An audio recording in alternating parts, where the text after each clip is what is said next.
Dreamscape presents The Victim by Gillian Jackson. Narrated by Hannah Curtis.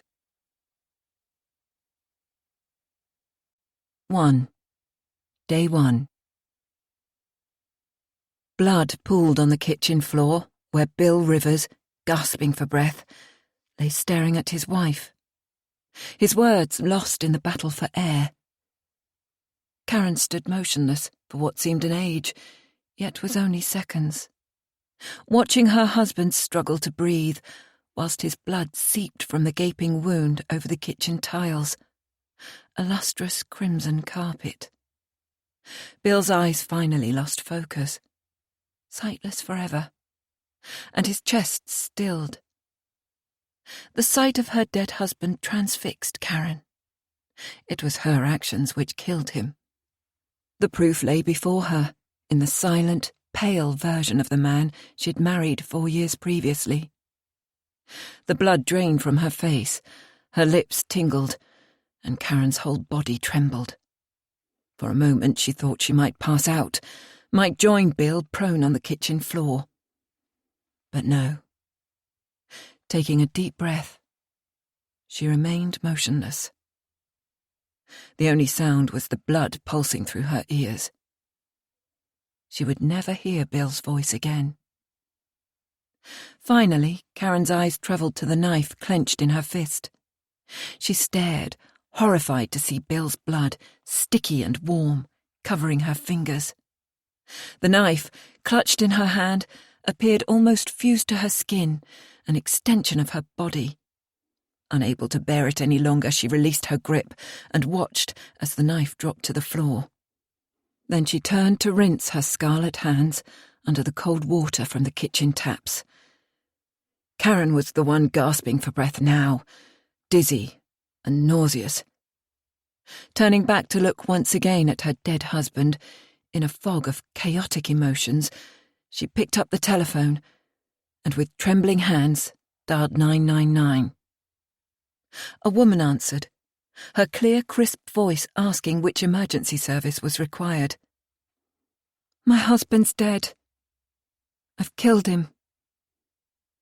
Karen's words sounded remote and unreal, even to herself, but the operator remained calm and proceeded to ask questions.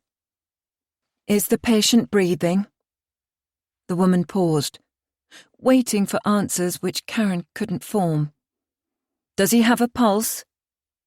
Karen remained silent. The woman switched to more direct questions. "What's your name? Can you tell me where you are, and if there's anyone else in the house with you? A child, perhaps?" Karen barely recognised her own voice as she finally managed to shape a reply, speaking in barely a whisper, a stranger reciting her name and address. The calm, even voice on the other end of the line explained that an ambulance was on its way, and could Karen open the door and stay on the line? It was surreal. A dream, perhaps, from which she'd soon wake up to her everyday life with Bill, alive and well, getting ready to go to work. The sirens grew louder as they neared the house, the ambulance first to arrive, followed almost immediately by a police car screeching to a halt outside number 34 Appleton Close. It was early morning, and the weak April sun was already burning off the moisture from the overnight spring rain, as 2 uniformed officers ran towards a shivering Karen who stood in the doorway. It was a relief to allow these outsiders to take over, to relinquish the weighty responsibility of what would happen next.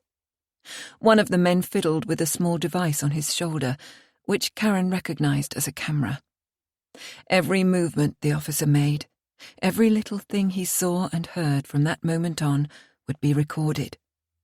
There was a procedure to follow, and they appeared to know what they were doing. Karen wondered what they would make of the mess in the house. Crystal glasses and shattered plates were strewn about the normally pristine kitchen.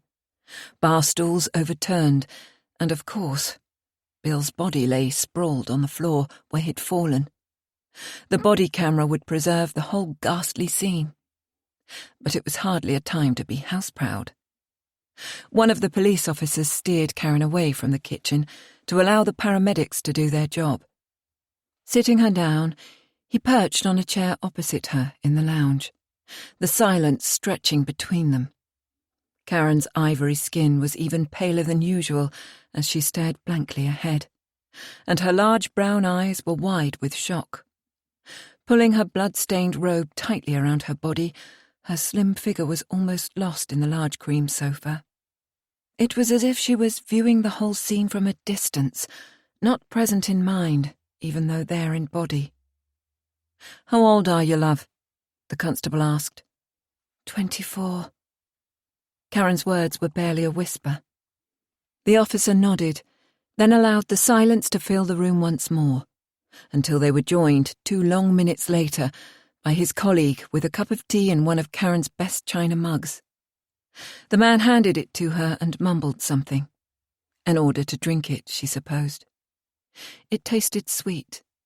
She didn't take sugar in tea, yet assumed it was part of the process. For shock, wasn't it? The first officer explained that a detective was on his way to ask some questions. Karen nodded numbly, his words already forgotten. Perhaps the tea was too late, and she was already in shock. The sound of another car door slamming outside announced the arrival of 2 more police officers. Detectives, Karen assumed, as they were not in uniform. After stopping in the hall to speak briefly to those already on the scene, Karen saw their backs as they entered the kitchen, presumably to view the body. And then, after only a few minutes, they came to find her in the lounge. The taller man, who seemed to be in charge, showed Karen a warrant card and introduced himself as Detective Inspector Jack Priestley. She raised her head to look at the newcomer. He was over 6 feet tall with brown eyes and an open, honest expression. Priestley's face exuded sympathy, a lined, expressive face with the overall demeanour of a man who'd seen much and was not shocked by the scene in the Rivers home. When he sat beside her on the cream sofa, she looked into those kind brown eyes and felt he could be trusted. "Karen, isn't it?" the DI asked. She nodded as he continued. "Before you answer any of our questions, I'm going to read a statement to you, and then I'd like you to tell me if you understand it." Jack slowly recited. "You do not have to say anything, but it may harm your defence if you do not mention when questioned something which you later rely on in court. Anything you do say may be given in evidence. Do you understand what I've said, Karen?" Again she nodded dutifully, and Jack gently asked his questions. In quiet, halting words, Karen answered, describing the morning's events, while D.I. Priestley listened with a passive expression and few interruptions as she related how she'd stabbed her husband. The other detectives sat out of her sightline, yet Karen was aware of him scribbling furiously in a notebook. More car doors slammed outside, and people in white overalls crowded into the house. An invasion, an intrusion into her privacy. They swarmed like ants seeking honey. Karen knew there was worse to come, and this day would change her life forever. Cameras flashed, and the buzz of background noise registered somewhere deep in her mind. With the cacophony intensifying, it was becoming impossible to concentrate on the detective's questions. "Karen," D.I. Priestley's words broke into her thoughts. "We're moving the investigation down to the police station." "But I'm not dressed." She was still in her robe, a long silk affair tied loosely over wide-legged satin pyjamas, beautiful items of clothing now stained with the blood of her husband. "Can I get showered and dressed first?" "No, I'm sorry. We'll need your clothes as evidence, but we'll give you something to wear once we're at the station." Jack took a throw from the back of the sofa and wrapped it around Mrs. Rivers' shoulders as she stood meekly on trembling legs to be led away. As they left the house, the usually quiet street seemed to Karen to resemble a scene from a television police drama. Cars lined the street, lights still flashing, and several neighbours stood around watching, arms folded and whispering to each other, speculating on the events at number 34. Yellow tape had been strung across the garden path, fluttering in the light breeze like bunting at a carnival, and a young, uniformed policeman lifted it to allow them to pass. Pink blossom blew around their heads, the last petals from the cherry trees, and there was the promise of a pleasant day ahead. But not for Karen Rivers. She lowered her head, reluctant to meet the inquisitive stares of her neighbours, and allowed D.I. Priestley to help her into the back of the police car, where a silent woman officer securely fastened her seatbelt. It was unclear to Karen whether the police were treating her as a suspect or a victim. They were almost too kind considering her ready confession to stabbing Bill, and behaved not at all how she'd expected. At the police station, she was taken to a room by the same female officer who'd accompanied her in the car, a woman no older than herself, with severely swept-back hair, a bad case of acne, and an impassive, though not unkind, face. The young woman explained that they needed to photograph Karen for future reference and positioned her by the wall where the morning light streamed through the tiny window and dust motes danced in the stale air. The officer lifted a camera from a shelf and took several photographs. Next, she pressed Karen's fingers onto an electronic pad to record her fingerprints, quite different from the messy print pad Karen expected.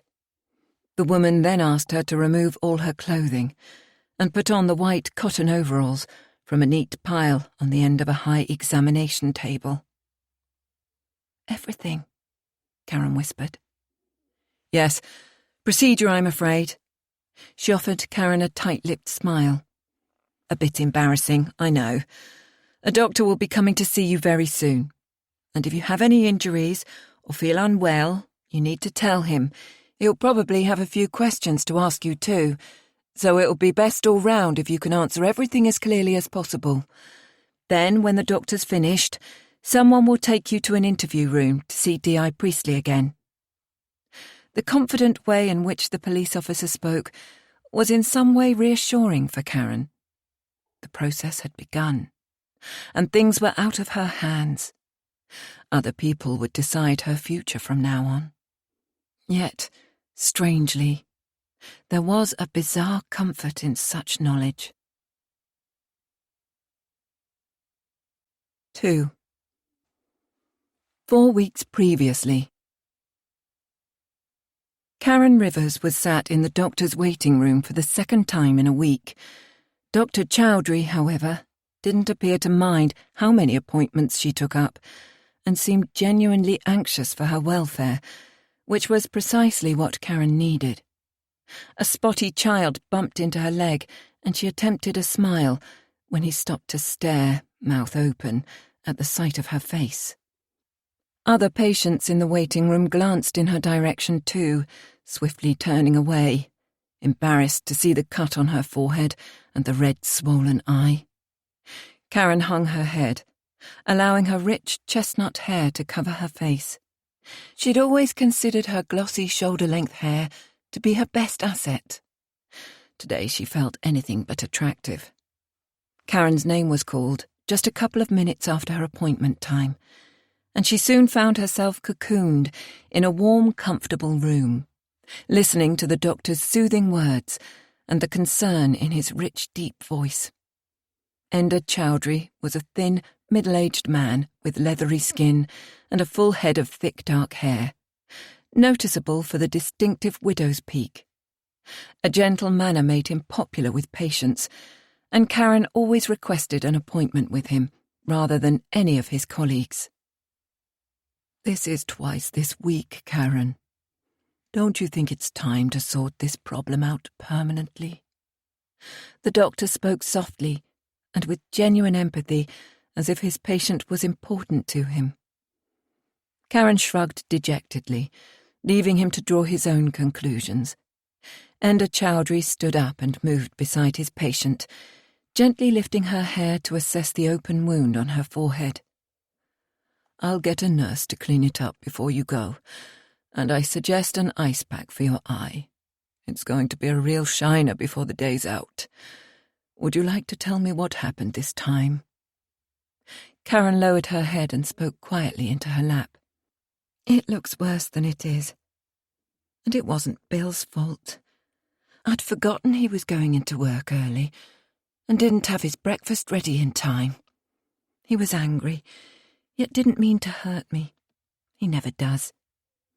It was just a little push, and I fell onto the door jamb and did this." She pointed to her eye and the cut above it. "We can get you help, Karen. There are so many places for vulnerable women to go to these days and get plenty of support. You have choices, you know. You don't have to stay with Bill." "No, I couldn't leave him. He loves me. It's just that sometimes I do stupid things which annoy him. But he would never really hurt me." She sounded shocked at the suggestion. "From the state of you on your last few visits, I would say he's already hurt you enough, and seriously too. Bill shouldn't be allowed to get away with this. Are you sure you don't want help? You don't have to report him to the police if that's what's worrying you. There are so many support groups who can help without involving the police." The doctor's brow furrowed, concern evident in his eyes. "Really, I'm fine, and I've nothing to complain about. We have a nice house, and I don't have to go out to work. Bill's a great provider, and besides, he's all I've got." Karen looked thoughtful and somewhat weary. "Then would you consider counselling? Fiona Singleton's an excellent counsellor, and she's based here at the surgery." The doctor paused while his patient considered the suggestion. "Sometimes talking things through can allow you to see a situation from a different perspective. I could make an appointment now if you like." "Do you think it will help?" Karen asked, a spark of hope in her eyes. "I'm certain it will, and we'll get a nurse to clean that cut for you as well." Dr. Chowdhury picked up his phone and asked a nurse to dress the wounds before taking Karen from his room to the reception desk. The receptionist made an appointment for her with Fiona Singleton, and then a smiley nurse took her to a treatment room to clean and dress the wound. Karen left the surgery feeling so much better.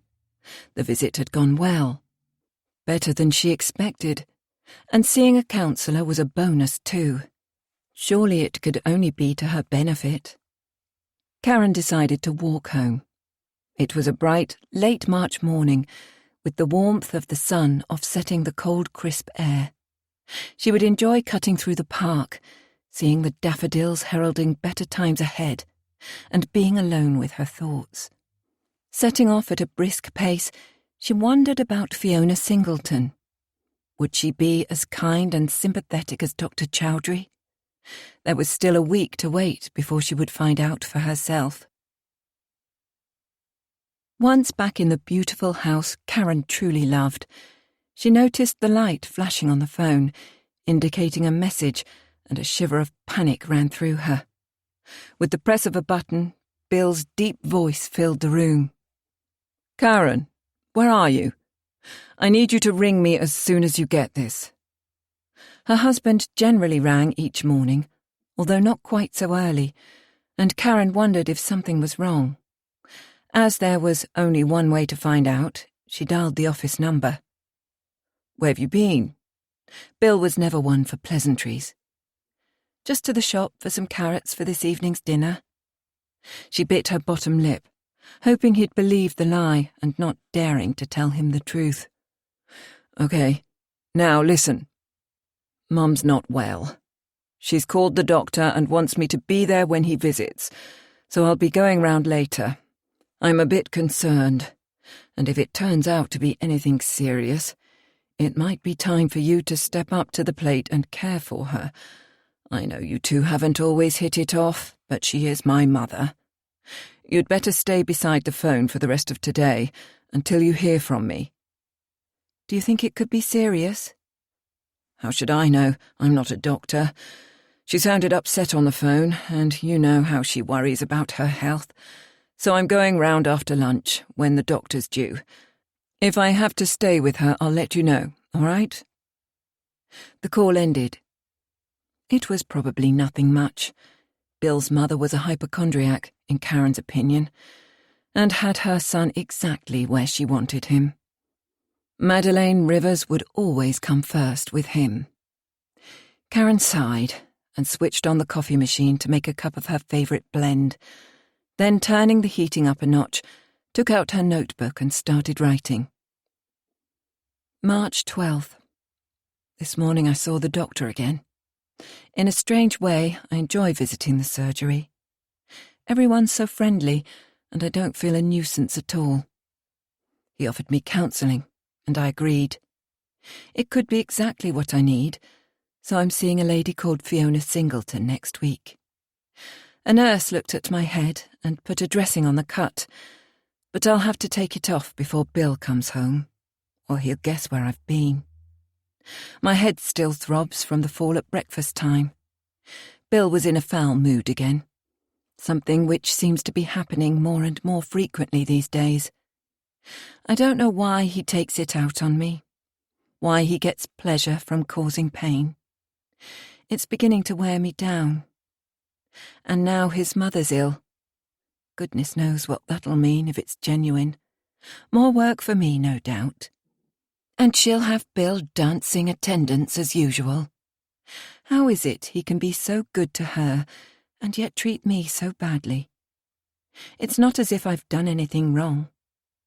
This awful feeling of desperation never seems to leave me these days, and my body hurts in so many places. I don't know how many more beatings I can take.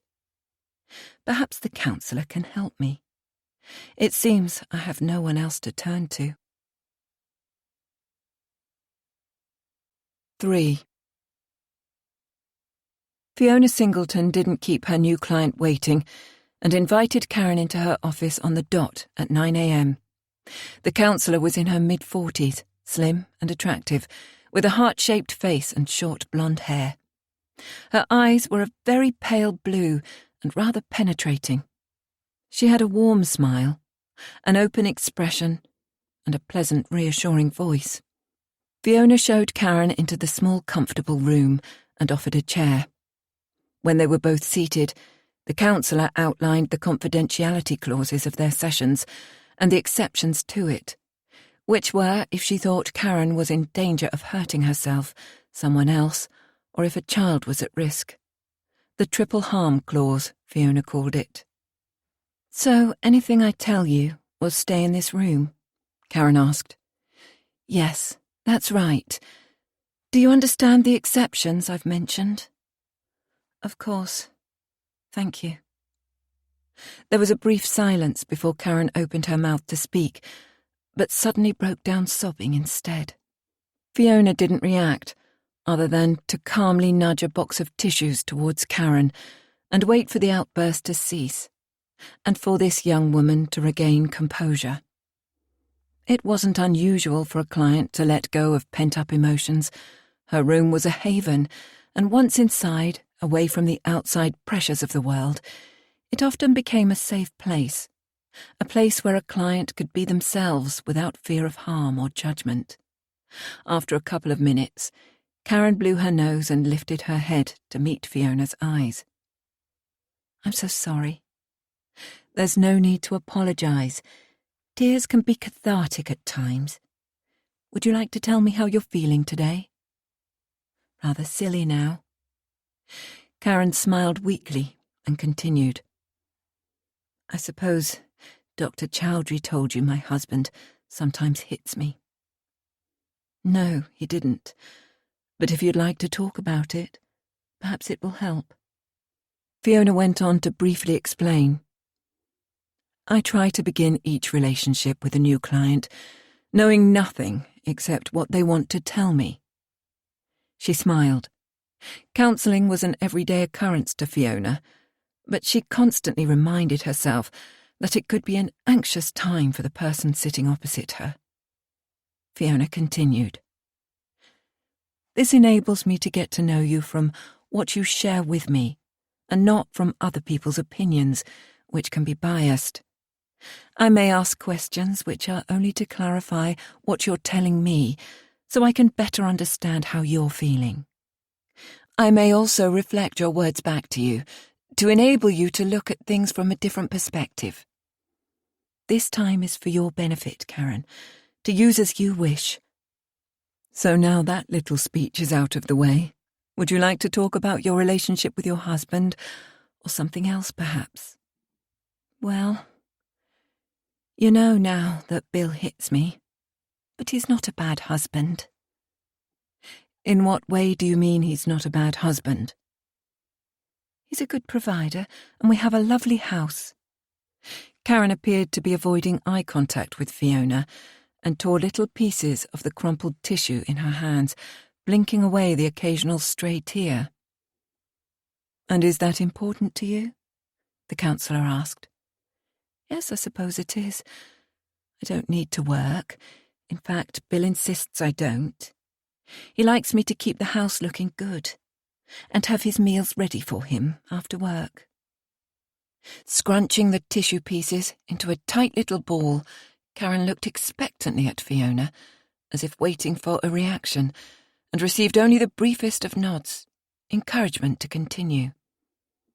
"Bill's 16 years older than me, and a bit old-fashioned in his views.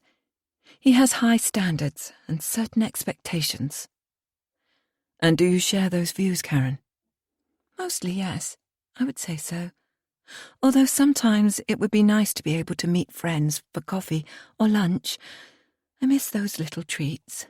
Bill doesn't approve of me going out without him, and he doesn't give me enough money for that sort of thing either." "So you don't have any money of your own, only what Bill gives you?" Fiona wanted to be sure she'd heard correctly. "Yes, although he's generous in most things. Like in what we eat. I can buy nice food to cook as long as I keep the receipts to show him. So we always eat well." "And are you okay with this arrangement?" "I suppose. I've never thought much about it. But mostly, yes. We go out shopping together for things for the house, and Bill likes to choose my clothes for me. He's very generous at times." "Bill chooses your clothes for you?" Fiona repeated, wondering if she'd misheard. Karen was an attractive young woman, yet dressed rather conservatively in muted colours, which presented a rather old-fashioned appearance, and did nothing to enhance her rich chestnut hair and slim figure. With a bit of effort, she could be a real beauty. "Yes, and they're always good quality. He doesn't mind spending money on me." "Yet he doesn't give you money to spend for yourself." "But I don't need it, do I? I have the housekeeping for food, and he takes care of all the bills and such like." "Apart from Bill, do you have any other family or close friends?" Fiona was keen to build a bigger picture of Karen's life, to determine any support she may have from parents or siblings. The young woman shook her head. "My father died when I was 16, and my mother lives with my sister, not too far away." Karen's voice dropped to almost a whisper. "But Bill doesn't get on with them, and prefers it if I don't see them, and I've lost touch with most of my friends since we married." "And is that okay with you?" "Oh, yes. It's always better to go along with what Bill wants. It makes life so much easier." Karen's eyes wandered around the room before she spoke again. "He rings me each morning from work to see what I'm doing, which is why an early appointment here is best, so I can get home for his call." For the rest of the hour, Fiona listened carefully to what her new client shared, showing little or no reaction, and only occasionally asking for clarification of particular points. The physical abuse was plain to see, and from what Karen described of her life, there was also evidence of psychological abuse. Limiting money, isolation from friends and family, and making all the decisions were classic indicators of this, and Karen, although very much aware of what was happening, for some reason was unable to break free from the marriage and the cycle of abuse. Fiona concluded that although Karen had a good understanding of what was happening, she was unable or didn't want to stop it. What she did share was disjointed, almost drip-fed in snatches which were difficult to piece together. By the time Karen left, she'd presented a detailed account of her home life, leaving Fiona in no doubt that things were far from right within the Rivers marriage, and wondering what this young woman wanted from their counselling sessions, or even from life itself. 4. Fiona Singleton's thoughts frequently drifted to Karen Rivers over the following days. The counsellor generally found verbalising her views about a client helped to clarify them, so when Dr. Chowdhury inquired how they were getting on, she took the opportunity of talking over her initial impressions with him. With Enda being Karen's GP, there was no breach of confidentiality in discussing the case, and as it was the morning before Fiona was due to see her for their second session, she welcomed another opinion. Karen appears to look at things almost objectively and talks as if relating the story of someone else's marriage, Fiona explained. And she constantly makes excuses for her husband, insisting he loves her, even though he's violent, which in her eyes seems to make everything all right. However, she sported some rather nasty bruises and a cut to her forehead, which must have been painful when they were inflicted. She's an intelligent young woman with a good understanding of what's happening to her, yet insists on blaming herself for the abuse, accepting it as deserved, which appears to be what her husband tells her. Karen seems either unable or unwilling to make any changes. Enda Chowdhury listened carefully and nodded. Perhaps she simply wants to get you on side before being comfortable enough to work with you. I've known patients with a good understanding of their problems who only needed counselling to validate their emotions or simply to help them feel normal again. Enda leaned back in his chair and tapped his pen into the palm of his hand. Fiona knew a story was coming, but greatly respected the doctor's views. I remember one young woman, years ago now, who took regular beatings from her partner and even provoked him into hitting her. She eventually admitted how those beatings proved to her that he loved her. She became anxious when he didn't hurt her regularly, interpreting it as indifference about their relationship. To the poor girl, her partner's violence was an indication that she was worth the effort to him and proof of his love.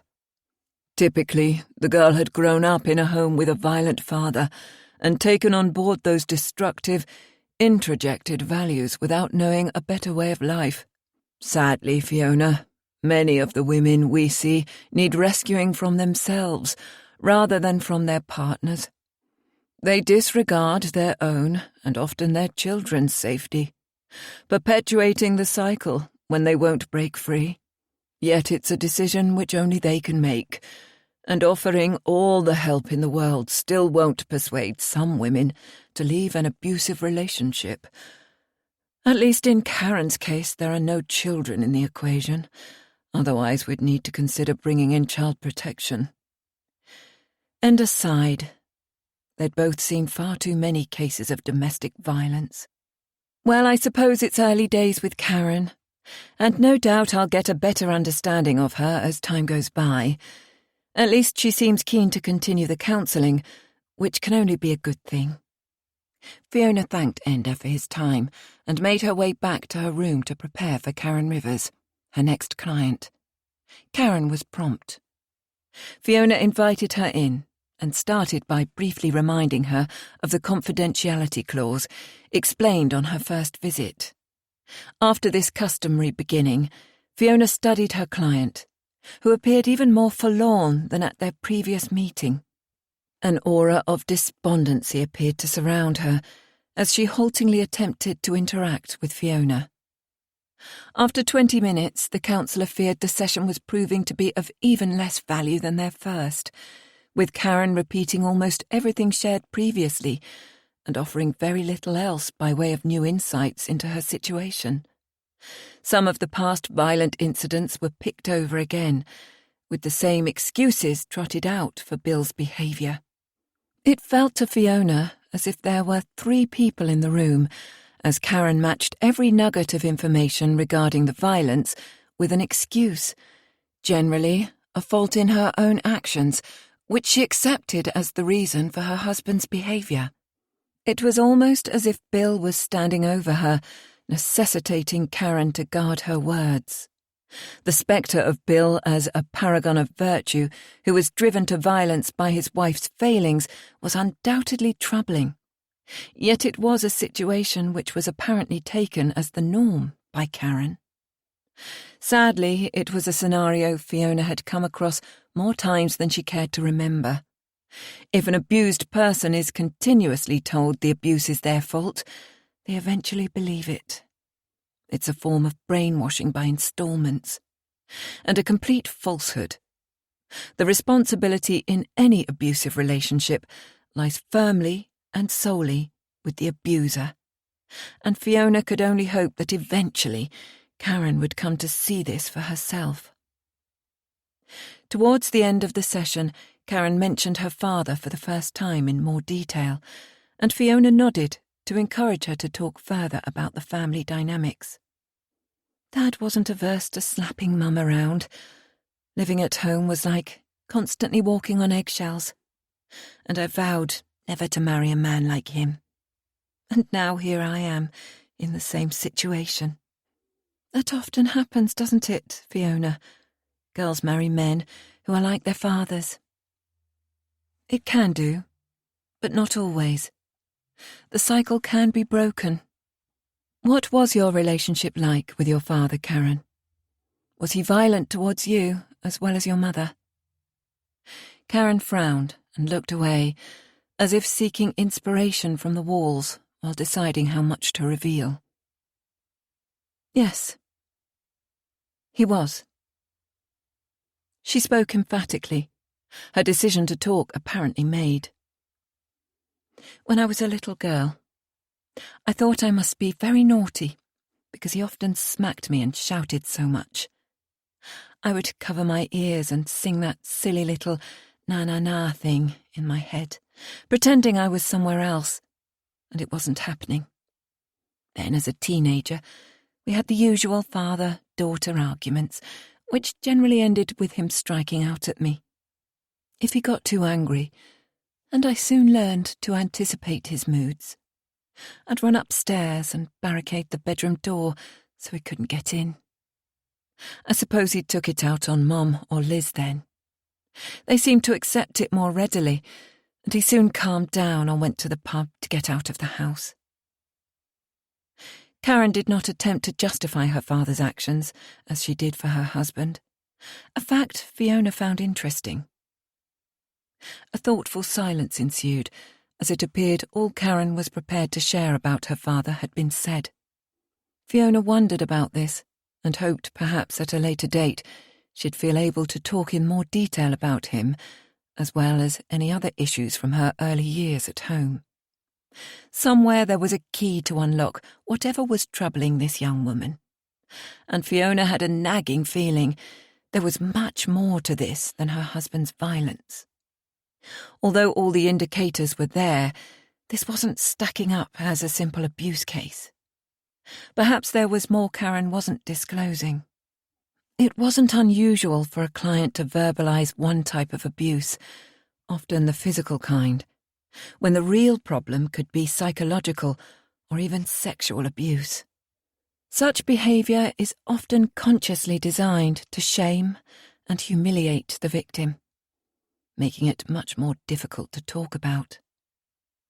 When the time came to draw the session to a close, Karen appeared eager to make another appointment, while Fiona felt frustrated that as yet she hadn't managed to connect fully with this troubled young woman. 5. The following weekend, Fiona Singleton was shopping in Leeds city centre and caught sight of Karen Rivers in a department store doorway, talking to a man she presumed to be her husband. He was older than Karen, with a receding hairline, and was carrying too much weight for someone of his height. His round, flushed face appeared animated as he listened to something his wife was saying. Karen was wearing makeup and looked so much smarter than she had at the surgery, and her hair was loose and glossy, swinging around her shoulders. Fiona stopped to watch for a few moments, at first unsure if it was her client, and curious to see this husband about whom she'd heard so much. Bill Rivers wasn't at all what she'd imagined, although surely it was him. The age was about right, and if he was as controlling as Karen claimed, it was unlikely to be anyone else. As Fiona watched, Bill put his hand on the small of his wife's back and steered her to the window to point out something. Their interaction looked pleasant enough, but then Karen did say he enjoyed spending money on her. After a few moments, Fiona chastised herself for being nosy and set off again to track down the shoes she was searching for a forthcoming wedding. Perhaps Karen would tell her of this visit to the city centre the following week when they met again. It could be a good sign if Karen and her husband were out together. On Thursday, Karen was Fiona's only client of the morning, and the counsellor, feeling they still hadn't entirely made a connection, was anxious to do so. But it was only their third meeting. Perhaps they needed more time for the relationship to gel. Karen entered the counsellor's office with a flicker of a smile on her lips, her face devoid of makeup and dark circles beneath her eyes. Fiona's eyes widened slightly. This could have been an entirely different woman to the one she had seen at the weekend. After they were seated, Fiona reminded Karen of the confidentiality clause and then asked how she felt. "Okay." Karen relaxed into the chair with a sigh, and Fiona hoped this session would bring the breakthrough she was looking for. But Karen's next words startled her. "It's good to finally get out of the house. I haven't been over the doorstep since coming here last week. Bill's decided it's time to do the spring cleaning, so I've been stuck at home every day, scrubbing everywhere." This didn't ring true. Surely it was Karen whom Fiona had seen in town at the weekend. And if so, was this a lie or merely an oversight on her client's part? But why would she be untruthful about something so insignificant? Fiona attempted to put it out of her mind.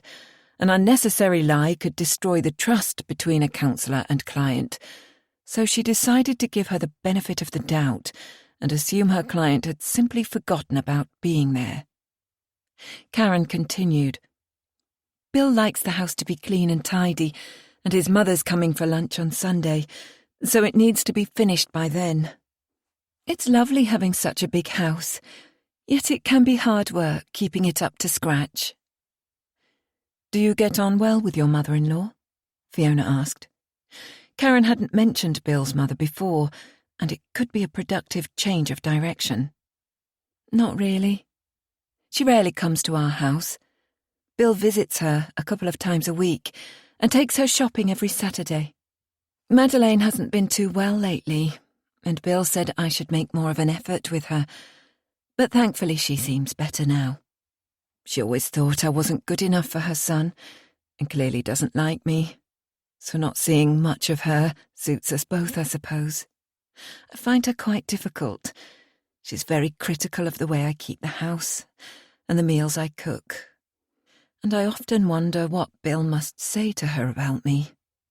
But I tell myself she'd have been that way with any woman he married, although I'm not always convinced." Karen stopped talking and sighed, biting her bottom lip and searching the room with her eyes. Fiona allowed the silence, assuming Karen was deliberating about something, mentally wrestling whether to share with her counsellor or not. Something else about her mother-in-law, perhaps. Finally, after a few moments of silence, Karen pulled up the sleeve of her coat and showed Fiona her left arm. 3 small round blisters which could only be cigarette burns, were clearly visible on the inside of her forearm. Raw and weeping, they looked extremely painful. Tears welled in Karen's eyes, and Fiona's heart ached for this troubled young woman, both for the pain of her injuries and the mental anguish she was so obviously suffering. Karen clearly wanted Fiona to know about this latest injury, and the counsellor understood her inability to verbalise what was happening in her life. The wounds appeared to be freshly inflicted and untreated. "Do you want to tell me what happened?" Fiona asked, her voice quiet and even. There was a brief silence while Karen pulled her sleeve back down and then looked at her counsellor. "I don't know what I did, Fiona. That's the frightening thing. I usually know what I've done to annoy him. But he came home last night in a really dark mood. I thought maybe something bad was going on at the office, you know. Yet he never talks to me about work. I wondered if his mother had taken a turn for the worse, although he'd have told me if she had. Then he lit a cigarette and suddenly grabbed me by the wrist and did this, and I don't know why. I screamed with the pain, but he just laughed. I was so scared." "Karen, you don't have to stay with Bill. There are places to go. We can get help and support for you." Fiona spoke solemnly, worried for her client's safety. If her husband could deliberately and cruelly inflict such injuries, what else might he be capable of doing? "I know. Dr. Chowdhury told me as well. But Bill would only find me wherever I went." Karen's tears were spilling down her cheeks now. She looked desolate, a small lone figure. Fiona silently longed for her client to find the strength to escape the abusive life she was living, yet the decision must be her own. If you go to the police, they can arrange for a restraining order to keep Bill away from you. It can easily be put in place, and he'll be arrested if he breaks the order. A frown crossed Fiona's face as her client shook her head. "It wouldn't make any difference. He'd find me and make life so much more difficult than it is already." Karen appeared resigned to her fate, and Fiona knew it wasn't her place to persuade her otherwise. Having outlined the options, only Karen could decide what to do, and it looked as if she intended doing nothing at all. For the rest of the session, Karen reverted to talking about more mundane matters, back to the spring cleaning and the meal she would prepare for her mother-in-law, her words at times stunted and disjointed. The young woman's mind seemed to skip from one dusty corner of her brain to another as she verbalized random facts without any apparent thread to connect them. Fiona simply listened for the rest of the hour, trying to follow the rambling monologue and feeling this woman's pain. As they neared the end of their time together, Fiona asked if Karen would allow one of the practice nurses to dress the burns on her arm. She nodded her agreement, and Fiona made the phone call before directing her to the treatment rooms. When Karen eventually left the surgery, and with her permission to do so, Fiona knocked on Dr. Chowdhury's door to speak with him about this latest physical attack on his patient, which seemed so much more sinister than the usual hitting or punching. Fiona feared the abuse may have escalated to a more calculated and planned form, and told the doctor of her worries. "She's a stubborn young woman, is that one," Enda Chowdhury sighed. "I don't know why she stands by him. And if she's telling us about some of the things he does, it makes me wonder what else there could be that she doesn't tell us." Fiona agreed, yet they could only do what Karen would allow. A frustrating situation for them both. At the back of Fiona's mind was the fear things might come to a head in the Rivers household. Karen seeking help through counselling could indicate a shift in her usual passive acceptance of her domestic situation, and she may even at some point wish to be proactive about her position and her future. Unfortunately, all her doctor and counsellor could do for the present was to remain in the background as support for whenever Karen needed it. 6. April 3rd. I like Fiona Singleton. The first time we met, I'd been expecting an older lady with a tweed skirt and grey hair tied up in a bun, a bit frumpy and dour. But Fiona's nothing like that. She doesn't judge me or offer advice, which makes me feel I can talk to her. I also expected her to comment on my face. The bruising was awful on that first visit. All kinds of black and blue, with an ugly gash on my head. Yet she said nothing, as if she hadn't even seen it. I find myself opening up to her more and more, and I think she's pleased I'm sharing all this personal stuff. I even showed her the burns on my arm, and she offered to have a nurse dress the wounds for me. I'm sure Bill suspects I've been going out. When he came home from work yesterday, he grilled me even more than usual about my day, and I struggled to account for every minute. He said he'd tried to phone, and there was no answer, so he asked where I'd been. I told him I was in the bathroom and didn't hear the phone. Thankfully, he let it drop. I'd expected it to cause another outburst, but he must have believed me. If Bill finds out I'm seeing a counsellor, he'll be furious. I want to see Fiona again, so I really must be more careful. A few days later, the phone rang as Karen put her key in the front door, so she pushed inside and grabbed the hall handset, instinctively knowing it would be Bill. She was returning from an appointment with Dr. Chowdhury, who'd been running late, otherwise she'd have been home in good time. "Karen, you took your time answering. Have you been out?" "Just in the garden. A bit of deadheading and tidying up after last night's rain." Karen knew she sounded out of breath and hoped her husband wouldn't notice. He was ringing earlier than usual, and she wondered why. "Right. Well, things are rather hectic here. There's a problem with the server, and the whole computer system is jammed. It means I'll be home late, so I'll be dashing tonight, and I've got a meeting later. Did you remember?" Bill paused, waiting for an answer. Karen was thinking, had he told her about a meeting? "Karen, are you there? This meeting is important. I can't miss it." Yes, I remember. So, what was it you wanted me to do?" Her mind wasn't on Bill's meeting. Instead, she was still mentally rerunning her morning's visit to the surgery. Bill sighed. She could imagine him scratching his chin in annoyance. "I need my grey suit pressing, and make sure my shirt's ironed. The new silk one I put out last night. Dinner will have to be sharp at 6 too, as I'll be on a quick turnaround, so make sure it's on the table pronto." "Yes, fine. I'll remember." "Good.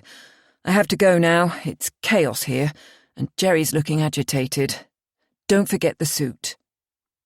With that reminder, Bill finished the call, and Karen exhaled the breath she'd been holding. Why did he always have to check up on her? It was the same every day. Bill rang religiously at 10:30 each morning. She could picture him drinking his coffee and dialing their number to make sure she was home. What on earth would he think if he knew where she'd been? She shuddered at the thought. Karen gazed around her home. It certainly was a beautiful house, a far cry from the place where she grew up. Moving into the kitchen, she spent a few minutes getting meat out of the freezer for dinner and checking she had enough fresh vegetables, then made herself coffee and took it into the lounge, where she took out her diary and wrote another entry. April 8th. This morning I had an appointment with Dr. Chowdhury, just to catch up. He wanted to know how the counselling sessions were going, and if they're helping at all. His concern is touching. It feels good to have someone care about me. And I was able to tell him how well things are going with Fiona. It's becoming easier to talk to her. She doesn't offer an opinion, just listens to me, which makes me feel I matter to someone. Karen's train of thought was interrupted by the sound of a car on the drive outside. Jumping to her feet, she ran to the window. It was Bill. Quickly, she stuffed her diary under the seat cushions on the sofa, aware of how disastrous it would be for him to see what she was writing. Why was he home? He had never left the office during the day. Bill was a man of unwavering routine, so something must be wrong, and it wasn't long since they had spoken on the phone. Karen greeted him at the door. "This is a surprise, Bill. Is anything wrong?" She stood back for her husband to enter the house, and he marched past her into the kitchen, his thick eyebrows arranged into a scowl. "Everything. The bloody internet's down altogether now, and Jerry's struggling to get connected again. We've been inundated with calls from clients wanting to know why they can't access our apps. It's pandemonium." Bill rubbed his forehead with his thumb and forefinger, as if he had a headache coming on. Karen knew the signs. "Make me a coffee, will you?" he growled. Pleased to have something practical to do, she began to make fresh coffee. "So why come home? Won't they need you at the office?" she ventured to ask, wondering if he was home for the day and fearing he may be. "I need something from my study, and I've time for a coffee. You sounded a bit distracted on the phone, so I thought I'd check if you're okay. Kill two birds and all that." Bill stared directly into her eyes, a searching look from which she turned away, unable to read his mood. "Here's your coffee." She placed a steaming mug into his hands and followed him into the lounge, quickly checking there was nothing out of place to suggest she'd been writing. All was as it should be, and the couple drank their coffee in silence, until Bill looked up and asked, "So you've been gardening, have you?" Karen hoped he wouldn't want to inspect her work. "Yes, just pottering. Nothing too heavy." She felt her face flush at the lie, although Bill didn't appear to notice, and drained his coffee cup. Right. I'll just go and get those papers and be off again. You won't forget to press my suit, will you?" "No, I'll do it now, so it'll be ready when you get home." It was a relief when Bill finally left. Karen flopped onto the sofa, felt under the seat cushion, and retrieved her diary. Tucking her feet up, she chewed the end of her pen for a few minutes, then began to write again. April 8th. Gosh, I just had a lucky escape when Bill arrived home unexpectedly. He never does that. I hope it's not going to happen again. He might come home when I'm with the counsellor. I'm used to his phone calls, always wanting to know where I've been. If I've been out, but this is different, unnerving even. Why can't he be more like he was before we were married? I loved his spontaneity then, the little surprises, treats and outings, which sadly ended after the wedding. This seems to be the real Bill, a slave to routine, and I'm forced to follow suit. The clock rules our lives, and if I'm late with a meal, there's hell to pay. I must have his clothes ready for tonight, and the dinner on the table, on the dot at 6 p.m. I dread to think what he'll do if I'm late. The last time his meal wasn't ready on time, the slap he gave me loosened a tooth. The memory still makes me shudder. 7. Day 1. Karen sat silently in the little room at the police station, trembling with fear and anticipation of what would happen next. The morning's events ran through her mind on a loop, over and over, the image of her husband falling to the floor, dead. The blood, the knife. Had she actually killed him? Did she really thrust the knife into his flesh? Karen shook her head as if to erase the memory.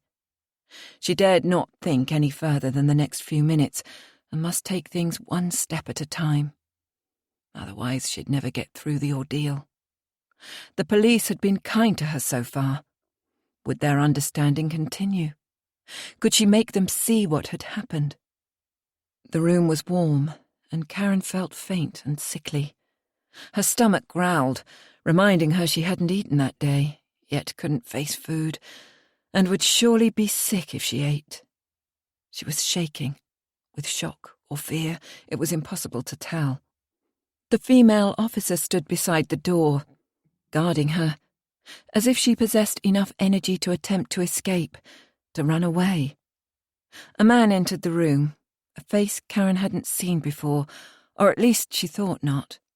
Events and faces were becoming increasingly blurred, as was time and reality. "Now then, Karen, isn't it? I'm Dr. Yarrow, and I'd like to take a look at you to see how you are." The doctor's features were solemn and businesslike, and his voice was gentle. Folds of skin sagged from his cheeks and under his eyes. He looked far too old to still be practicing. His manner could be described as fatherly, but as Karen had never known what it was like to have a real loving father, she couldn't judge. Mentally, she labelled him as efficient and tried to focus on his words. When the doctor asked about recent injuries, Karen held out her left forearm, where the burn marks were visible and would probably leave permanent scars. Karen mentioned her right arm and shoulder, which ached from being recently bruised, so the doctor inspected them too. He also poked at a small scar on her forehead from another relatively recent injury. Then the doctor nodded to the policewoman, who was still at her post by the door, and she asked Karen's permission to take photographs of these injuries. When the task was complete, Karen covered herself up again, as if ashamed of her damaged body. After asking further questions, which Karen assumed were to determine her state of mind, the doctor appeared satisfied she was fit to be interviewed by the detective inspector, and gently explained his decision. Dr. Yarrow then opened the file he'd brought with him, and Karen watched as he pulled out a simple diagram of a human form and marked it with a red pen to indicate precisely where her injuries were. His task was complete, and he smiled. Finally, he asked if she had any objections to him taking a blood sample, a mouth swab, and fingernail cuttings. Did she have a choice? Karen wondered, as she meekly nodded, and the samples were duly taken. Bagged individually, they were placed on top of the pile of her clothes, ready to be taken for examination by the forensics team.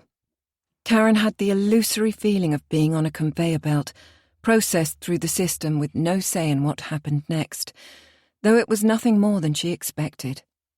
When the knife had plunged into her husband's body that morning, she knew instantly her whole future was in jeopardy.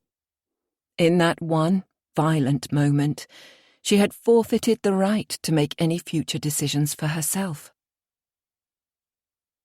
An hour later, D.I. Jack Priestley sighed. He could have done without an unlawful killing on his first day back at work after a relaxing holiday. Nothing like being thrown in at the deep end. If Jack anticipated easing back into work with time to catch up on both old and new cases, he was to be disappointed. Even before his first cup of coffee of the day, the call had come in about the stabbing on Appleton Close, and he'd raced to the scene, taken in all he could, including initial impressions of Karen Rivers, their chief suspect. The wheels of the investigation were set in motion, and by early afternoon Jack felt as if his holiday in Venice was history, a dream which was now disappearing into the ether. Now he was back at the station, and the doctor was with Karen. Jack's priority was to issue instructions to set up a major incident room to investigate William Rivers' death. "Great welcome back, eh?" DS Dave Bennett grinned at his boss. "I think they've taken your suspect to the interview room." "Thanks. So much for an easy return," Jack replied. As his colleague headed out of the room, Jack called after him. "Hey, Dave, don't go. I want you in on this one." DS Bennett turned back. "Surely it's an open and shut case, boss. The wife's confessed, so we lock her up, right?" You know better than that, Dave. Due diligence in all cases. Someone else could easily have done it, and the wife could be covering for them. So let's not rule anything out before we've even started." Dave shrugged and returned to the DI's side. Jack smiled. He'd worked with Dave Bennett for more years than he cared to remember, investigating some varied and often bizarre cases together, and Jack trusted him implicitly. Dave was 4 years younger than Jack and had confided to his boss that he'd reached the pinnacle of his aspirations in the police force. Jack knew his colleague possessed the ability and acumen to rise further, but understood and respected the man's decision. Dave Bennett would get no argument from Jack on the subject. A PC came towards Jack's desk and handed him a file. "The doc says she's good to go, although he thinks you should look at his initial findings first." Jack took the file and opened it. The words, "evidence of abuse," screamed out at him, and after scanning the first page, he passed it to DS Bennett, who read the salient points and gave a low whistle. "It appears the worm has turned. How could anyone do such things? The bastard. Okay, Jack. Ready when you are." 8. Jack was the designated SIO on the Rivers case, with DS Dave Bennett and DC Russell assisting. Tony Russell was already gathering the team and setting up the incident room next to the staff canteen, an excellent place to be based, Jack thought, as his body craved the several cups of coffee he would generally have consumed by that time of day. Tony's strengths lay in his organisational skills. He was an excellent coordinator, and Jack mostly left the incident room smooth running to him. Now, with the doctors okay to begin questioning Rivers, Jack was bearing in mind the possibility that Karen Rivers was the victim of an abusive husband. It was a reasonable assumption to make that the deceased was William Rivers, Karen's husband. After all, she had told them so. Yet it was still necessary to have the body formally identified. The Sockos would still be gathering evidence at the house, and the body would be on its way to the morgue to await a post-mortem examination, which in this case would be fast-tracked. Jack would leave the arrangements for identifying the body to Tony when they knew who they could call on to perform this grim task. As Jack and DS Bennett entered the interview room, Jack's initial impression was that Karen Rivers looked small and scared, almost smothered by the thin cotton overalls she'd been given to wear. She was sitting with her arms wrapped tightly around her body for warmth or comfort, or possibly both. Dave's suggestion of an open and shut case could prove to be correct, Jack thought. Yet still, as with every fatality, the investigation would be carried out with as much vigour as all suspicious deaths, the first step being to find out as much as possible from their suspect. As they took the seats opposite Karen, with a table between them, Jack offered coffee, which she declined with a slight shake of her head. He then reminded her she was still under caution, before repeating the same open-ended questions he'd asked at the scene of the crime. "Can you tell me exactly what happened this morning, Karen?" was Jack's opening question. "Am I under arrest? Should I have a solicitor with me?" Her voice was quiet, timid. "No, you're not under arrest at this time, but you are under caution. We're simply trying to establish what happened. If you feel you need a solicitor, we can arrange one for you." Again she shook her head, her thin body trembling and her eyes wide, fearful. "We're taping this interview, so would you mind speaking clearly for the tape?" Jack pointed to the machine on the table. "No, I don't want a solicitor," she said. "About this morning, Karen. Take your time and see if you can tell me exactly what happened." "I killed Bill, my husband." The young woman was shivering, although there were beads of sweat on her top lip, and the room, if anything, was too warm. With hands clasped in her lap and the knuckles showing white, she flinched at the slightest noise from outside the room, no matter how distant, and Jack watched her reactions carefully. The tape would record her answers. He was responsible for her well-being while she was in their custody. "How did you kill him?" Jack asked. "The knife. You saw the knife on the kitchen floor?" Jack nodded. "Yes, I saw it." "Can you tell me exactly how it happened?" Karen rocked backwards and forwards in the chair. Her eyes were wide, yet there were no tears. She focused on a spot on the table, a coffee cup stain, as if it might inspire her to speak, to explain. "Bill was mad at me. He gets angry sometimes, although he doesn't mean to hurt me." "And did he hurt you this morning?" "Yes." Jack stifled a sigh. It was going to be a long day. Getting information was like pulling teeth. Yet he needed to tread carefully, and couldn't appear to put words into her mouth or direct her thinking in any way. Deciding to change the topic for the moment, he asked, "Is there anyone we can contact to identify the body?" "What do you mean?" "It's Bill. You know it's him." Her voice grew unnaturally high at this question. "Yes, but there needs to be an official identification. A relative or a close friend, perhaps?" "There's only his mother." An anxious look crossed her face. "His mother? Right. We'll need to notify her of her son's death and ask her to do the formal ID. Can you give us her name and address?" As Karen reeled off the information, D.S. Bennett scribbled it down, then left the room. In the incident room, Dave found Tony Russell busy at his computer. Tony looked up when Dave entered and took the slip of paper with the address. "River's mother. Jack wants her informing and bringing in to identify her son." Tony grimaced. "Okay, I'll get straight on with it. The body should be at the morgue now, so I'll send someone to inform the mother and ask her to come in. It's bound to be a huge shock. Do we know if she's elderly or infirm at all?" "No, nothing." Dave shook his head. "It's like trying to get blood out of the proverbial stone with this one. She's either in shock or a damned good actor.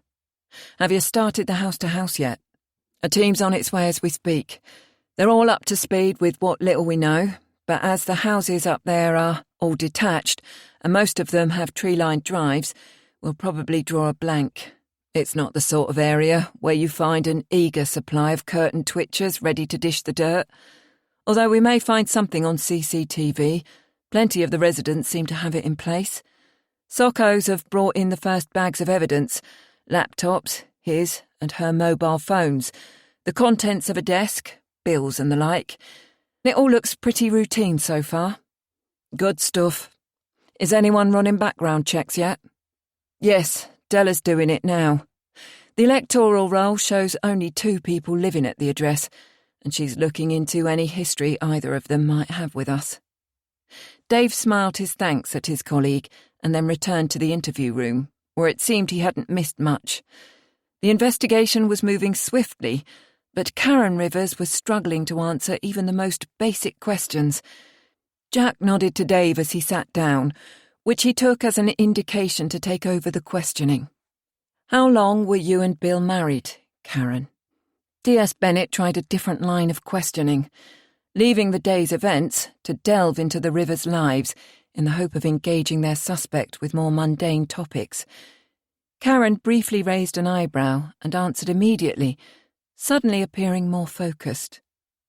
4 years. "And you've mentioned Bill's mother. What other family do you have? Any children?" Dave gave what he hoped to be a reassuring smile. Everyone likes talking about their children.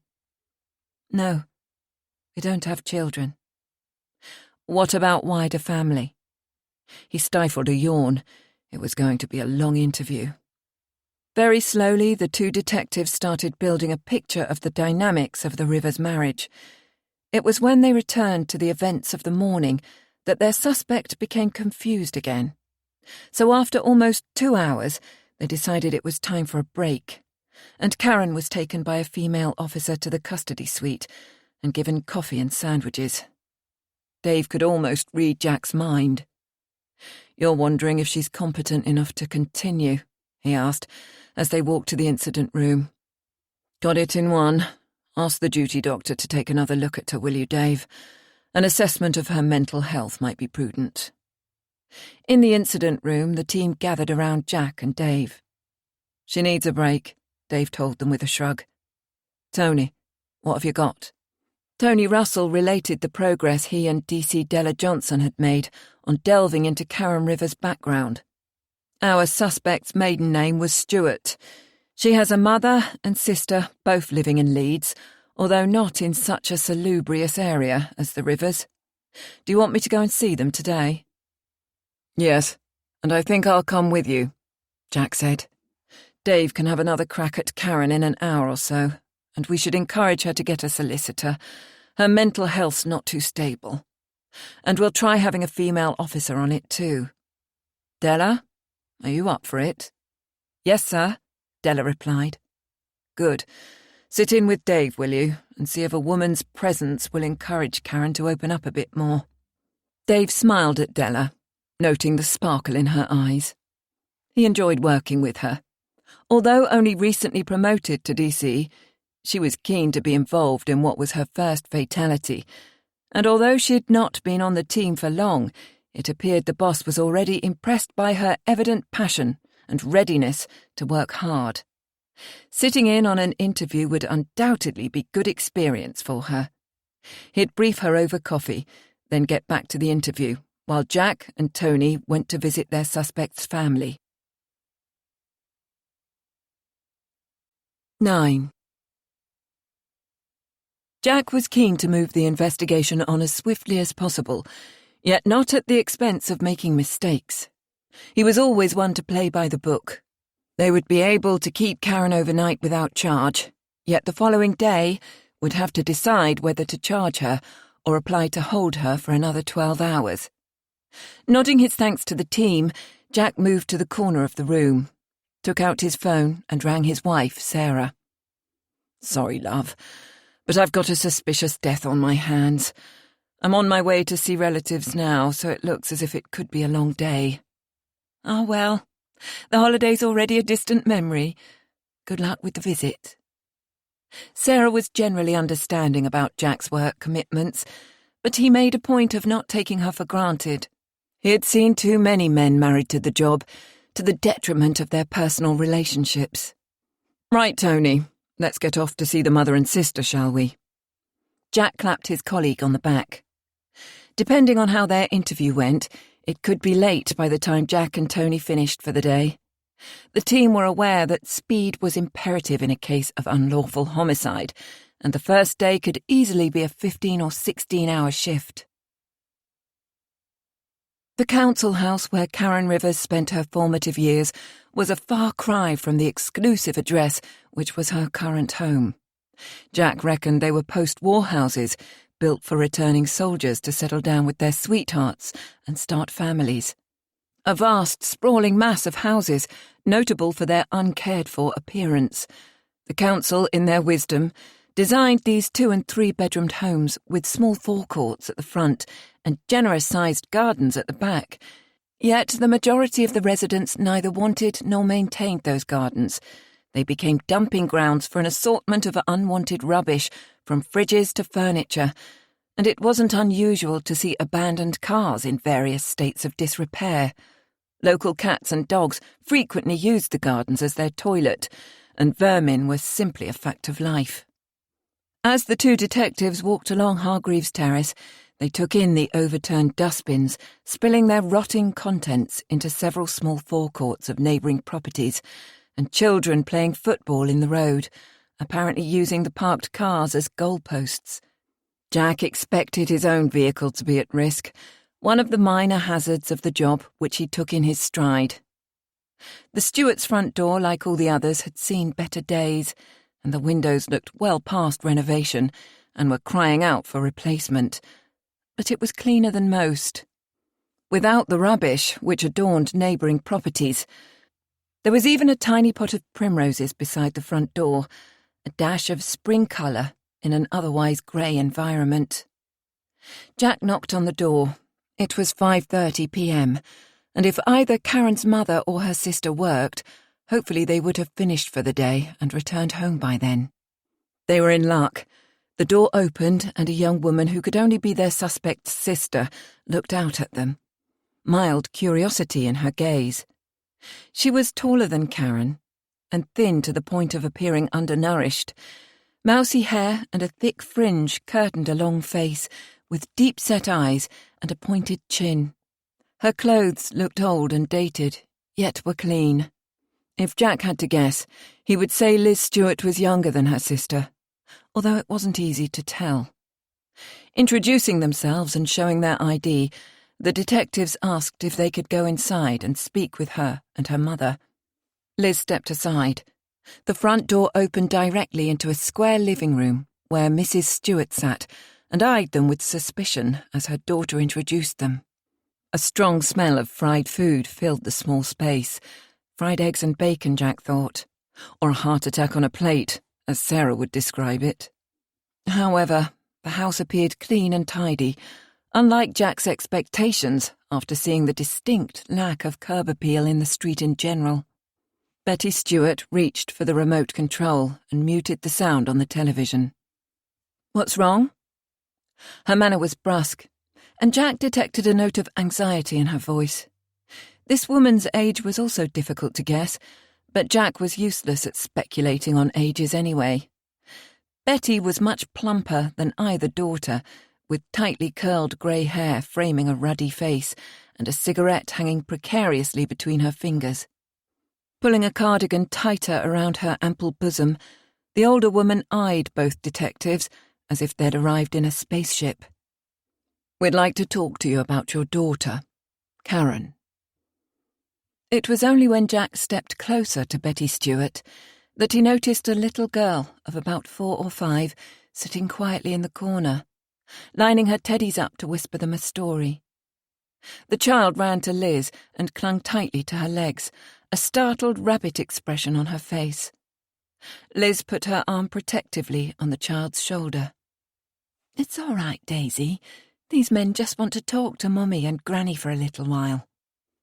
Daisy was a pretty girl, with her hair braided into 2 long pigtails, and her following remark proved what a bright child she was. "Are you policemen?" she asked. "Yes, Daisy, we are, but we won't keep Mummy for long." Jack smiled, assuming she'd heard their introductions to Liz on the doorstep. "Why don't you have uniforms on, then?" Daisy tentatively left her mother's side to ask her question and inched a little closer to Jack. "Well, we're detectives, and detectives don't wear uniforms." "Oh, poor you. That's so sad." The child looked genuinely sorry for Jack and Tony, as if being a policeman without a uniform was the worst thing imaginable. Both men were instantly taken with her little girl chatter, yet were reluctant to impart their news in her presence. Jack managed to relay this to Liz Stewart with a simple look. "Be a good girl, Daisy, and go upstairs to wash your hands for tea. Don't come down till I call you, mind," Liz instructed, and the girl gathered up her teddies and ran obediently upstairs, humming a familiar nursery rhyme as she went. Jack turned his attention to Betty Stewart, who finally invited them to sit down, pointing to a somewhat battered sofa covered with a chintzy throw. "I'm sorry to have to tell you that your son-in-law, William Rivers, was killed earlier this morning." Jack broke the news, while he and Dave Bennett scrutinised the women for their reactions. "Karen is fine, and currently helping us piece together what happened." "How did he die?" Betty was quick to ask. Jack chose his words carefully. "There was an incident at your daughter's home, and he received a fatal injury." "So we're not talking about a heart attack here, and you want to know if our Karen's capable of killing him?" Betty replied without hesitation. Jack was surprised at her perception. She'd correctly read the backstory of his words. Liz Stewart, Karen's sister, remained silent, looking anxiously from her mother to the detectives. The cause of death has yet to be confirmed, but yes, it's currently being investigated as suspicious. I know this must be a shock for you both, and I'm sorry for the intrusion. What we're trying to do now is build up a picture of your daughter's marriage and her relationship with you and any friends or other close relatives. We don't have a relationship with Karen. She ditched us when she married the poor sod. Before that, even. Not good enough for her then, were we, Liz? Betty looked at her daughter, who nodded vigorously in agreement. When was the last time you saw Karen, Mrs. Stewart? Tony asked. Must be over 4 years ago now. A few months before she married Bill. We didn't even get an invitation to the wedding. Didn't want to know us when she met him. He was her ticket to the high life, and she never looked back, not even to say goodbye. Huh, it doesn't look as if it's worked out quite as she expected, though, does it? And there's been no other contact? Phone calls, letters, anything at all? Tony asked.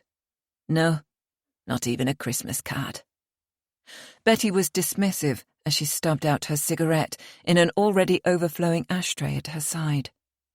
Finally, Liz Stewart found her tongue. We tried to contact her. We sent a birthday card to her old address and tried to ring a few times, but she'd changed her number. It was quite clear she wanted nothing more to do with us. Is there a reason for that? A particular argument, maybe? Jack probed. Liz looked as though she was about to answer when her mother cut her off. No, nothing. She'd just got too big for her boots.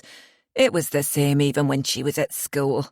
And then, when she met William Rivers, we became no more than an embarrassment to her.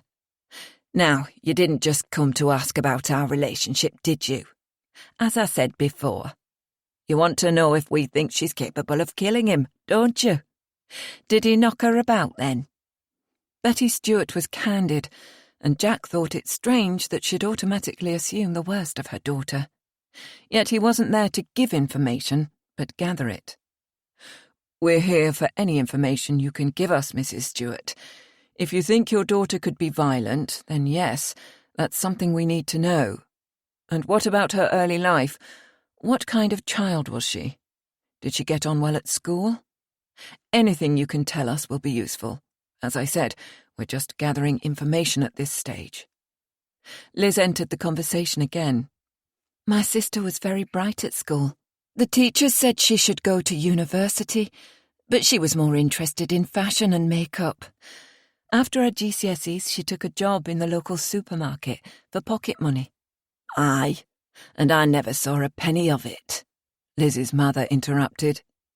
Instead, she expected me to keep her, while she spent everything she earned on fancy clothes and getting her nails done. Then one day she upped and left, not even a goodbye. Just a note, saying she was fed up with life here and not to try to contact her. Betty Stewart wrinkled her nose. And was that the last time you saw Karen? Tony asked. Yes, it was. Not a peep since. We heard she'd moved in with a friend in a flat somewhere in the city, and then nothing more until her engagement to Bill. She must have thought all her dreams had come true. Bill having money certainly made up for him being so much older than our Karen, and having nothing much in the looks department either, Betty sniffed. Tony continued the questioning. Did you meet Mr. Rivers when they became engaged? No, just saw the wedding pictures in the paper and heard the usual gossip down the precinct. Betty Stewart was clearly bitter about her daughter's rejection of her family, but sadly had nothing much to contribute other than a sketchy picture of the adolescent Karen. And yourselves, could you tell us where you work, Mrs. Stewart, Elizabeth? What's that got to do with anything? Think we killed the poor bloke now, do you? The older lady wasn't making their job any easier. As I said, we're just building up a picture of Karen's life, and as you're her closest relatives, it'll help to have some knowledge of your family. Mum's retired, and I work at the bookies down the precinct," Liz answered, apparently ignoring the reproachful look her mother flashed in her direction. There was little more to be gained for the time being, so Jack thanked the Stewarts for their help and left feeling very little wiser. Back in the car, Tony drove, while Jack took a call from Dave Bennett to say William Rivers' mother had formally identified the body. As expected, the elderly lady was distraught, and a uniformed officer was taking her home. Jack was considering DC Della Johnson to act as family liaison officer. Always keen to add another string to her bow, the young officer had recently completed the required course. "Thanks, Dave. I'd like Della to act as FLO in this case, so would you sound her out for me? And after you've interviewed Karen, could you both visit the old lady? Perhaps an informal interview with Mrs. Rivers Sr. will help to build a broader picture of her son's marriage, rather than relying solely on Karen's version." "On it, boss. We're just going back to talk to Karen now, and I think Della will love the idea of being the FLO. Jack thanked Dave. His colleagues would be working overtime, and he was grateful for their diligence and commitment to duty. "The Stewarts didn't ask how Karen was, did they?" Tony said when Jack had finished his call. "No, and they showed very little curiosity as to where she was and what would happen to her in the immediate future. They're either totally disinterested in Karen, or they're playing their cards close to their chests. And neither seemed particularly shocked at the news. No tears or displays of emotion. But I've a feeling Liz might have been a bit more forthcoming if her mother hadn't been there. It might be worth paying her a visit at the bookies sometime. Time will tell, I suppose. For now, I'd like to head back to the station to see how Dave and Della are getting on with our suspect. You can knock off now if you like, Tony. We've probably done as much as we can for today. We'll start again with fresh eyes tomorrow, and hopefully get more out of Karen once she's spent a night considering the day's events."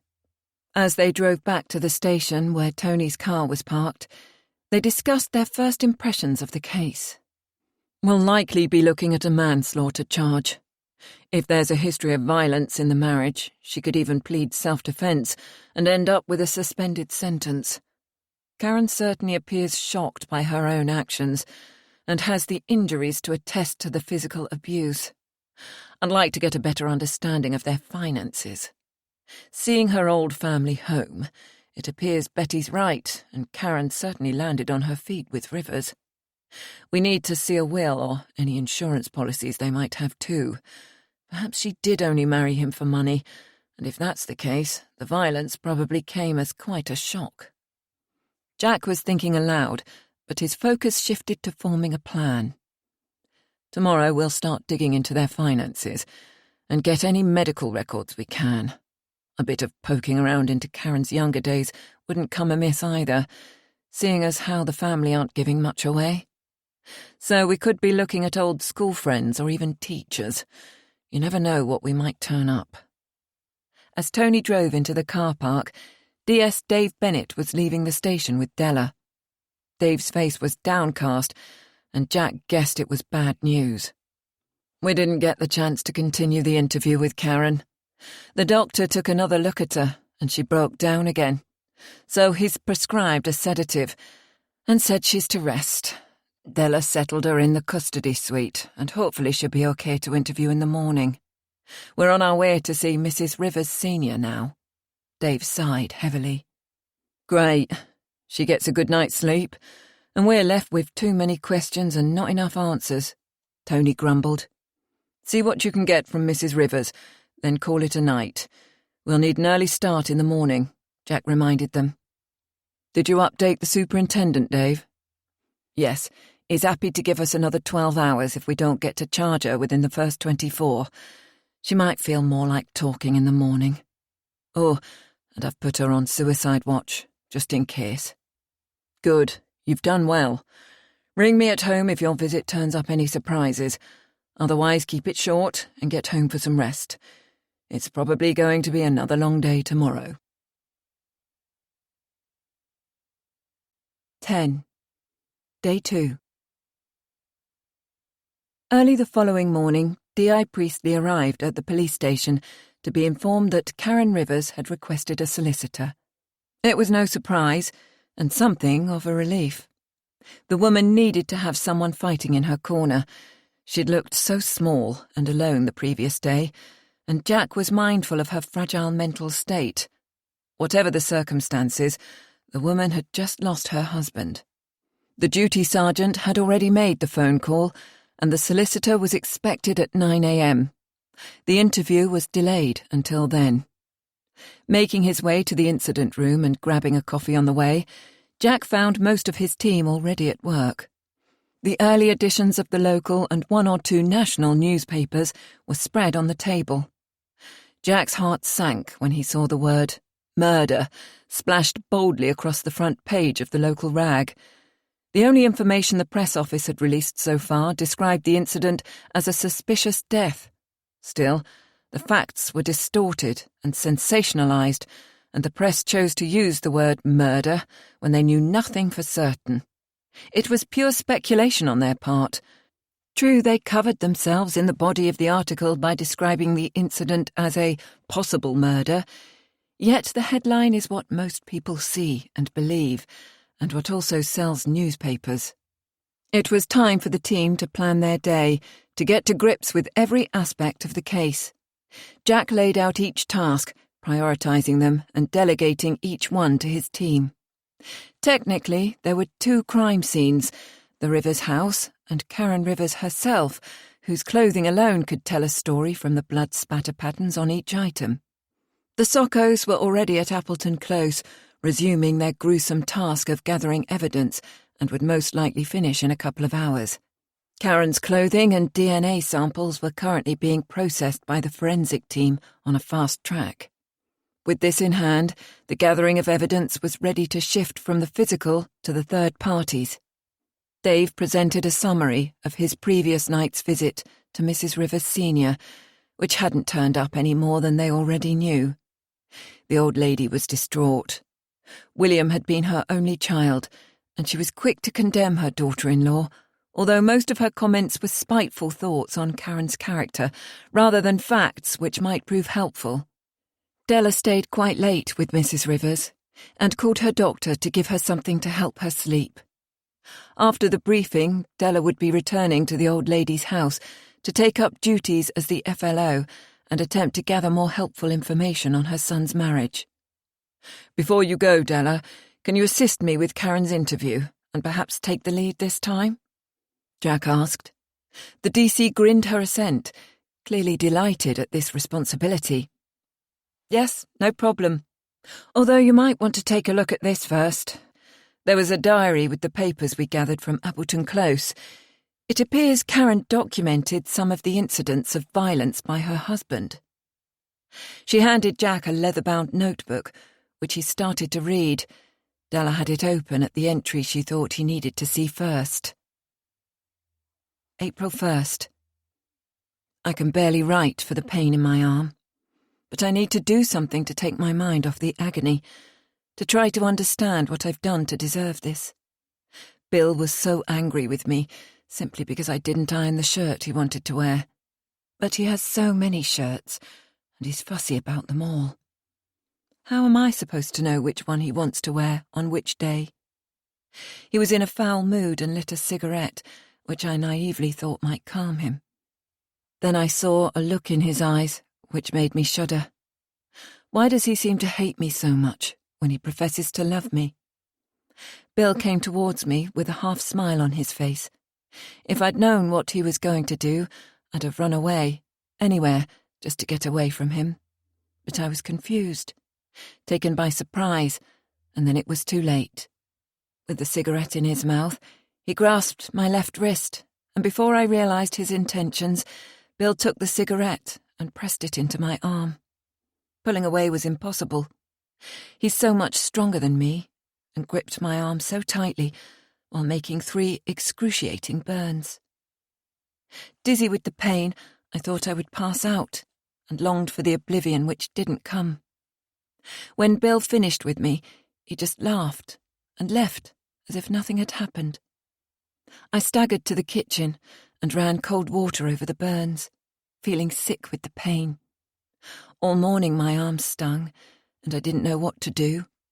I couldn't bear to put a bandage on it. The dressing might have stuck to the weeping wounds, so I left it open and tried to go about my chores. That evening, when Bill was due home from work, I was close to panic, wondering what might happen next. It was quite a surprise when he arrived carrying a huge bouquet of flowers and said nothing about the morning's incident. The flowers must mean he regrets his actions, surely. And he was attentive toward me all evening, even complimenting the meal I'd made for him. Perhaps I read too much into things. Tonight he's more like the Bill I married, so hopefully it won't happen again. Jack felt nauseous just reading the words. The evidence of this incident was visible on Karen's arm. Scars which would remain with her forever, a constant reminder of her husband's cruelty. How, he wondered, could one human being behave in such a deliberate and callous way, and to someone they were supposed to love, too?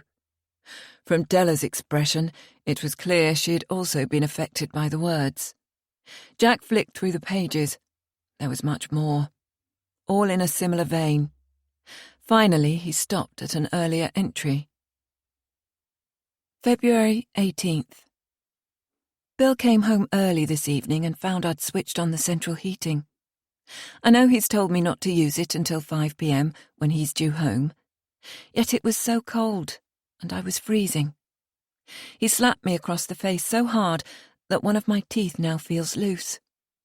I could taste blood in my mouth for the rest of the evening. To make sure I can't use the heating while he's out again, Bill set it on a timer, and he said he'll know if I try to override it. Sometimes I don't understand my husband. It's not as if we can't afford to heat the house. It just seems he wants to make me suffer. But why? What have I done to deserve this? I know a diary can't be used as evidence, yet it gives us something to work with, doesn't it, sir? Della asked, when Jack finished reading the entries. We certainly need to go through it all, but you're right. It's not evidence as such, although it could be pertinent as to background, the Rivers relationship and such. If you're happy to keep working on it, carry on and let me know if there's anything else relevant, Della. Turning back to the team, Jack asked his DS. Did the house-to-house throw up anything useful, Tony? Not so far. One man was returning from walking his dog at roughly the same time we got the 999 call and said the street was quiet then. It would be almost impossible to hear noises coming from inside the property. The houses are all set well back from the road. If his timing's right, it seems that the presence of a third person outside the house is improbable. Anyone fleeing the scene would have been noticed. 1 or 2 women said their husbands were leaving for work around the time in question, so a team's going back to speak to them again later today. 3 neighbouring properties have CCTV, but we've checked all the footage and drawn a blank there too, sir. Thanks, Tony. Dave, I was hoping you could look into William Rivers' finances. The papers from his desk are a good place to start. I want to know exactly how much he was worth, who benefits in his will, any insurance policies. You know the drill. We also need to know more about his business, financial stability, any enemies, that sort of thing. Tony, take someone from uniform to the school Karen attended as a girl. Find out as much as you can. Close friends, enemies, any trouble she might have been in. What her teachers thought of her and the family. It's not too many years since she left. Surely someone will remember her. Jack stood to indicate the briefing was over, and the team dispersed to attend to their allotted tasks. 11. After the briefing, Jack and Della headed for the interview room. The solicitor was present by then and had been ensconced with his client for the last 15 minutes. He was a diminutive figure, barrel-chested with short arms and legs, and wearing a dated grey 3-piece suit complete with a red pocket handkerchief peeking from his breast pocket. The solicitor rose when the detectives entered the room, tugging at his jacket, and standing as tall as he could, as if to assert his superior position. Karen Rivers looked up, pale, yet appearing somewhat calmer than the previous day. Jack surmised the woman had probably had more sleep than he had. After introductions, the solicitor's name was Mr. Nigel Albright, a rather unfortunate name in the circumstances, Jack thought. Della opened the interview by reminding Karen of the tape recorder and that she was still under caution. "Did you manage to get any sleep?" Della asked, attempting to get their suspect on side. "A little," was the whispered reply. "We're still trying to piece together the events of yesterday, Karen, and I know we've probably asked some of these questions already, but do you think you could tell us again exactly what happened?" The solicitor gave his client a brief nod, and she took a deep breath, which seemed to catch in her throat as she started to speak. "I was in the kitchen, making breakfast, when Bill came in shouting, wanting to know why I'd slept on the sofa. He was angry and came towards me. I knew he was going to hurt me again, and I couldn't take any more." Karen looked down at her hands, which were clasped so tightly together that the knuckles were white. Her voice dropped to almost a whisper as she continued. "The knife was in the block on the worktop. I must have picked it up, although I don't remember doing so. Just to frighten him a little, to keep him away from me, you know? Bill kept coming at me, saying awful things about how useless I was, and the names he called me were horrible. The next thing I knew, the knife was in his chest, and there was blood everywhere. I didn't know what to do, so I dialed 999.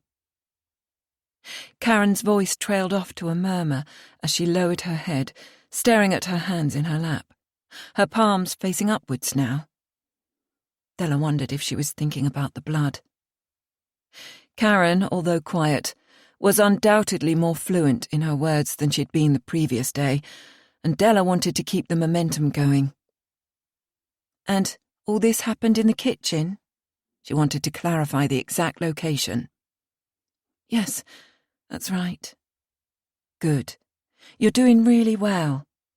But just to be clear, there was broken glass and crockery on the kitchen floor. How did it get there?" After a slight hesitation, Karen frowned. "It was from the night before. We'd argued, and Bill started throwing things." "What was the argument about?" Della's tone was perfect, even and gentle. "I honestly don't know.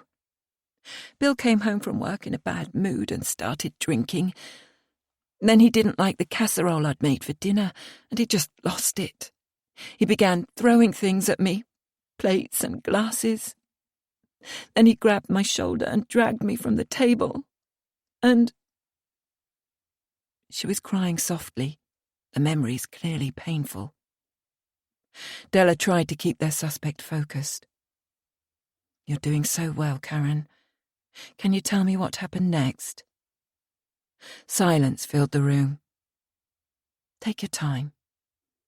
I know it must be difficult, but anything you can tell us will help us to understand the events leading up to your husband's death." The DC's voice was encouraging, keeping the narrative going as she silently prayed Karen wouldn't dry up again. He forced himself on me." Tears were falling then. Karen hung her head, allowing her hair to fall over her face. "Do you mean sexually?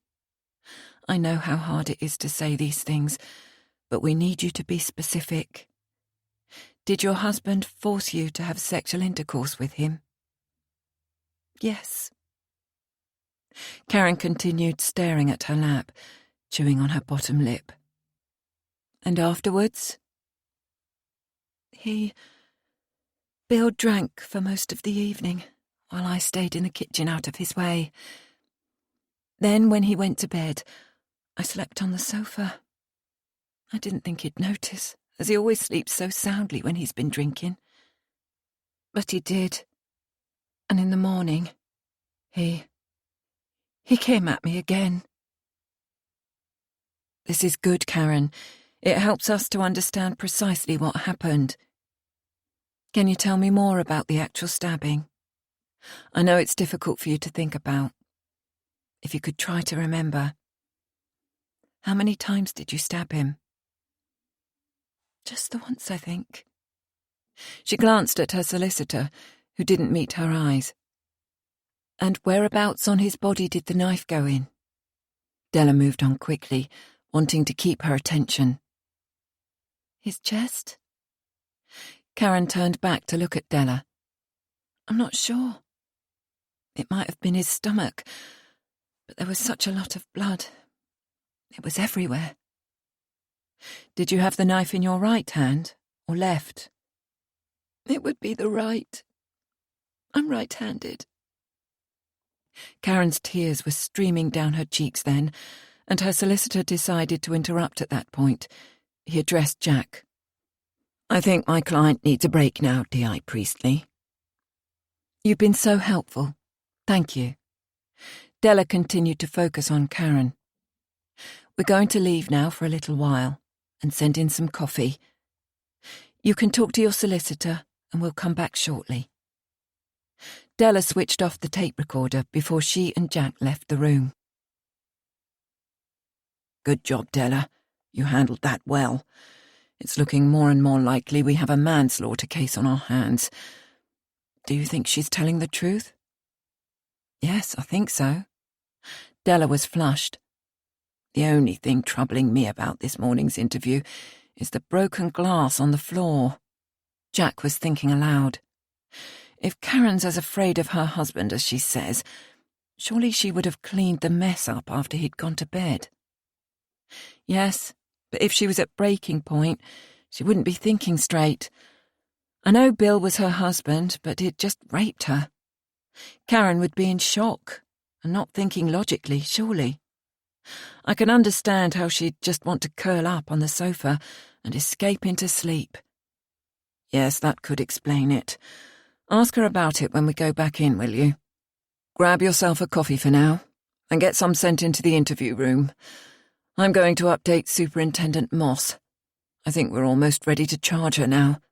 The only other thing which occurred to me is that now Karen's claimed her husband raped her. We need the doctor to examine her again. Can you ring him and fix that up, Della? Sure can. I'll get straight onto it. The superintendent looked up from his desk when Jack tapped on the door.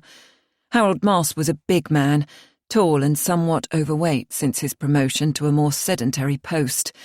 His firm handshake was legendary among his colleagues, with his huge hands resembling a farmer's rather than an office worker. Intelligent blue eyes peered out at Jack from his ruddy face, and his eyebrows were raised in expectation. The two men had built a good relationship during the years they'd worked together, and the super rarely interfered in any of Jack's cases, having complete trust in his DI. This case was no different, and Moss listened carefully to his DI's opinion. Jack updated his boss. It's looking more and more like manslaughter, sir. Rivers is talking now, and so far what she says tallies with the wider investigation. We're still digging around, but as yet there's no indication of a third party, and for the moment there seems sufficient evidence to bring a charge of manslaughter. Her solicitor can arrange release on bail. I shouldn't think she's a flight risk. After asking only a few questions, the superintendent appeared satisfied that Jack had amassed sufficient evidence to proceed. With a valid confession in place, Moss concurred that they should charge Karen Rivers with manslaughter. 30 minutes later, Jack and Della were on their way back to the interview room. Della had spoken to the doctor, who would see Karen as soon as he was free. He didn't seem a happy bunny, having to do another examination, and he whittled on about it being too late to confirm rape, or even if sexual intercourse had occurred. I get his point, but we still have to try. Now, there's only another 2 or 3 questions, Della, the first one being about the breakages from the evening before the killing. You did well earlier, so you may as well keep the lead. Della had to remove the smile from her face as they entered the interview room and remind herself she shouldn't be enjoying the investigation quite so much. She acknowledged Karen with a nod and switched on the tape recorder. Going back to the night when Bill attacked you, did you not think to clear up the broken glass in the kitchen afterwards, Karen? Especially if you spent the night in there? Della opened with this question, as Jack had asked. What?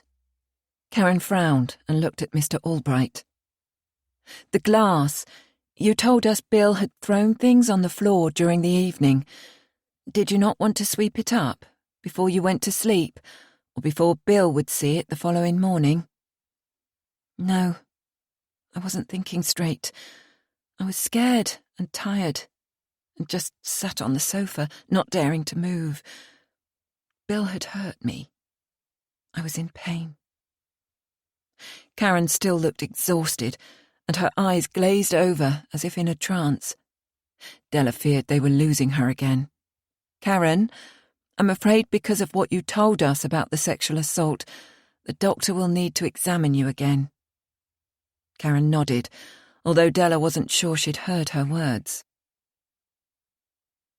20 minutes later, in her solicitor's presence, Della charged Karen Rivers with the manslaughter of her husband, William Rivers. Before Mr. Albright left the interview room, Jack asked if Karen would give permission for them to obtain her medical records to help with the investigation. The solicitor nodded to his client, and she duly signed the forms Jack had brought with him, and mentioned she'd been seeing a counsellor too. Will I have to stay in prison? Karen asked. Mr. Albright can apply for bail, which we won't oppose as the charge is manslaughter, not murder. Karen cringed at the hard, cold words. By the end of today, we should be able to release your house, and you can go back there, unless you'd prefer to stay elsewhere. Your mother's house, perhaps, Jack suggested. No, I'd like to go home. The decision took no deliberation. The CPS will also want you to see a doctor, a psychiatrist, for an assessment. It's routine in cases like this, as I'm sure your solicitor will explain. When you've been cleared for release, we'll need to know where you are at all times, so please remain in Leeds so we can contact you if we need to. Jack smiled before he and Della left to continue with the investigation. Karen's solicitor would set the wheels in motion for bail, and no doubt enlighten her as to what to expect as the case progressed. But while Mr. Albright would prepare his client for a custodial sentence, he would almost certainly be working on a self-defense strategy in the hope of a suspended sentence. 12. DC Tony Russell pulled into the drive of St. Bede's Academy, a purpose-built secondary school on the edge of the estate where the Stewarts lived, with PC Martin Smith accompanying him. I used to come here many moons ago, Martin admitted, as they made their way to the office. Couldn't wait to leave. I never understand why people insist school days are the best days of your life. They certainly weren't for me. The young PC looked around and shuddered at the memories. Can't say mine were either, come to think of it, Tony agreed. But they have it much easier these days. Too much free time and not enough discipline, if you ask me. And they can use computers. We got our knuckles wrapped if we were found with so much as a calculator up our sleeves. Goodness, it seems so much smaller than I remember, yet just as intimidating. Martin swallowed hard. The two stood outside the main entrance, and Tony pressed the buzzer on the intercom system. And that's another thing, Martin said. Security. Is it to keep us out or the pupils in? A woman's voice came through the speaker, inquiring the purpose of their visit. Tony identified themselves as police officers and asked to speak to the head teacher. The door buzzed, and they pushed it open into a large lobby where the secretary met them. Both officers pulled out their warrant cards and in turn were shown into a waiting area while a secretary went to see if the head teacher was available. 5 minutes later, the officers were seated in Mr. Wilson's cosy office and offered coffee, which they gratefully accepted. Martin Smith still felt decidedly uncomfortable. Being in this particular room held a few embarrassing memories for him. Tony stated the purpose of their visit. "I'm afraid I've only been here for the last 4 years, so the name means nothing to me," the headmaster told them. "But I'll get Gina to pull any records we might have, and there are a couple of teachers who've been around forever. I could ask them to speak to you, if it would help." "Yes, that would be perfect, Mr. Wilson. Thank you." Tony smiled. "Morning breaks in 10 minutes. I'll see if they can speak to you then, and you can use my office." He pushed a buzzer and asked for someone to send the message to Mr. Bates and Mrs. Carter, the teachers he'd mentioned. Almost as soon as she entered the room, a pungent smell filled the air, as Mrs. Carter's heavy floral scent reached their nostrils. The 2 teachers sat opposite the police officers and listened as Tony explained why they were there. "I remember the family," Mrs. Carter said, when the detectives asked for recollections of the Stewart family. "There were 2 girls, and Karen was the elder, a bright student who unfortunately seemed intent on wasting her talents. Hit adolescence and went completely off track, did our Karen. Such a shame, really. I was her form tutor for a while." "Was there anything in particular you can remember, or just a general lack of interest in her studies?" Tony asked. "She did seem more interested in the boys than her exams, and we caught her smoking on school premises more than once. But at least it was only cigarettes, not like these days. It seemed as if she was simply marking time during her last year, keen to get out into the adult world. A sad case, really. An utter waste of potential." "Mr. Bates, can you remember anything at all about Karen?" Tony turned to her more silent colleague. "My memory isn't as good as Julie's, and it must be, 8 or 9 years ago now?" "That's right. What subject did you take her for?" Tony asked. "Oh, I'm a PE teacher. She played hockey and tennis, if I remember correctly, as all 5th-year girls do." "Did she excel in sport?" "I honestly can't remember. She would have only been with me for 2 periods a week. Sorry." Mr. Bates' eyes darted from one police officer to the other, and he shrugged, as if to indicate he had nothing more to say. "Her sister Elizabeth was a different kettle of fish. She was never any trouble, but sadly didn't have the brains Karen was gifted with, and struggled on the academic front," Mrs. Carter added. "Do you remember the parents at all? The family lived on Hargreaves Terrace." "Yes, of course. Now you come to mention it. I remember Karen's father dying. It was about the time she was due to take her GCSEs.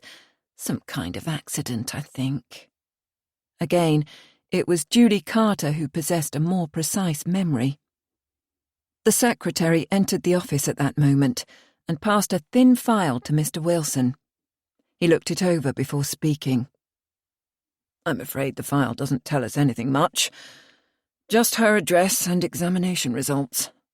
After Karen left, we received only one request for a reference for a job in a local supermarket. Then nothing further at all, which isn't unusual for most of our students." The headmaster seemed to think the visit was over. A bell was ringing in the corridor outside, and presumably he wanted his staff to get back to their pupils. "Thank you for your help." Tony addressed the headmaster, then turned to the 2 teachers. "If you do remember anything else, please give us a ring."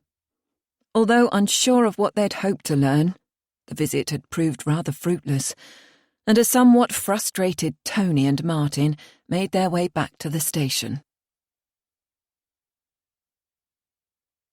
13. Jack was studying a document when Tony entered the incident room and waved the DC over to share the contents. "It's the autopsy report." Jack's face was grave.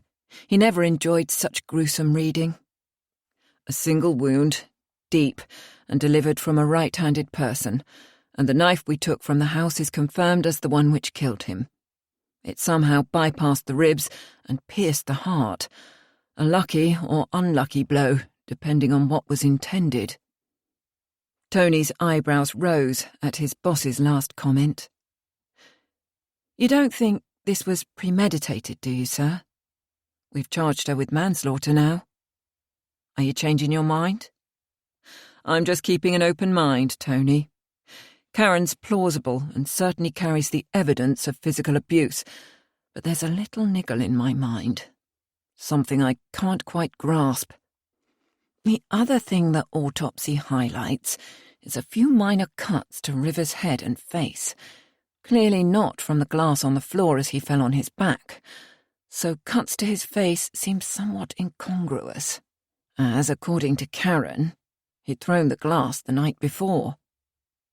Jack spread the crime scene photographs on the desk in front of him, and he and Tony studied them closely, the DC trying to follow Jack's train of thought. Does it matter when the glass was thrown? He asked. Karen was confused. Who wouldn't be? And you always tell me a crime scene that's too straightforward is probably contrived. Goodness, Tony, I didn't think you ever listened to what I say. Jack laughed, yet remained perplexed, unable to visualize exactly what had happened in the Rivers house that morning, a fact which troubled him. He liked to understand and build up a picture of every movement of a crime scene. Dave Bennett approached the pair. I'm just off to Rivers' office. Apparently he was a genius with technology and invented an online security system about 12 years ago, which grew into a license to print money. Over the years, it seems he's refined the software, and it's now a global bestseller. He must be worth millions. Sorry, he was worth millions. I've also been going through the copy of the will we found at the house. It's dated 4 years ago, shortly after his marriage to Karen. She inherits everything. No other beneficiaries, not even his mother, or the local cat's home. Yeah, but no one expects to die before a parent. I certainly wouldn't think to include my mum in my will, Tony said. Yes, I suppose you're right. Nothing suspicious there, then. Is the original with a solicitor? Jack asked. It is. A local firm, Black & Sugden, in Post House Lane. Mr. Black is also the executor of the will. Good. When you've been to Rivers' office, call in there, Dave, to find out if Rivers made another will since the original, or if a codicil's been added with any significant changes. Jack was reasonably pleased with how the investigation was pulling together. However, it was only the second day, and he'd learned over the years never to take anything for granted. The unexpected could always be around the next corner, waiting to hijack you. And he still had a niggling feeling that there was more to this case than they were seeing. Dave arrived at Rivers' company within half an hour and was greeted by a man who introduced himself as Jerry Sutherland, Rivers' deputy. The office was a modern, exclusive new build with high ceilings and bright lighting. Inside was all glass and chrome, quite dazzling, and the soft furnishings were unexpectedly comfortable. The coffee was fresh and strong too, 100 times better than the machine stuff they suffered at the station. The large, spacious area was divided by full-length glass partitions, 1/3 of the space sectioned off, though visible to the workforce, obviously for the managing director, with a plush leather chair, noticeably empty, and a large black glass desk, more, Dave thought, for style than functionality. Adjacent to the entrance were 2 other doors, presumably a bathroom and storage, and the remaining 2/3 of the floor space held desks for the 4 other people who worked with Rivers. Sutherland was a somewhat geeky-looking man in his late 20s, whose overlarge glasses constantly slipped down his nose, requiring correction every minute or so. 2 other men were cloistered deep in conversation in a corner by the coffee machine. Only one woman was on the team, and she was currently staring out of the window, apparently oblivious to what was happening around her. Her body language suggested she did not wish to be approached. Dave thought it sensible to speak first with the deputy, Jerry Sutherland, who was bursting to relate the events of the previous day. It was such a shock. Sutherland spoke quickly, firing out words like bullets. We knew nothing when we turned up for work yesterday. Bill's always here first, and unlocks the office, you see. So I knew something was wrong when he wasn't here. Then we couldn't reach him on his phone, and eventually when I tried the landline, a police officer answered and told me it wasn't possible to speak to either him or his wife. I then had to go home to fetch my set of keys, which I rarely need with Bill here all the time. We muddled through, waiting to hear from Bill, and then we heard on the local radio that he was dead. We didn't know what to do. Still don't, really. But I suppose Mrs. Rivers is in charge now. The deputy pushed his glasses back up his nose, paused for breath, and swallowed hard. I don't think she'll be of much assistance to you, Mr. Sutherland.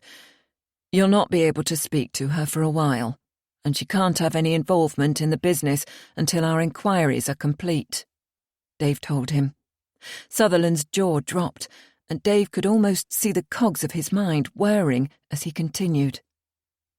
If you're the deputy, perhaps you should take charge until things settle down. Do you have work to do? Commitments to honour? Well, yes, but in the long term, what will happen then? Another push at the glasses. I'm afraid I can't advise you about that. Perhaps the company solicitor would be the one to consult. So was it an accident? Jerry looked puzzled. We're still investigating Mr. Rivers' death. Reluctant to say more, Dave moved on. Could you tell me exactly what it is you do here? It's all about online security. Bill built the company up from nothing by inventing and selling a great product. He was, constantly updating it to stay on top of the game. Jerry's brief description was probably all Dave needed to hear. All this cyber stuff wasn't really his bag. And what role do you all have here? Is this the full workforce? Dave gestured to where the other 3 workers were trying to look uninterested in their conversation. It seemed a small team for such a hugely successful business. Yes, this is it. Larry is our hacker. Jerry pointed to a young man with red hair dressed in a bright red plaid shirt. Then, in answer to Dave's raised eyebrows, he explained, He's the best, and spends his time trying to hack into our systems. If he succeeds, Bill or I will modify the security to close up the loopholes he finds. I'm also the bookkeeper. And Mick and Pam work in sales and aftercare to generate new markets and keep our regular customers happy. We also have several programmers who we outsource to when we need the extra help. They're self-employed and take work on for us during our busy times. It's a fairly small operation then, Dave asked, wondering how on earth something so small could generate such a massive income. Comparatively, yes, I suppose it is, although our turnover's considerable. Jerry answered proudly. What was Mr. Rivers like to work for, Mr. Sutherland? Great. Bill was an easy-going kind of bloke, and as long as things were running smoothly, he was happy. Did you socialise together at all? Dave hoped to gain some more insight into the man himself, his character and nature. So far, Bill Rivers appeared to be a rather bland character, and Dave liked to get a feel for the victim, to see them as a 3-dimensional person, rather than simply a body on the mortuary slab. Not really. Bill was quite a private sort of man. Quiet, even. But very generous, good bonuses at Christmas, and he paid for us all to go to a posh restaurant every quarter, too. Yet he didn't join us. Did you ever meet his wife, Karen? This wasn't what Dave expected from such a small team. He'd assumed they'd go out for drinks together, celebrate new business, the usual sort of thing. But it didn't look as if that was the case. No, never. Bill kept home and office life totally separate, Jerry replied. What about competitors? Was there any close competition for business? Any rivalry at all? In this market, competitors could be on the other side of the world. In reality, many of them are. Bill was content to make our product the best he could, and we ensured we updated our systems and offered the updates free of cost to our regular clients, which in turn generates loyalty and recommendations. Bill was big on reputation. The customer really did come first with him, so the competition was never much of an issue. Dave thanked Jerry for his help and moved on to speak to the other staff, gaining very little information from them, other than that Bill Rivers appeared to be the ideal boss and was undoubtedly well liked. Before leaving, Dave told Jerry Sutherland the name of Rivers' executor. It would be the solicitor's unenviable task to decide what would happen to the business, and with Karen as their chief suspect, as well as the main beneficiary, things could get rather complicated. 14. Fiona Singleton was expecting Karen Rivers first thing that morning, a woman she struggled to understand and who appeared to give out mixed messages. It was still unclear to Fiona what this client truly felt about her marriage or what she wanted from her counsellor. Karen was certainly candid about the violence inflicted on her by her husband and wanted Fiona to know every detail. Typically, as in many similar cases, she took the blame for her husband's behaviour on her own shoulders, insisting she had failed to do what he wanted, continually making excuses for him, and in doing so, demeaning herself. By 9:30 a.m., and with no sign of Karen, Fiona left her office to ask at the reception desk if there'd been a call to cancel the appointment, although the receptionist usually relayed messages as soon as they were received. There was nothing for her. Laura, the practice manager, saw Fiona and waved her over. "Can you pop in to see Dr. Chowdhury, Fiona? He said it was urgent." Enda Chowdhury's door was partly open as she tapped gently on it, and he was behind his desk with the morning paper in front of him. When Fiona entered, he spun the paper round so she could read the headlines. Local businessman murdered. The picture below the caption was of a rather splendid large detached house in an area of Leeds which Fiona didn't recognise. "It's William Rivers," he said. Fiona gasped. Her hand flew to her mouth as she dropped down into the seat opposite Enda's.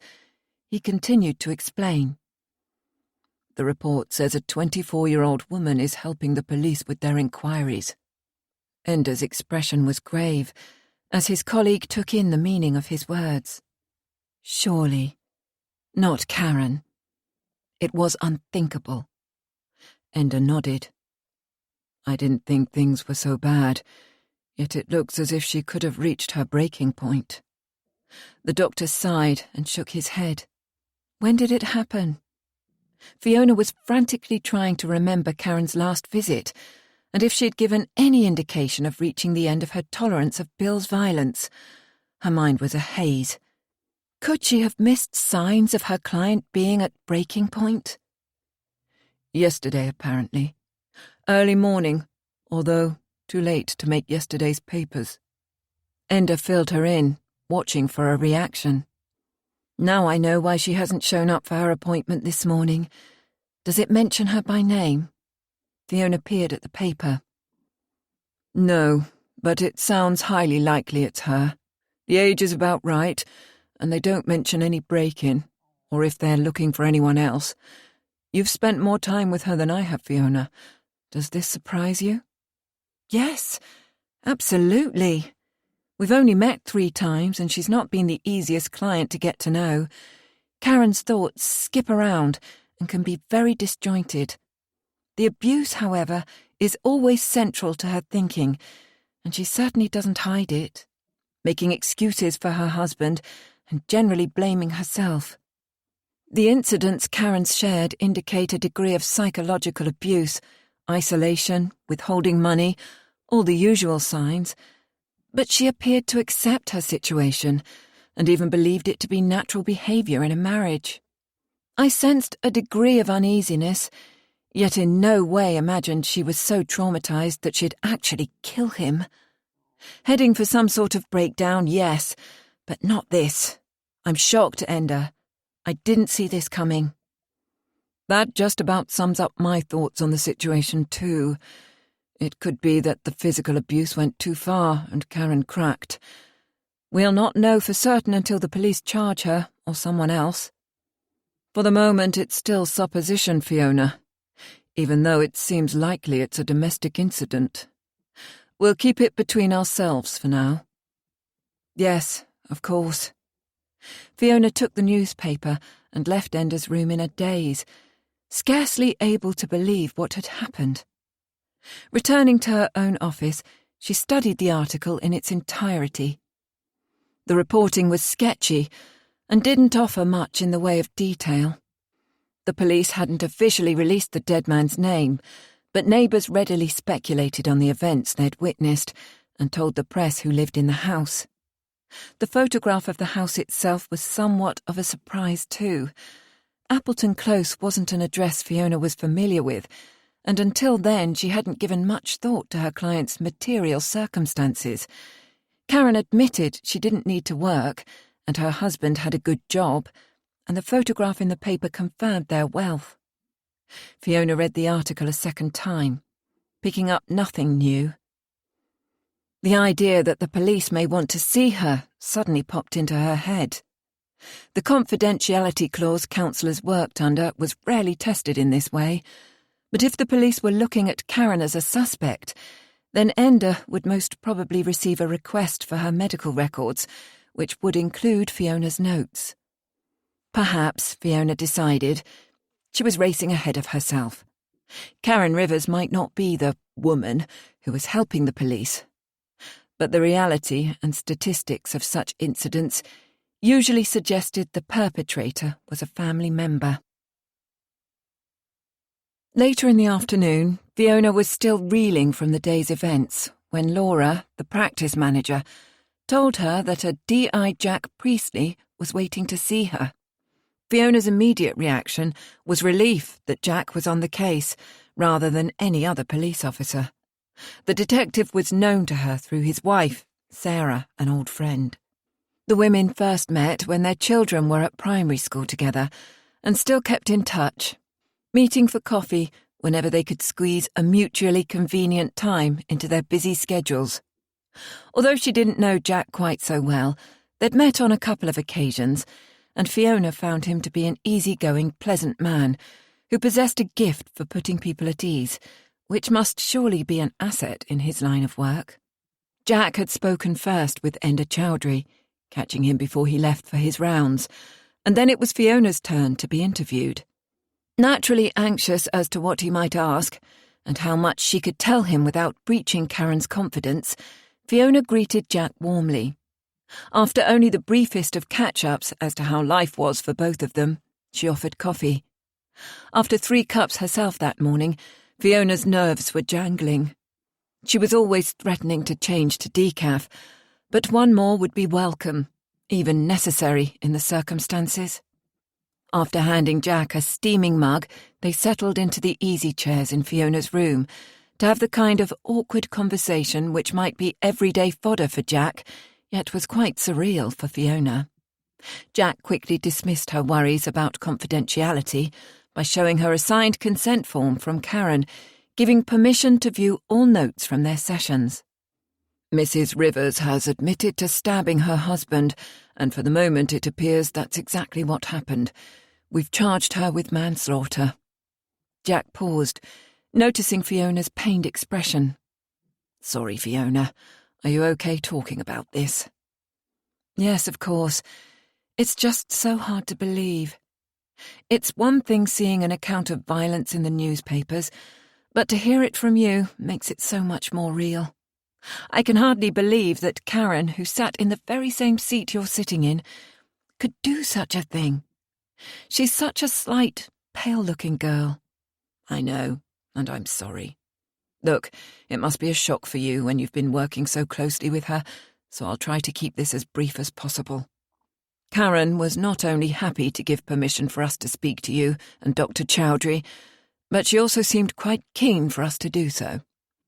The doctor has detailed her recent physical injuries, which of course we're aware of, So I wondered if you could shed more light on her state of mind.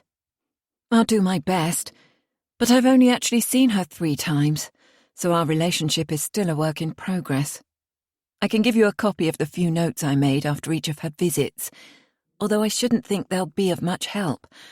I keep note-taking to a bare minimum. At this point, anything you can tell me will be helpful, and I'd appreciate your opinion of Karen too. Do you think she was capable of stabbing her husband? Jack was in his stride, and Fiona was taken aback at the direct line of questioning. She only knew Jack personally, not professionally, and it seemed in his role as a detective he wasn't a man to pussyfoot around. Wow, that's a big question.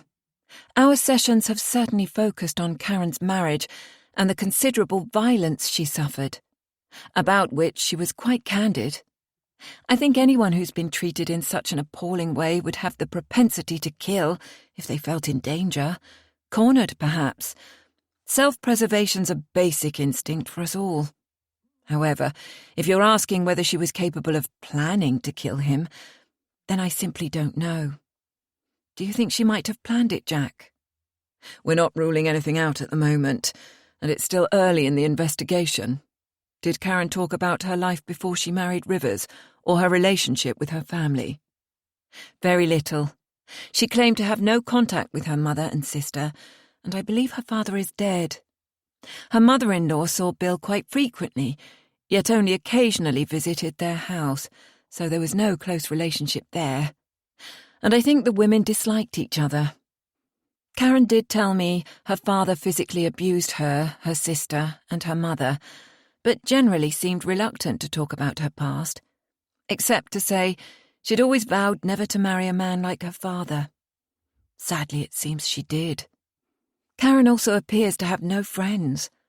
Apparently Bill didn't like her socializing when he was at work, and kept tight control of their finances too, so she rarely had money to spend on herself. And do you think she was truthful about her situation? I begin at the point of belief with all my clients, Jack, and there was no reason to doubt what she was telling me. The evidence was on her body. Fiona sighed. She didn't envy Jack his job. Whereas her default position was acceptance that her clients were truthful, which in most cases they had no reason not to be, Jack questioned everything he was told, and could believe nothing without evidence to back it up. Is it true, Fiona, that girls who've lived in an abusive household often marry men who abuse them? Not always, but yes. It's a sad fact that many do. Fiona suddenly remembered seeing Karen in the city and decided to tell Jack. There was perhaps one incident when I felt Karen wasn't truthful with me, although it was something trivial and probably quite irrelevant. What was it? Nothing significant. She told me she hadn't been out of the house since our last meeting, yet I was sure I'd seen her at the weekend with her husband in the city centre, although I could have been mistaken. Fiona experienced an awful feeling of betraying Karen by telling Jack this. Right. So, she wasn't above telling a lie. I might have been mistaken, and it could have been someone else entirely, or she may have forgotten that particular trip out. Please don't read too much into it, Jack. During our talks, she gave me the impression she stayed at home nearly all the time, concentrating on domestic chores to please Bill. That's why I was surprised to see her out, and also why I might be mistaken. And I'd never actually seen Bill, so it could have been another couple entirely. Jack pulled a photograph from his jacket pocket and showed it to Fiona. Is this the man you saw? Yes, that's him. Perhaps I should have mentioned seeing her in town to Karen, but I let it pass. Fiona shook her head sadly. So what happens to her now? Will she be released? By the end of the day, she'll probably be released on bail, on the condition she doesn't leave Leeds. Fiona was unsure where she stood concerning her client. It was feasible that Karen would want to continue their sessions, yet was that advisable? And what if she wants to come back for more counselling? Fiona hadn't a clue how she'd face that particular situation. Officially, we'd rather she didn't. Counselling can change the way people remember things, which can be confusing for them and difficult for us if we end up with more than one version of events. Yet, of course, I can't stop her coming back. But if she shares anything relevant to our investigation, you'd be obliged to tell us. You'd need to make this clear to Karen. Yes, I will. There was little more help Fiona could offer Jack, and he left after asking her to keep him updated if she saw or heard from Karen again. The counsellor agreed, inwardly battling with thoughts of whether she wanted to see this client again or not. 15. After the last couple of stressful days, the aroma of beef casserole that met Jack as he walked through his front door was precisely the kind of welcome he needed. With a good bottle of red and an evening doing nothing more taxing than watching catch-up television, he was a happy man. Sarah returned his smile, and he was again struck by how fortunate he was. Even after raising 2 boys and being married to Jack for over 20 years, his wife was an attractive woman, but her beauty was far from only skin deep. Sarah was one of life's nurturers, and not just within the family. An enthusiastic volunteer at a charity shop, a volunteer at the boys' school, even though they had long since left, and a caring friend to all those whose path crossed hers, was perhaps what made her the perfect policeman's wife. Jack was in danger of feeling smug. The house seemed quiet. Jack and Sarah hadn't yet become accustomed to their elder son, Jake, being away at university. And this week, Dan, their youngest, was on holiday in France with a group of friends from the 6th form college he attended. He was climbing Vignemale, the highest peak of the French Pyrenees, an endeavour which naturally worried his parents, although Dan was a sensible boy and already becoming quite an experienced climber. He'd also promised to keep in touch as often as he could, even if it was only to say he was unable to be reached for a day or two, a promise Jack knew he'd keep. "You've got 10 minutes before dinner's ready," Sarah said, as her husband snaked his arms around her waist while she stood at the oven, kissing the back of her warm neck. A tap on his hand with a sticky wooden spoon soon sent him packing. After a quick shower, a delicious meal and a couple of glasses of wine, Jack could feel the tension exiting his body, and he finally relaxed. Over coffee in the lounge, the conversation turned to their future, as it so often did these days. With the boys quickly approaching independence, Jack and Sarah felt in need of a change in their own lives too, and had begun to consider a move away from Leeds to somewhere quieter, somewhere which could offer a slower pace of life. Sarah opened the discussion. "If we move in the next year or so, you'll only have about 5 years before retirement, so now's probably a good time to consider it seriously." Although the years in Leeds were, without doubt, good ones, Jack acknowledged they were ready for something different, something with less pressure and away from the horrendous crimes which had dominated his career so far. "And I suppose you've been looking at properties online again?" Jack smiled. His enthusiasm matched his wife's, but he didn't have the time to dream and plan as she did. Sarah grinned. "Just a few. There are some perfect little villages in Cumbria or the Lake District, and the house prices are much more reasonable than I expected." "Okay, we'll take a look later. Oh, I meant to tell you. I saw Fiona Singleton earlier today. She's been counselling a suspect in this stabbing case I'm working on." Sarah brightened up at the mention of her friend. "Fiona, how is she?" "She seemed fine, a little shocked to find herself involved in an investigation, but she'll cope, I'm sure." "Give her my love if you see her again, won't you?" Sarah asked, reaching for her laptop as she spoke. "Before you slip back into work mode, let me show you some of the cottages I've seen." The couple spent a pleasant hour window shopping for their next home until Sarah yawned. "I don't know about you, but I'm tired. Are you coming to bed?" I'll be up in a while.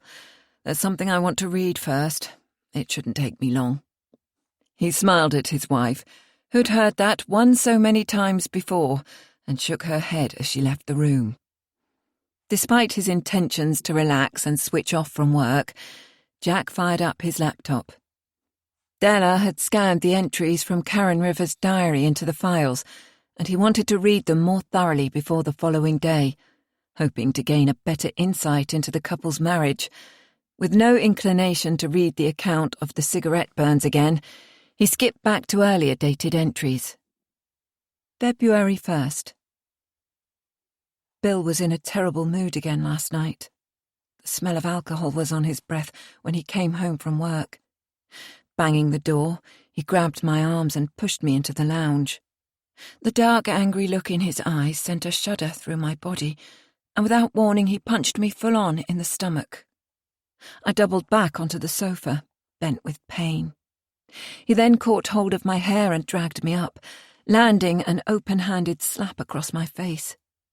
My head was spinning and I felt sick.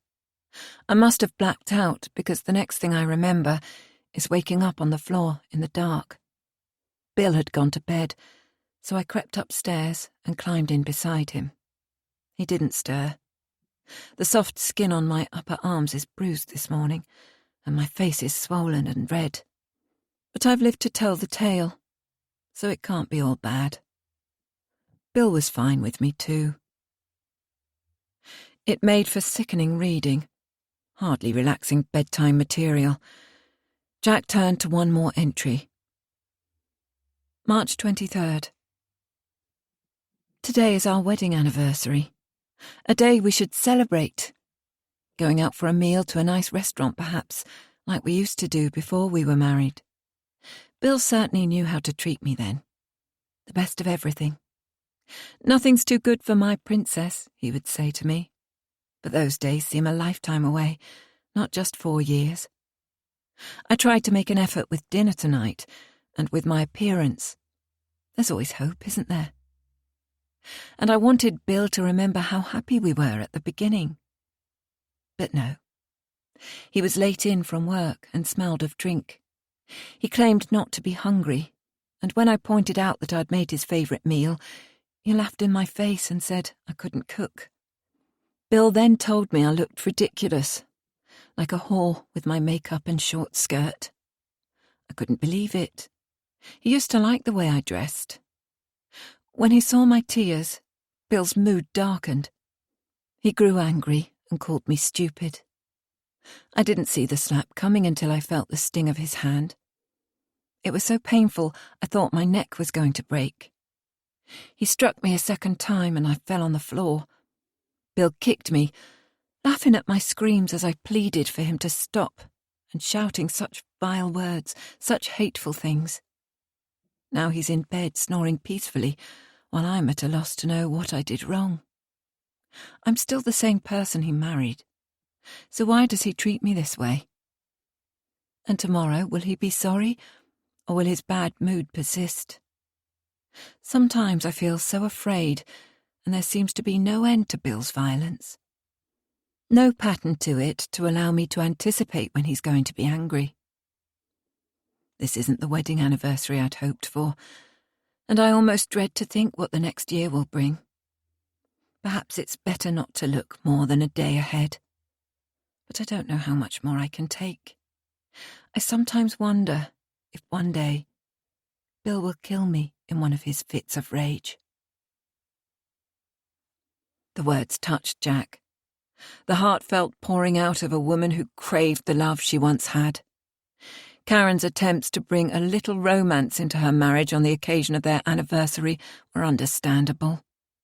He and Sarah never failed to celebrate their wedding anniversary. But Karen's efforts were in vain.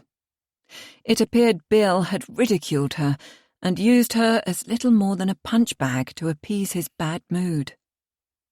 Jack understood how Karen might have been afraid of what her husband was capable of, but it appears that ultimately she'd been the one to lose control, the one to be driven to stabbing Bill.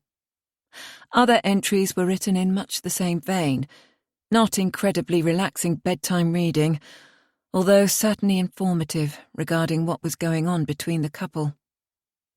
Jack had read enough. He switched off his laptop and made his way upstairs to bed, where he climbed in beside his wife's soft, warm body and thanked God for his good fortune. 16. Day 3. As Jack entered the incident room with a mug of coffee in his hand, Dave Bennett walked purposefully towards him. "The super wants to see us with an update." He raised his eyes upward to indicate the super's office. "When?" "An hour ago." "Oh, hell. Have there been any new developments overnight?" "No, nothing new. Karen was released on bail last night, as expected, and insisted on going home. Rather a surprise after the gruesome event which happened there so recently, but then she doesn't appear to have anywhere else to go." "Come on then, let's get it over with." Jack put on the jacket he'd only just removed, left his coffee on the desk, hoping it would still be warm when he came back, and the two detectives made their way to the super's office. Adjusting an already straight tie, Jack knocked on the door and tentatively pushed it open when the super called, "Come in." The big man looked up from his desk and cleared his throat. "Jack, Dave, have a seat. How far have we got with the Rivers case?" The superintendent was straight to the point and always used "we" when he really meant "you." Jack knew if the case was going badly, he'd soon revert to the pronoun "you" once again. "It's coming together nicely, sir, considering this is only the beginning of day 3, Jack reminded him. It was still too early in the investigation to have reached any conclusions. "And you're certain now that there was no third party involved?" The superintendent leaned back in his seat, tapping the end of his pen on the desk. "Absolutely.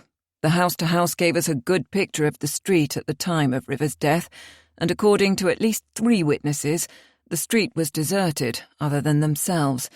Some of the neighbours have CCTV, and the tapes all confirm the same. There's also no evidence inside the house to show anyone else was present except William and Karen Rivers. So now you've charged the wife with manslaughter, we can concentrate on other things?" Both detectives were aware that Superintendent Harold Moss liked nothing more than wrapping up a case and moving swiftly on to the next, another tick in the box. "There are a few more avenues I'd like to explore first, if that's okay, sir." "Like what? It seems rather straightforward to me, Jack. What makes you think this investigation merits more time?" Moss leaned forward, a slight frown spreading across his brow. "1 or 2 things, sir. Firstly, the money involved. It seems that Rivers was worth a good few million, which conveniently all goes to the wife. Secondly, I think Karen's mother and sister know more than they're letting on, and I intend to speak to the sister again today at her workplace to see if she's any more forthcoming without her mother present. And then, after talking to Mrs. Rivers' counsellor yesterday, it appears Karen's not above telling porkies.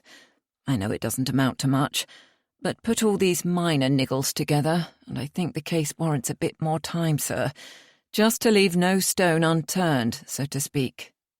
"Okay, Jack." Moss drew in a deep breath and let it out slowly. "As you say, it's still early days. Give it until the end of the week to see where it takes you. And keep me up to speed, will you?" The superintendent turned to look at a file on his desk, the sign for Jack and Dave to leave. Once out of earshot of the super's office, Dave asked, "What did you get from the counsellor, Jack?" "It's not much, but Fiona thinks she caught Karen out in a lie. Only a trivial thing, yet it makes me wonder if there's more to this than a straightforward domestic gone wrong. From the information we've gathered concerning Karen Rivers, she doesn't endear herself to those around her. I know this could be because her husband isolated her, but we've yet to find anyone to speak up for her, not even her own mother. Now, Dave, how's Della getting on with Mrs. Rivers Sr.? Any luck there?" "She's in the incident room, updating her notes before she goes back to the old ladies. We could have a word, see how it's going." Della was signing off her computer and about to leave the station. "Morning, Della," Jack greeted her. "Got anything interesting which might shed more light on our case?" "Well, if we take Mrs. Rivers Senior's word as gospel, Karen is the devil incarnate and the most vicious wife who ever walked the earth. She's got a real downer on her daughter-in-law, says she was only ever after the money, and believes it was nothing less than cold-blooded murder." "Wow, she's either one perceptive lady or the stereotypical mother-in-law from hell. What's your opinion, Della?" "Somewhere in between, I expect. And Mrs. Rivers certainly doesn't have any facts to back up her allegations. She strikes me as a bitter old lady whose only child left her to marry when she wanted him to stay at home and care for her in her old age. I don't think she'd have taken to anyone. It's not just Karen. One interesting thing, though, is that the couple met through a dating site. I'd wondered how they got together with the age difference and everything. They seem an unlikely couple, and I couldn't see them frequenting the same places, clubs, pubs or whatever. So this sort of makes sense." "Interesting. I could see William Rivers using a dating agency to find companionship and possibly to get away from an overbearing mother. But I'd like to know what Karen's reasons were for doing the same. A young, good-looking woman shouldn't have to resort to a dating agency, should she?" Jack asked. Della agreed. "That's exactly what I thought." "Look, before you go back to Mrs. Rivers' house, will you call in to see Karen at her home? See if you can get her chatting about how they met and find out how she feels about her mother-in-law." Della beamed. "Right, I'm off then." Wasting no more time, she grabbed her bag and made for the exit. Jack smiled at her eagerness. Della was on a mission. He'd like her take on Karen Rivers, and perhaps she'd get more from her, woman to woman as it were. He knew Della was enjoying her involvement in this case, and Jack was impressed with her intuition. He was happy to allow her free rein to participate fully in the investigation and follow any leads she might stumble upon. Jack turned back to his DS. "Right, Dave. You and I are off to the betting shop." 17. Della stared up at number 34 Appleton Close, a much grander place than she'd expected. Perhaps, she thought, it should be called a residence rather than a house. Della would love to look around the inside, but regrettably, her reason for being there wasn't for a grand tour, so she'd have to close her mouth and pretend being in such a lovely home was an everyday event. It took several minutes for the door to be answered. Della rang the bell 3 times before finally being greeted by a bleary-eyed Karen, who was still in her robe, even though it was 10:30 a.m. She frowned at the young police officer before standing aside to allow her in. The hallway took Della's breath away.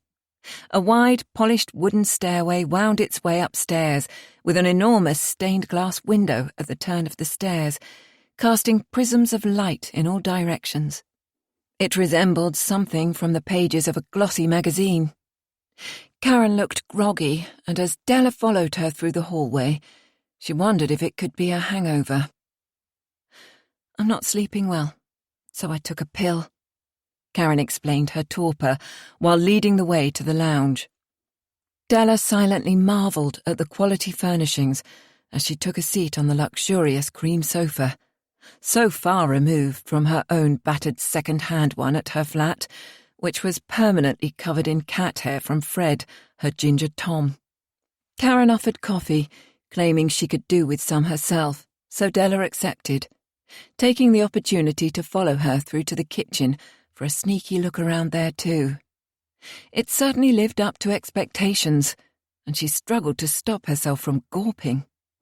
Sleek, modern fittings lined the sides of the enormous space, with an island in the middle and one of those huge American-style fridges, which, Della thought, would fill her tiny kitchen if ever she could afford such a thing. She'd need more than one promotion to be able to buy a house and contents like this. A shudder suddenly ran through Della. The kitchen was pristine, but images of a dead body and pools of blood nudged their way, uninvited, into her head, as she imagined the horrors which had occurred in the room just a couple of days ago. Della had seen the crime scene photographs and knew the reality of what had happened here. But if the images of death troubled Karen Rivers, it didn't show. On her way to Appleton Close, Della had decided to play the friendly role.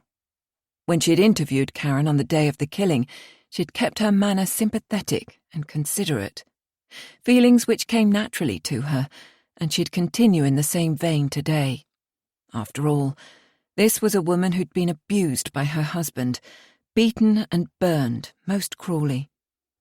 Della couldn't imagine what agonies Karen must have suffered, and the words of her diary were still fresh in the DC's mind.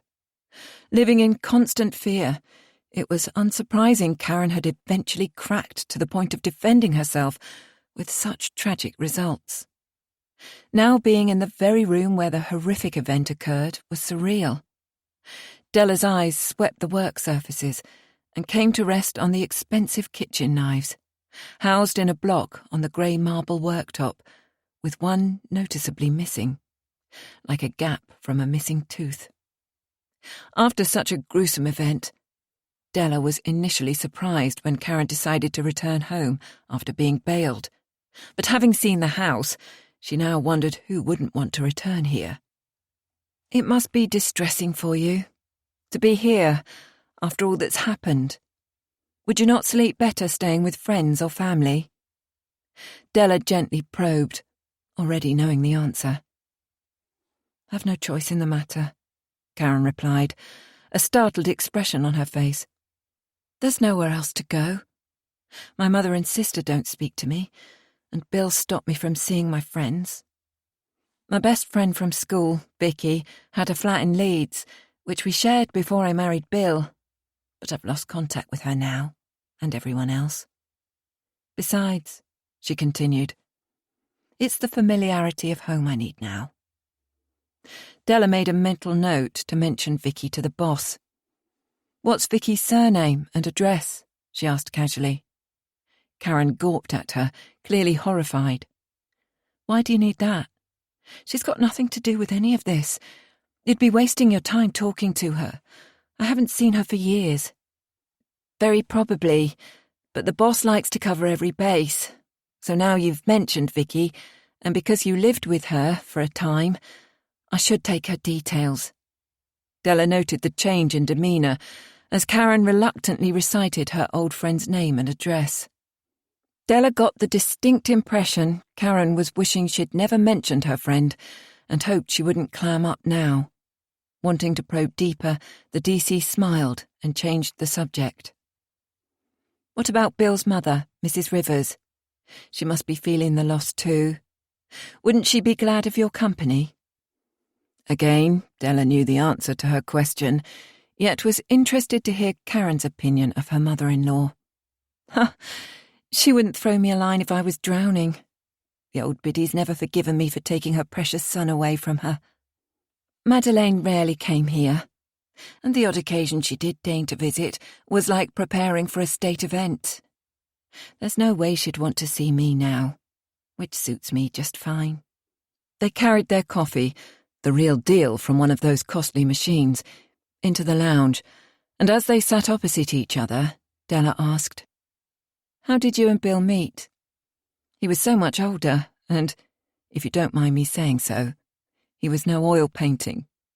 It wasn't perhaps the most professional approach, but she was keen to get Karen on side, woman to woman, and her words brought the trace of a smile to Karen's face. Della sensed her relaxing again.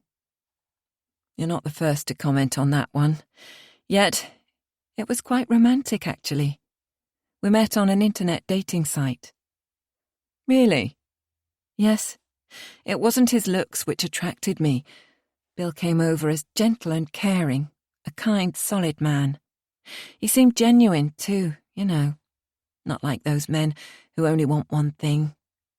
I'd had enough of that sort to last me a lifetime. Bill was refreshing after some of the others I'd dated. At the time, I even thought it was sweet that he lived at home with his mother and looked after her. I didn't find out what a battle axe she was until after we were married. And how long was it until you married? Just 3 months. Bill was so romantic at the beginning of our relationship, sending me flowers and buying little gifts all the time. I was impressed. Who wouldn't be? Now I understand what they say about marrying in haste. I didn't get to know the real Bill Rivers until it was too late. Karen's eyes filled up, and she rummaged for a tissue in her robe pocket. Della gave her a few moments to compose herself before continuing. I'm sorry. I know this must bring back memories which you'd rather forget, but you're safe now, Karen. Della was feeling her way very carefully in this conversation, hoping Karen wouldn't shut down on her now. Why did you stay with him when he became violent? He threatened me. Told me if I ever tried to leave him, he'd find me and make me sorry. I knew he meant it. Bill always carried out his threats, and by then I was afraid of him. He wasn't the same man I'd married, and there was nowhere else to go. Were there no good times at all? A few, at first. Bill took me to some fabulous restaurants, places I'd never been before. He wanted to spoil me then, but everything changed after we married. I didn't have a job when we met, and I was looking for one. I wanted to have a career of my own to make him proud of me. Then, after the honeymoon, Bill told me quite emphatically to stop looking for work. He insisted I remain at home and said he'd provide for me, which he did. Although I'd have loved a career of my own.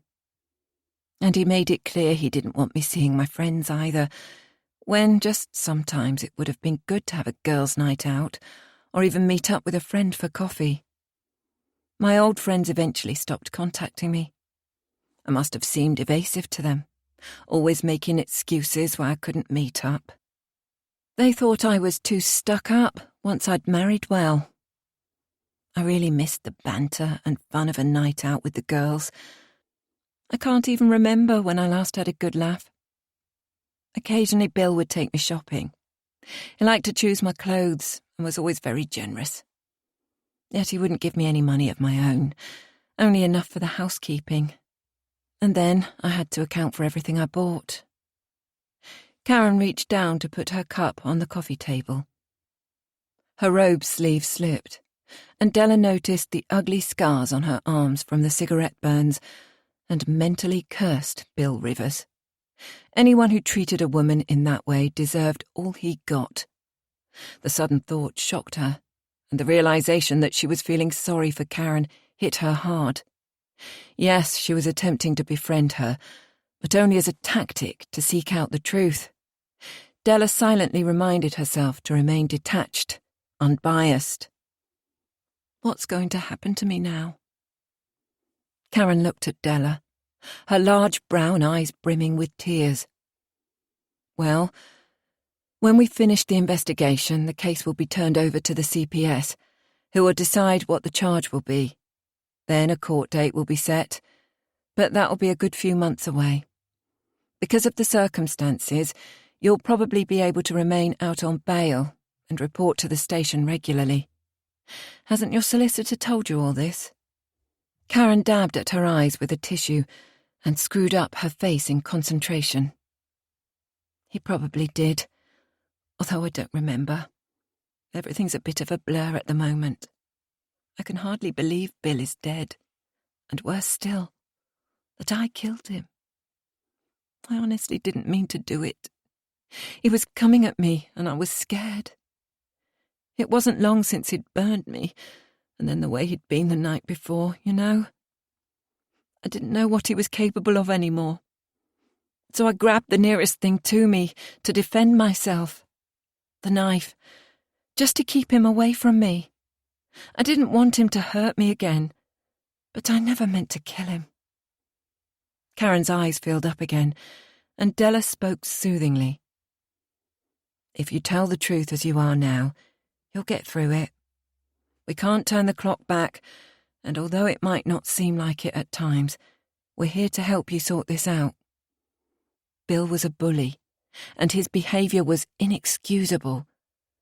Yet, having said that, you do realise that what you did was also wrong. And it won't go away overnight. Karen nodded as she wept silently. Perhaps Della wouldn't learn anything new here. However, the DC found herself feeling empathy for this young woman. Constant and deliberate abuse in Della's book was one of the most heinous crimes against women. After a few more questions, she finished her coffee, thanked Karen for her time, and left. On her way to visit Mrs. Rivers Sr., Della couldn't help think about the kind of life Karen must have led, and wondered if this whole debacle was a consequence of her past. Her childhood wasn't much to shout about, and even now when Karen most needed their support, her mother and sister were absent. Karen said they didn't speak to her, and her mother-in-law despised her for taking her son away. The young woman was now very much alone. Della couldn't imagine what it must be like to have a family who didn't get on. She was blessed with a sister and a brother, both of whom she loved and with whom she kept in regular contact, meeting as often as their busy schedules allowed. Her parents were still alive and had been happily married for 35 years. Della, the baby of the family, readily admitted to being spoiled, not only by her parents, but also her older siblings. Yes, there was the odd family argument, but they were raised by sensible parents who'd instilled into them the importance of getting along with each other. "Never let the sun go down on your wrath" was a favourite saying of her mother's, and all three children learned the wisdom of it and aimed to live by that principle. As for violence in the home, the little girl Della hadn't ever contemplated that a parent could physically hurt a child. She couldn't even remember a smack, although she probably deserved one at times. The thought of violence was so alien to the way she had grown up, and as a consequence of this, the young Della assumed every family functioned by the same ethos. Her parents were loving and kind. Her father instilled a love of books in her, never too busy when his daughter sneaked into the study to climb onto his knee for another story, and she couldn't remember ever seeing him or her mother angry. Instead, discipline was a firm talk and an explanation of why such behaviour was unacceptable. Occasionally there were consequences for misbehaviour, extra chores perhaps, or being kept inside when she wanted to play out. As Della grew older, she learned from experience that not everyone lived in the bubble of harmony she had been privileged to grow up in, and when she joined the police force, her eyes became fully opened. It was only then that her education on human nature truly began, and she was still learning. Della's compassion for Karen ran deep. It appeared that even after the poor girl married and thought she'd found happiness, Bill turned on her, abusing her in such unimaginable ways. Hopefully, they would be able to demonstrate how Karen was driven to protect herself, and a jury would understand the pressure under which this young woman had lived. 18. D.I. Jack Priestley and D.S. Dave Bennett made their way to the betting shop where Liz Stewart worked, arriving at about 9:40 a.m. As they left their car, Jack and Dave stepped out into several pieces of rubbish swirling around their feet like tumbleweed, as if the wind whipped it from the overflowing bins. The precinct was already bustling with a stream of customers entering and leaving a mini-market, and a group of youths hanging around the off-licence. Some on bikes, and several smoking what Jack hoped were only cigarettes. The detectives gave them a wide berth. Like the estate they served, the shops needed refurbishment, yet the shopkeepers probably only just made a decent living, with little spare cash even for a tin of paint. Investment in such projects was hard to come by in the current economic climate. The betting shop appeared somewhat smarter than the other properties, with a large illuminated sign above the frontage and a reasonably new solid front door. CCTV was also visible above the doorway. They seemed to take security seriously, and business was obviously better for them than their neighbours. There were only 2 men in the shop, perched on stools and focused intently on a giant television screen which dominated one wall. Liz Stewart was behind a high counter, shielded from the main area by a plexiglass screen. She saw the detectives almost immediately, and as they approached, spoke briefly to a colleague before letting herself out from behind the counter to meet them. Jack introduced Dave, and they moved to a corner away from the television and the counter to provide a measure of privacy. "What's going on with Karen, then?" Liz asked, her eyes wide, darting from one man to the other. "She's been charged with manslaughter and is out on bail," Jack answered. "You haven't heard from her at all?" Liz frowned and shook her head. "She's back at home. Maybe you'd like to visit her? I should think she could do with a friendly face just now." Liz simply nodded, chewing on her thumbnail before deciding to speak. "We used to be close at one time. The 2 of us united against the parents, the usual sort of teenage thing, you know. I'm not sure she'd welcome seeing me now. Why are you here then?" "Just a few more routine questions. We won't keep you long. Perhaps you've thought of something which might help us build a better picture of Karen and Bill's marriage." Jack looked directly at Liz, who turned away from the eye contact. He continued, "When we spoke at your mother's house and asked about any particular argument which made Karen cut you off, it seemed as if you wanted to say something on the matter, but didn't get the chance." The girl looked back at Jack, her face betraying the inner conflict with which she wrestled. "What happened all those years ago surely has no bearing on Bill's death, does it?" "Sometimes events from the past can colour the present, so anything you can tell us will help us piece together what happened on that morning. Any incident, no matter how unrelated, may prove relevant compared with the other evidence we're gathering." "What was it, Liz? What were you thinking of when I asked about any argument?" Jack was sure there was something, but she was taking her time, apparently undecided whether to speak to them or not. Eventually Liz decided to talk. "Something was going on around the time Karen was due to sit her GCSEs, although I didn't know exactly what. Being the youngest, although only by a year, they kept me in the dark most of the time. Karen and Dad were constantly arguing, and the atmosphere in the house was tense, even more so than usual. One particular night, Karen was so afraid of Dad that she barricaded the door to our bedroom, pulling furniture behind it. She usually stood up to him, giving as good as she got until he became violent, and then she got out of his way quickly. We both became adept at running away. But on that night, she was petrified, certain he was going to thrash her, and he would have too. He came thundering up the stairs, drunk and spitting obscenities. If she hadn't barricaded the door, anything could have happened." "Did he make a habit of thrashing her?" Jack wanted Liz to continue talking. "Oh, yes. He thought nothing of giving us a slap if he thought we deserved it or not. Yet generally he picked on Mum more than us. Mind you, Mum was never slow in whacking us with a slipper when she was in the mood. We sometimes had to run from her as well." "So you think something was going on, but you don't know what?" Jack paraphrased. "That's right. Karen seemed restless, anxious even, and was causing trouble at school too, bunking off occasionally and arguing with the teachers. I remember her being particularly obnoxious to the PE teacher, Mr. Bates. I overheard her almost shouting at him in the changing rooms once, although I couldn't make out what they were saying. Karen hated games, thought she was too old and too cool to run around the field in her gym kit. I expected her to be sent to the head teacher after that outburst, but nothing happened.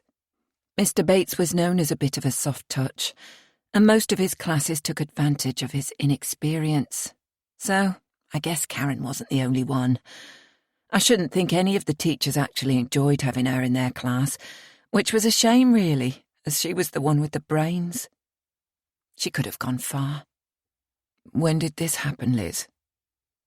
Shortly before Dad died, I think. And when he was gone, Karen only got worse, bossing Mum and me about at home, and then leaving school so suddenly. What did she do when she left school? Dave chipped into the conversation. Got a job in a supermarket, which she loathed, and it only lasted for a year or so before she upped and left. Just walked out one day, saying she was sick of the place, sick of us, and was going to live a little, enjoy herself while she was young. We didn't know where she'd gone at first, but she telephoned a few times, usually when she wanted to borrow money, although Mum wasn't having any of it. Jack was pleased with the way Liz was opening up. Did she stay away long?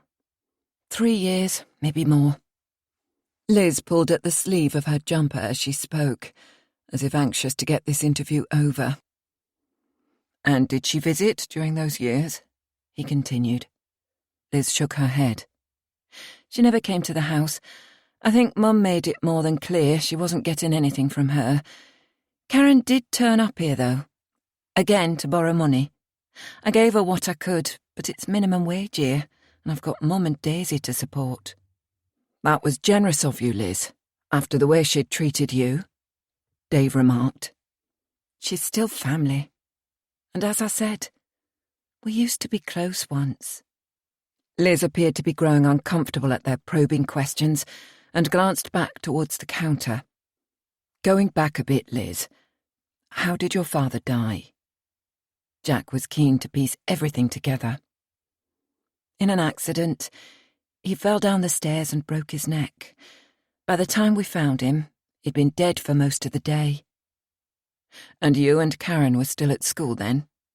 Yeah, that's what I said. Liz looked bored, so Jack moved on swiftly with the questions he needed her to answer to clarify his thinking.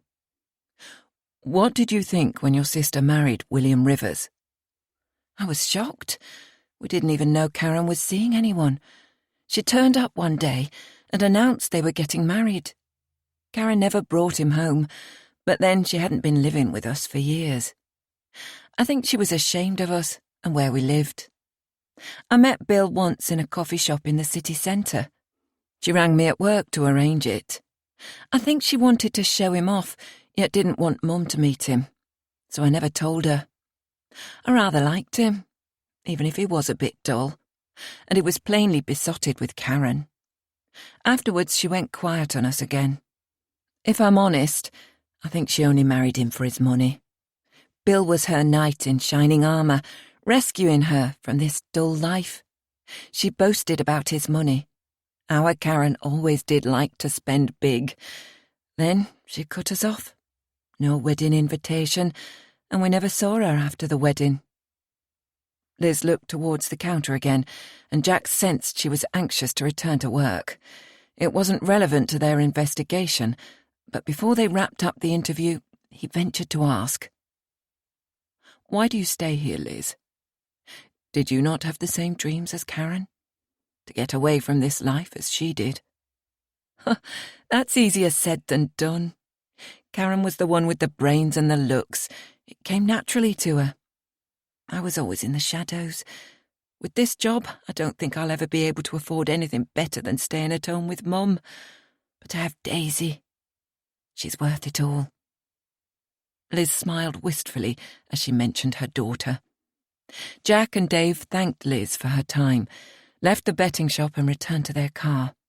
The picture they were now seeing of the young Karen Rivers seemed to present yet another facet to her character. She wasn't the sort of teenager who simply took what her father meted out without complaint. She had spirit then, and fought back before making what now appeared to be a conscious decision to look for a man who could give her what she wanted. Yet it didn't work out as well as she'd expected. Could it be that William Rivers had knocked all the life force out of his wife, stifled the spirit of the young Karen? Jack and Dave drove back to the station, where Jack searched for Della to see if there was anything new to report on their suspect. He found her in the incident room. "How did the visit to Appleton Close go, Della?" The young DC looked up and smiled. "I enjoyed the house viewing, sir. What a fantastic place. I didn't expect Karen to be living in such a grand house." "The well's all down to her husband. You should see her childhood home. Chalk and cheese doesn't cut it. So how's our girl holding up?" "She was just out of bed when I arrived, not sleeping well apparently, which isn't any big surprise. She made coffee and we chatted about things in general. Oh, and I saw those marks on her arm. Sickening. It almost makes you think Rivers got what he deserved." Jack raised his brow in surprise and Della blushed. "Sorry, sir. I shouldn't have said that. It just seems to me that any man who can deliberately cause such pain to a woman he's supposed to love is a total bastard. Karen's been through a lot and she's confused. I'm not sure she fully understands the enormity of what she's done yet. The poor girl's getting by on automatic pilot and is taking sleeping pills, which possibly confuse her even more. There were no great revelations, nothing we didn't already know already. Karen did mention that for a while after she left her mother's house, she moved into a flat with an old school friend, Vicky Pierce. I didn't think too much of it, yet asked for the address to help complete the picture we're building of her early life. Karen appeared annoyed that I'd asked, and seemed to regret mentioning this friend at all. Of course, it might be nothing, but in the interests of dotting the I's and crossing the T's, I thought you should know. Good work, Della. Would you like to follow it through and visit this Vicky Pierce? He smiled, knowing Della would be keen to do so. Really? I mean, yes. Thank you, sir. I'll try to ring her now and fix up a time to visit. I went on to Mrs. Rivers Senior's house after seeing Karen, but she had a friend with her and clearly didn't want me sitting over her all day. I told her to ring if she needs anything. That's fine. Let me know what happens with this former flatmate, will you? 19. Vicky Pierce answered her phone immediately, a relief to Della, as she'd feared the number Karen provided might now be out of date. The young woman sounded surprised at being contacted by the police, but the mention of Karen Rivers' name was an explanation in itself. As Vicky worked evenings, she was happy for Della to go straight round, and gave the DC details of the most convenient place to park. Arriving within the hour, Della was thankful it was still daylight, as the area to which she'd been directed was at the rear of Vicky's block of flats, a makeshift car park which also served several restaurants. The pedestrian exit was through an alley strewn with rubbish and harbouring too many dark corners for Della to feel safe had it been night. A stench of rotting food added to the uninviting charm of the area, and perhaps for the first time in her career, Della felt vulnerable at being out of uniform. During her days on the beat, her uniform afforded protection, eluding a "don't mess with me" aura, and gave a sense of being shielded by the badge of authority, the strength of the whole force behind her. The handcuffs, baton and taser added a bit of extra confidence, and she'd had cause to use them all on several occasions. Della quickly found her way out of the labyrinth of alleys and arrived at the doorway of a 6-story block of residential homes. The block looked severely in need of a facelift, but perhaps the same could be said of half the residences in Leeds. However, it had an entry security system, and when she pressed the buzzer for flat number 19, Vicky answered immediately and buzzed her in. The inside of the flat reflected the outside, dated and in need of modernisation. Still, it was clean and comfortably furnished, and Della took a seat when Vicky offered, yet declined coffee, keen to get straight on with the interview. But Vicky spoke first. The young woman's eyes were bright, dancing. "So, you want to know about Karen Stewart, eh? Or should I say Karen Rivers?" Della sensed she was hopeful of picking up a morsel of gossip. "Yes, that's right. Have you seen anything of the case in the papers?" Della asked. "Some. I saw that her old man's dead, right?" "Yes, and we're currently putting together a picture of Karen's life in the run-up to this incident. Did you know William Rivers at all?" "No. She'd been long gone from here before I heard she'd got married. Felt sorry for the poor bloke, though. She wasn't easy to get along with, wasn't our Karen?" "Really? In what way?" Della barely needed to encourage Vicky to talk. She seemed keen to indulge in gossip. "She was unpredictable, to say the least. One minute everyone's buddy, the next a miserable, moody cow. To be blunt, Karen's a selfish bitch, and not one to be trusted, that's for sure." "Would you be able to elaborate?" Della hid her surprise and wondered if she was about to be introduced to a different side of their suspect than the poor abused wife she'd seen earlier in the day, or was it more a case of sour grapes? "Well, I'll let her stay here out of the goodness of my heart, for old time's sake, you know. We used to be pals at school, although we were just kids then. I laid down a few ground rules and told her I'd expect her to share the rent. It's not cheap around here being such a prime location." She agreed readily, but it didn't turn out to be so easy. The first couple of weeks, Karen was short of cash. She found bar work quickly enough, which didn't pay too well, so I let her off the first week's rent and insisted she paid up after that. She was none too keen on doing her share of the chores either, lazy sod, and none too tidy either. "Can you remember the name of the bar she worked in?" Della was taking notes to sift later, unsure where this interview might lead. "Course I do. It was the Blue Rain. The bar work didn't pay much, and she soon decided to become a hostess. The same place like, and for a while she had a bit of spare cash. Hostess work pays much better than minimum wage, and the tips can be good too." Vicky gave an exaggerated wink.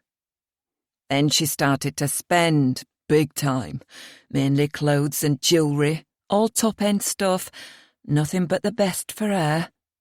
And the rent got later and later. We had words about it several times, yet it was like water off a duck's back. She's a thick-skinned one, is Karen. I could live with a few late payments, but it's what she did next that showed her true nature." Della's eyes widened as she scribbled notes in her book, nodding to encourage Vicky to continue. "She only went and stole my boyfriend, didn't she?" "Oh, I'm so sorry."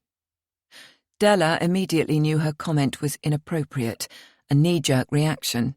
"Thanks, love. But after she'd had him, I really couldn't fancy him anymore, could I? Found them in bed together, didn't I? Came home early from a shift, not feeling well. And there they were, stark bloody naked and wrestling on my bed. Couldn't even use around the bloody cow. So that was it. She was out on her ear. I quite enjoyed throwing all her stuff out of my drawers and wardrobe and watching her scramble around, pushing it into bags. She actually had the nerve to ask if she could stay until she found somewhere else to go. Well, you can imagine what I said to her. And to my so-called boyfriend, the cheating rat. It was the last time I saw Karen Stewart, and good riddance to her too." "Do you know where she went from here? A mutual friend, perhaps?" It was hardly likely, but Della asked anyway. "Don't know and don't care. About a year later I heard she'd married an older bloke. For his money, most likely. Oh, and another thing. When she'd gone, I discovered a few trinkets of mine missing. She'd helped herself on the way out, would you believe? A bloody kleptomaniac she is. So you can tell Karen, whatever her name is, from me, that she owes me big time, and if she gets a whopping insurance settlement or something, she should consider paying her debts." Della left when she was certain there was nothing more to be learned from Vicky Pearce. Thanking the woman for her time, she quickly found her car and drove out of the city centre. Her head was throbbing, and she was relieved to be on her way back to the station. A short while later, Della wrote up the interview, deciding there was very little of value to move the investigation along. Vicky was naturally going to be biased in her opinion of Karen after the boyfriend incident. Della wondered what Karen's version of the story would be. Aware there are always two sides. So could this friend's account be trusted? Vicky's comment that Karen was a kleptomaniac troubled Della. It could be true, or simply the opinion of a disgruntled ex-friend, or a throwaway comment. Della had known of other cases and was aware that kleptomania is a legitimate mental health condition. If Karen did suffer in this way, and Bill Rivers learned of it, maybe he used this to control her? So many ifs and buts. Karen was turning out to be a somewhat complex character, yet Della was still inclined to believe her version of events. The woman hadn't had the best start in life, and now her marriage had ended disastrously too. Della would add the extra information to her notes and see what Jack made of it. What else would turn up, she wondered, before they could finally put this case to bed. 20.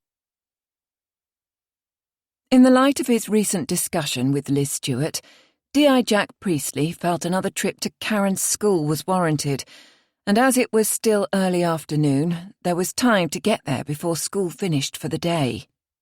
He was interested in the argument Liz told them about between her sister and the PE teacher, and wanted to hear his version of the event. Firstly, he called Tony Russell, who made the initial visit, to ask him to go over his opinions on the teachers he had met. We spoke to two teachers who remembered Karen, a Mrs. Carter and a Mr. Bates, the PE teacher. Unfortunately, he didn't remember much at all, so Mrs. Carter did most of the talking. Were they the only ones who taught at the school during Karen's time? Probably not, but it was the middle of the morning, and most of the staff were in lessons, which made seeing them all a tad difficult. And we didn't think speaking to every teacher who knew her would give us any more insight into this case. That's fine, although I think a little more digging might be necessary now. Do you want me to go back, boss? No, I'd like to do it myself. I want to get a feel for the place and see if anyone's remembered anything new since your visit. It's bound to have been the hot topic of conversation in the staff room. Jack rang the head teacher and found the man uncooperative. I shouldn't think there's anything more they can tell you since the last time your men were here, Detective Inspector. Mr. Wilson's tone was dismissive. That may be the case, sir, although I thought if I came at the end of lessons it would cause less disruption for you, and I might be able to see if any of your other teachers remembered the Stewart family. Jack had no intention of backing down. Very well. The last period finishes at 3:30. I'll get Gina to find out who was here when Karen was a pupil and ask them to stay behind to talk to you. At 3:40 precisely, Gina showed Jack and PC Martin Smith into Mr. Wilson's office, where the ever-fragrant Mrs. Carter was waiting. When the young PC entered the staff room of his old school, Mrs. Carter smiled at him. "It's Martin Smith, isn't it? I thought I recognised you last time you were here."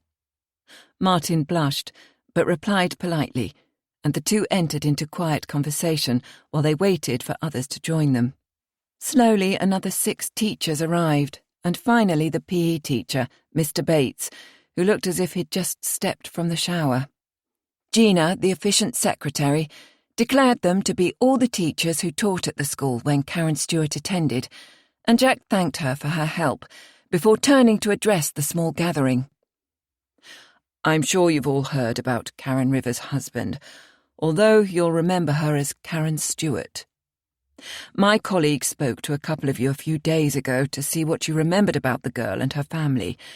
Now I'd like you to cast your minds back to her last few months here and tell me anything you can remember. We're particularly interested in the time when Karen's father died and the impact the event had on her and her sister. Wasn't he the one who fell down the stairs? Sorry, I'm Jim Green, history teacher. The man looked the perfect personification of a history professor, down to the tweed suit with leather-patched elbows. "Yes, Mr. Green. He fell and broke his neck, and the girls found him when they arrived home from school," Jack replied. "Terrible shock for them. I taught the fifth formers then, and Karen was in my class. As I remember, she was a bit of a moody girl, who always wanted to be somewhere else rather than in school. But then I think many of us were like that as teenagers." "Thank you, Mr. Green. Can anyone concur with this?" "Yes, it sounds like the girl I remember. I took her for mathematics, which she hated with a passion. She never handed her homework in on time, work which she could easily understand. It was such a shame seeing her waste her talent. Sadly, there've been many like her since, and always will be, I'm afraid." "And your name, please, sir?" Martin shuffled in his seat as he took notes. "Oh, sorry. Charles Bird, mathematics." The man grinned, showing a mouthful of the yellowing teeth of a heavy smoker. "Did the girls have much time off school when their father died? And can anyone remember how it affected them?" Jack surveyed the little group. "They stayed off till after the funeral." A little bird of a woman spoke up. "I'm Mary Emerson. I was Elizabeth's form tutor at the time. I remember her being very quiet and withdrawn after the accident, yet she did come round, and quite quickly too, considering the shock they must have had, which rather surprised me, as I'd always thought her a sensitive girl. I think Elizabeth was always in her sister's shadow. She wasn't as clever as Karen, although she possessed other qualities, and certainly didn't cause as much trouble. I didn't have much to do with Karen, but we all cut her a bit of slack when her father died. It was a difficult time for them." "Thank you, Mrs. Emerson. Does anyone else remember anything about Karen or the family?" "Shouldn't speak ill of the dead, I know, but the father was a nasty piece of work. Mrs. Stewart sported the occasional bruise when she came into school for any reason, and listening to local gossip, people had him pegged as a drinker too. The girls might even have felt relief when he died, Mary, which could be why she appeared to recover from the death so quickly. Sid Turnbull, English teacher, by the way." The questioning had almost turned into a discussion, which Jack allowed to continue. Martin was frantically scribbling notes as they both listened carefully to each contribution about the Stewart family. The only one who didn't join in fully was Mr. Bates, who sat quietly in a corner. Finally, when Jack decided they'd exhausted all avenues, he thanked the teachers, and they drifted away. "Mr. Bates." Jack stopped the PE teacher from leaving. Judging by his still youthful appearance, it must have been very early in his career when he taught Karen Rivers. "I wonder if I could have a quick word." Bates sat down again and waited for his colleagues to leave the room. Jack sat beside him. "We've been told of a particular occasion when you and Karen Stewart had quite a heated argument. It would be around the time just before her father died. I rather think there would have been more than one incident. I had many arguments with Karen, and other pupils like her." His lips twitched as he tried to smile. "Did you not think to report her to the head teacher or discipline her in any way?" Jack asked. Bates actually blushed. "It was my first job as a teacher. I was young and inexperienced, and Karen was feisty to say the least.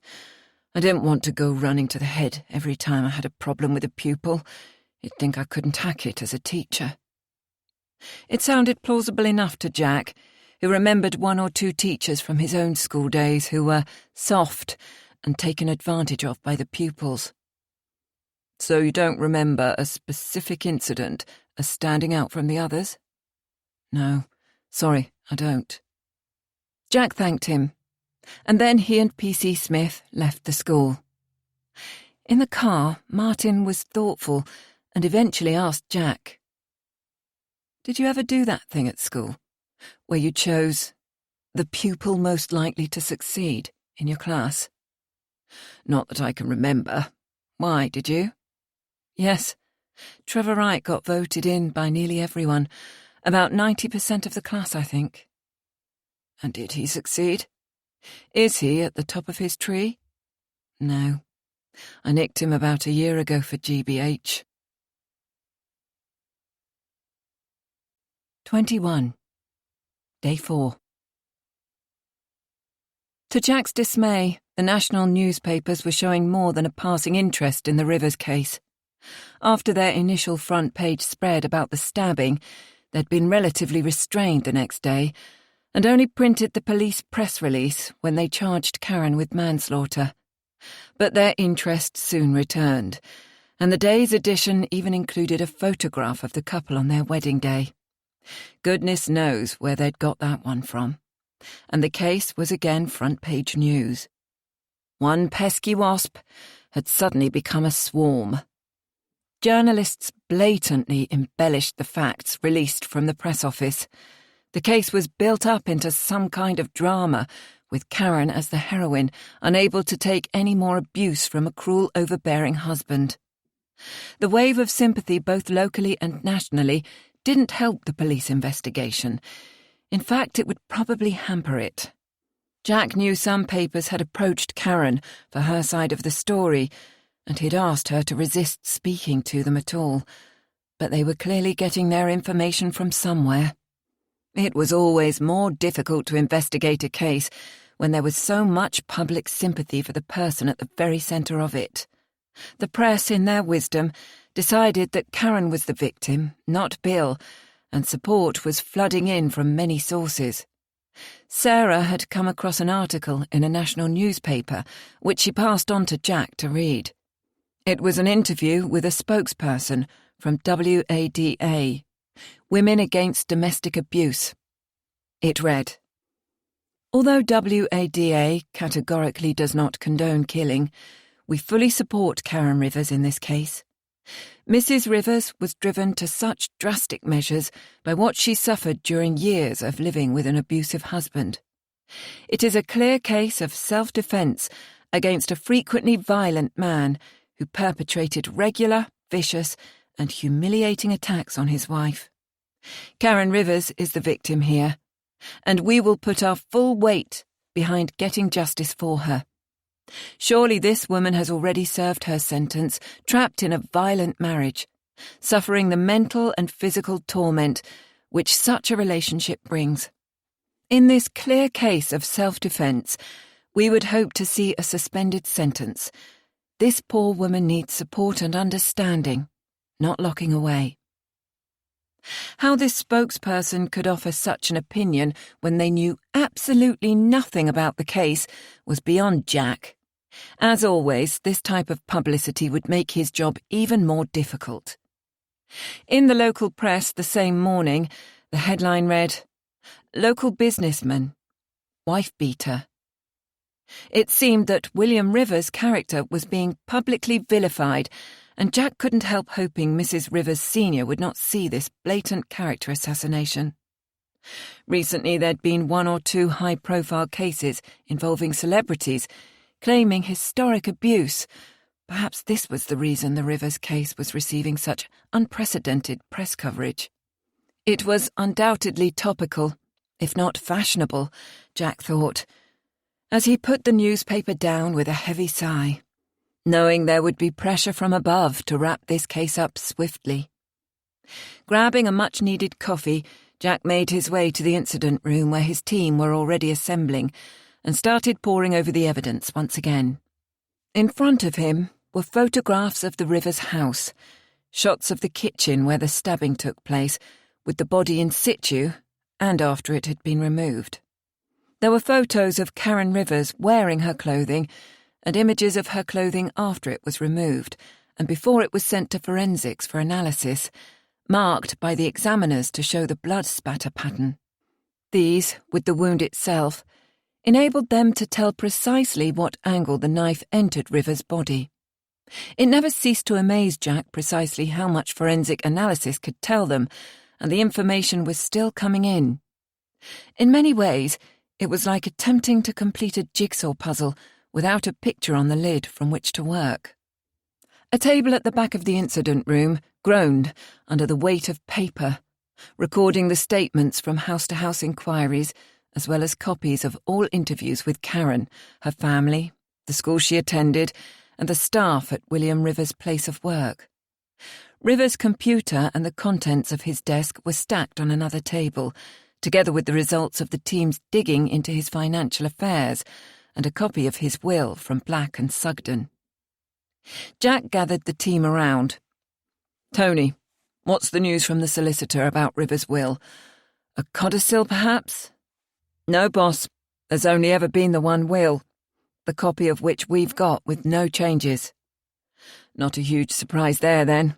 OK, let's brainstorm this whole case from the very beginning, shall we?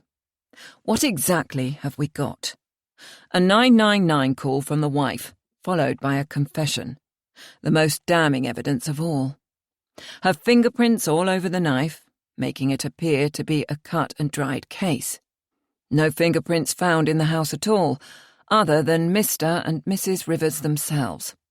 This fits in with what she told us about them never having visitors, and goes a long way to ruling out involvement by a third person. Evidence from the house-to-house confirms the Rivers were a quiet enough couple who kept themselves to themselves, and no one remembers ever seeing visitors at the house. The blood spatter on Mrs. Rivers' clothes confirms her as the one who actually stabbed him. As we've no evidence to suggest premeditation, we've charged her with manslaughter, and as things stand at the moment, it looks as if this will stick. However, if the court decides to be lenient and accept a plea of self-defence, Karen could even get off with a suspended sentence, especially with all this publicity in her favour. Now, some of you might be aware that I'm not entirely convinced we've got to the bottom of this yet. I've an inkling there could be more to it. Something we've yet to discover, which may change the whole scene. I'm also aware that many of you are convinced Karen Rivers is the victim here, and that Just a quick reminder, this is a free audiobook, no ads, no paywall. Now take a short break and enjoy the music. See you on the other side.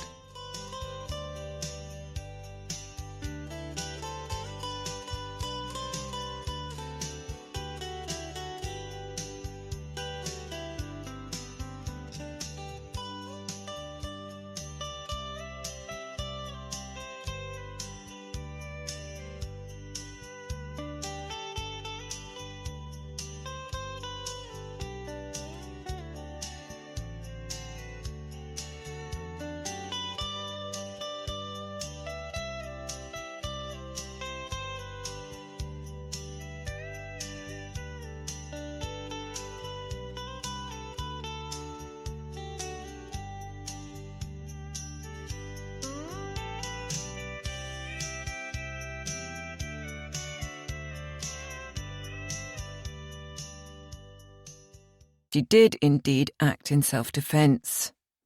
Jack glanced at Della as he said this and smiled. Her point of view was as valid as any other, and he knew she wasn't the only one to feel empathy for Karen. However, we appear to be reaching the stage of wrapping it all up, but still have today to tie up loose ends. Della, I'd like you to come with me to see Karen Rivers one more time. Dave, could you get on to forensics and see if anything new has cropped up? Tony, we've had the usual number of crank phone calls, mainly due to our friends at the press. Could you sift through them again and look at today's quota to see if you can find anything which might be relevant to the case? The team dispersed to complete their tasks, desperately wanting something solid to either support Karen's story of self-defence or prove premeditation was at play. Jack and Della arrived at Appleton Close at 10 a.m. and were eventually let in and offered coffee, which they both declined. The purpose of their visit was to once more go over every minute of the morning when Karen Rivers stabbed her husband. But first, Jack wanted to check that she was not the one who was talking to the press. He broached the subject. "No, you asked me not to, so I've said nothing," Karen confirmed, sounding somewhat indignant. "They've been knocking on the door, but I didn't answer, and when they phone, I've been cutting them off." Thank you. I appreciate your cooperation. When the press picks up on a story like this, they can be persistent, and often people tell them things just to get rid of them. Jack was giving her a second opportunity to come clean, but Karen again denied having spoken to anyone from the press. Have you read any of the papers? Jack was certain she would have seen them. Yes. Karen hung her head and spoke quietly. The reports are better than I'd expected, and the support expressed has gone a long way towards helping me come to terms with what I did. I felt terrible about it. Taking a life is horrendous, and I wish I could turn the clock back. It's like some dreadful nightmare, but it isn't. It's real. And I'm scared. A tear escaped her eye. Della was nodding, her face a picture of empathy, while Jack decided to get down to business. Karen, I know we've gone over this several times, and I'm sorry to have to ask you again, as we need to be absolutely sure that the sequence of events is accurate. I'd like you to cast your mind back to the night before Bill died and tell us exactly what transpired between you and your husband. He nodded to Della to begin taking notes, as Karen wearily once more told her story. At 11 a.m, Jack and Della left Appleton Close, frustrated, and no further forward. They needed a break, something to shift the case's focus. Jack knew time was running out. The superintendent would be expecting him to rest the investigation and hand his findings over to the CPS. Yet, for reasons which he didn't fully understand himself, Jack was unwilling to do so. 22. Fiona, it's Karen. The line was silent for a few moments as Karen Rivers paused, waiting for her counsellor's reaction. Fiona was aware Karen was scheduled to see her again that morning, but assumed her client wouldn't be attending and anticipated some free time to catch up on other things. Hello, Karen. How are you? As soon as the words left her lips, Fiona knew what a stupid question it was when the poor woman was facing a charge of manslaughter after stabbing her husband. Her whole world must be in turmoil. Can I still see you? Karen's voice was faint, pleading almost. Fiona remembered Jack's caution against offering more counselling, but this was probably the most traumatic time of this young woman's life, and it appeared she had no one else to support her. If you feel able and still want to, then yes, of course, Fiona answered, a knot of disquiet forming somewhere in the middle of her chest. I don't suppose it would be possible for you to visit me instead of the surgery, would it? Karen almost whispered the request. Fiona deliberated for only a moment before recklessly saying yes again. She looked at her watch. It was 11:30 a.m. Karen recited the address, which her counsellor already knew, and the call ended with Fiona agreeing to set off immediately. Putting on her coat, which she'd taken off only a few minutes before, images of Enda Chowdhury and Jack Priestley flashed into Fiona's mind. Both of them would caution her not to go, which was perhaps why she wasn't going to tell them. Instead, she quickly found a pen and scribbled Karen's name and address on a piece of paper, sealed it in an envelope and wrote on the front, Fiona, visiting a client. I should be back by 1 p.m. On her way out, she passed the envelope to Laura, the practice manager who was working on reception. Leaving a note was standard procedure for safety and confidentiality. Laura knew to open the letter if the counsellor was not back by the specified time. Number 34 Appleton Close was impressive. It was a quiet street of rather exclusive, individually designed houses, all with immaculately manicured front gardens. Fiona drove up the gravel drive and exited the car, feeling somewhat surprised that Karen Rivers should be living in such an exclusive house. The gardens at the front screamed of being tended by a professional gardener, with early summer blooms showing a colourful display. Regimented bedding plants edged the driveway like sentinels guarding the property. Fiona wondered for a moment how such a pretty sunny house could have been the setting for such violence and pain. Karen answered the doorbell immediately, stepping aside to allow her visitor in and offering coffee, which Fiona refused. This was one of those situations where it was best to keep things on a professional footing. Drinking coffee together introduced an element of familiarity or even friendship. Fiona was there to be Karen's counsellor, not her friend, though goodness knows the poor woman could probably do with a friend at this traumatic point in her life. Karen, dressed in slim jeans and a soft lilac cashmere jumper, the cuffs of which were pulled down into her palms, showed Fiona into the lounge. They took seats in the pleasant, spacious room, with the late morning sun streaming through the windows. Fiona was surprised and impressed in equal measures at the beautiful space. The view from the window was of another well-kept and colourful garden, wrapped around the sides and back of the property, and Fiona thought she could see the side of a hot tub near the summer house. "I'm sure it's difficult for you to know where to start, Karen. As always, this hour is for you to use as you wish. I should, however, tell you that the confidentiality issue has changed since you agreed to allow the police to see your medical records." Fiona thought it necessary to point this out before they talked, and then she waited for her client to collect her thoughts. "Yes, I understand, and I don't mind what you tell the police. I've nothing to hide, so giving permission was never an issue. It's been a tough week, Fiona, and I'm scared about what will happen next. My life suddenly collapsed around me, and I don't know what to do." There were tears in her eyes, and her hands were trembling. Fiona was in no doubt that this young woman must have shed oceans of tears over the last few days. The counsellor nodded, keeping her attention focused on Karen's face. She looked so young and vulnerable, and utterly lost. "What did the police tell you?" It was a natural question for Karen to ask. "They said you stabbed your husband. Fatally." Fiona avoided using the word dead. It was such a hard word to say and hear.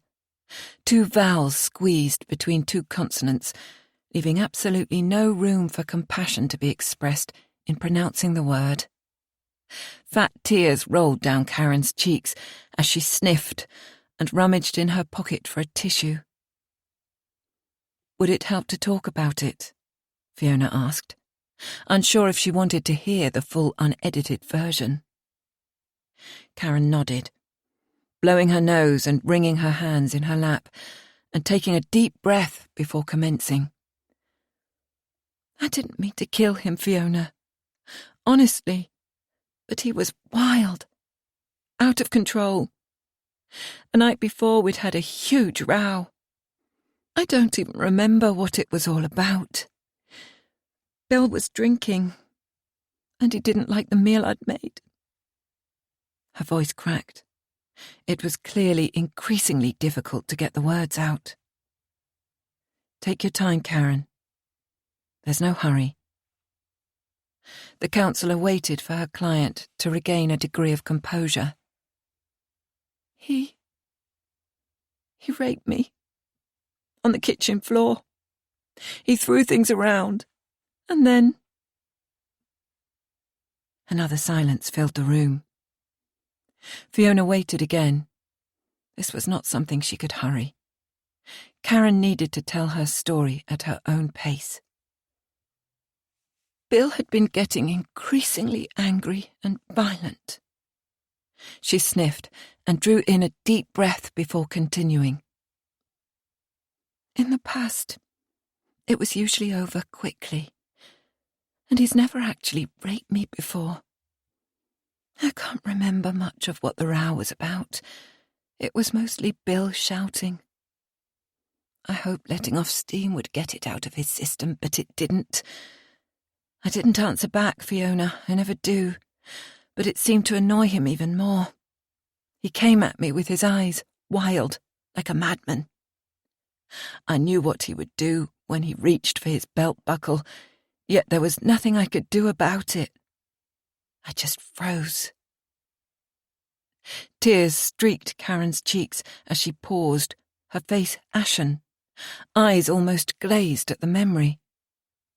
She looked so young and vulnerable, sitting alone on the sofa, her slight frame tense, nervous. Fiona wanted to encourage her client, to give her time to reflect and say as much or as little as she needed to. You're doing well, Karen. Take your time. You don't have to tell me anything you don't want to. Karen nodded, sniffed, and continued.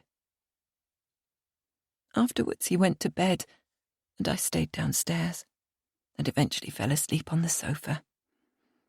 Bill came down the next morning and was furious that I hadn't come to bed. He went berserk and was coming towards me again. I honestly don't remember picking up the knife. The next thing I knew, I'd stabbed him with it. There was blood everywhere, Bill's blood. My hands felt warm and sticky, and it was only then I saw the knife in my hand. If he hadn't kept coming at me like that. And he was so angry. I've never been so afraid. Karen's head dropped into her hands and she sobbed openly. Moving to sit next to her on the sofa, Fiona put her arm around Karen's heaving shoulders and could almost feel her pain. This woman had done something which could never be undone and would remain with her for the rest of her life. It was a huge burden to carry. Karen turned her head onto her counselor's shoulder and cried bitterly. Then after 2 or 3 minutes, she sat upright again and pulled herself together, her thoughts moving on.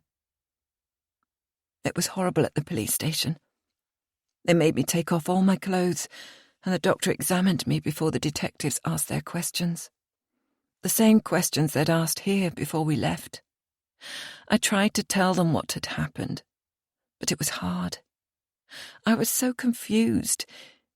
It was all a nightmare. And now, I wish it was me who was dead, not Bill. Karen sputtered, the words falling from her lips quickly, clearly agitated at the memory. Suddenly she stood up. Sorry, Fiona, I need a glass of water. As Karen moved into the kitchen at the other side of the hall, Fiona watched her go and tried to imagine what it must feel like to physically kill someone, to pierce their flesh with a knife. She imagined Bill Rivers' body on the floor. It must have been in the kitchen. Had it been in the lounge, the blood would have ruined the carpet. And how could Karen possibly bear to come back here afterwards? Fiona shook her head to remove the horrendous mental pictures that were intruding into her mind. 23. Karen returned with her water, took her place on the sofa, and looked at Fiona. I've been having nightmares every night. It's like it happens all over again. The rape, the following morning. I'm almost afraid to go to sleep, as I know I'm going to relive it all, to feel Bill's body on top of mine. She closed her eyes and shook her head, as if trying to remove the images. Do you have anything to help you sleep? Fiona asked. Yes, I still have the pills Dr. Chowdhury gave me, although they don't help much. I can't seem to close my mind down. It never stops. Karen took a drink and sighed. What have I done, Fiona? What will happen to me? I didn't intend to kill him. I was just protecting myself, and I didn't want him to hurt me again. He was so angry and coming at me. She stopped and looked at Fiona for answers. What happens next is really up to the police and the CPS, but I do know that they're fair. Their role is to see justice done, and they consider everything. Bill's actions as well as yours. Has your solicitor explained the process to you? Yes, but I don't think I was taking it in. Then perhaps you need to speak to him again. It's his job to represent you, to put forward your side of the story, and let the appropriate bodies know why this happened, and to make them understand your circumstances before the event. Fiona didn't want to offer advice on the justice process, feeling unqualified to do so, yet Karen seemed unsure of what would happen, and her solicitor was the best person to ask. Have you got anyone who can come and stay with you? Or somewhere else you could go, perhaps? No, there's no one. Bill isolated me from all my friends and my family. I'm okay staying here, except for the newspaper reporters who keep calling or ringing. It's like being a prisoner in my own home. Although perhaps that's something I'd better get used to. Fiona was unsure if this was a reference to a custodial sentence, and if Karen was anticipating the worst, yet her client must be aware of the support she was receiving in the press. A suspended sentence seemed the most likely outcome. The attack wasn't planned. The poor girl was defending herself. Again, your solicitor is the best person to advise you about what might happen. Why don't you give him a ring? Fiona wasn't going to be drawn into speculation. It wouldn't help, and would amount to nothing more than empty platitudes. Karen took another sip of water. Living with Bill was awful, but I didn't mean to kill him. It was the third time Karen had spoken those words. I should have got to know him better before we married, but I suppose I was infatuated, dazzled by a different style of life, and carried away planning a beautiful wedding, without having to think about the cost. Bill was so generous at first. Yet he changed almost immediately after we married, and started hitting me after only a couple of weeks. At first he would apologize afterwards, and be gentle and caring, but then the beatings became more frequent, and he dropped the pretense of being sorry. Karen sipped her water and took a deep breath. He did some despicable things, Fiona. You've seen the burns. Mostly he hurt me where the bruises wouldn't show. There were times when Bill thumped me so hard in my stomach that I thought I'd die. I couldn't breathe. It was just awful. He pulled my hair out in clumps and laughed when I begged him to stop.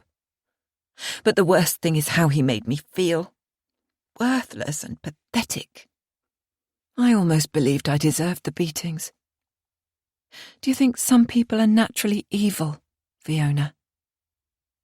Karen looked to her counsellor for an opinion.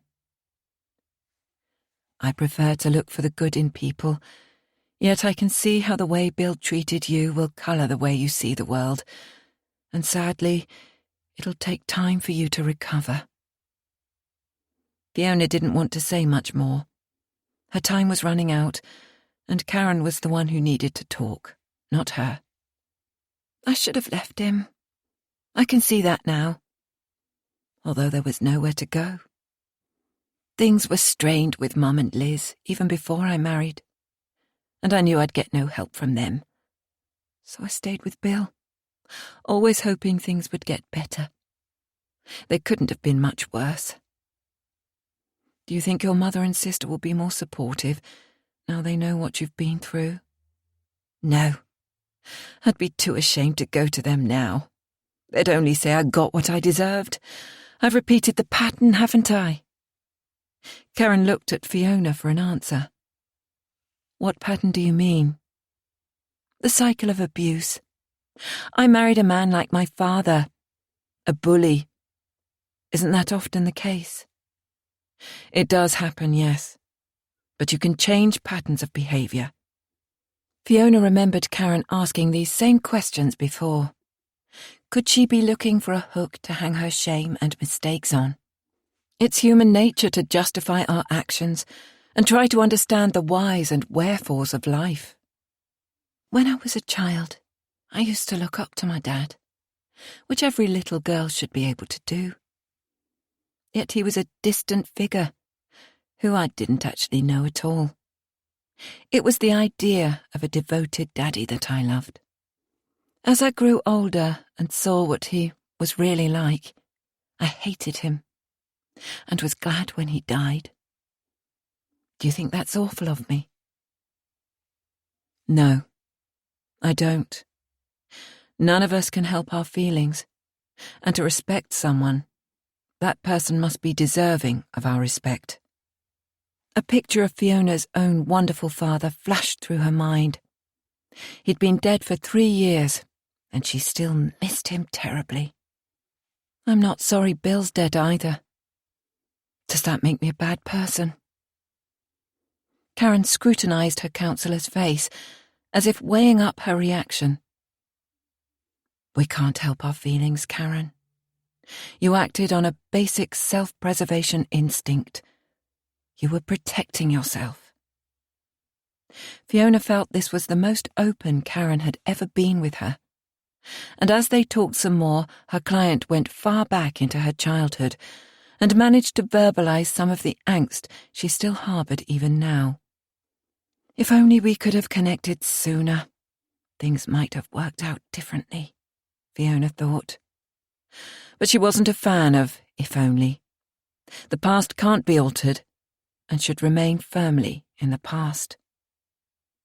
After an hour, it was time for Fiona to get back to the surgery before anyone worried about her. As she said goodbye, she hoped Karen might decide to take a step of faith and contact her family. Yet it somehow seemed unlikely. It wasn't very often that Fiona felt out of her depth with a client, but this was one occasion when she did.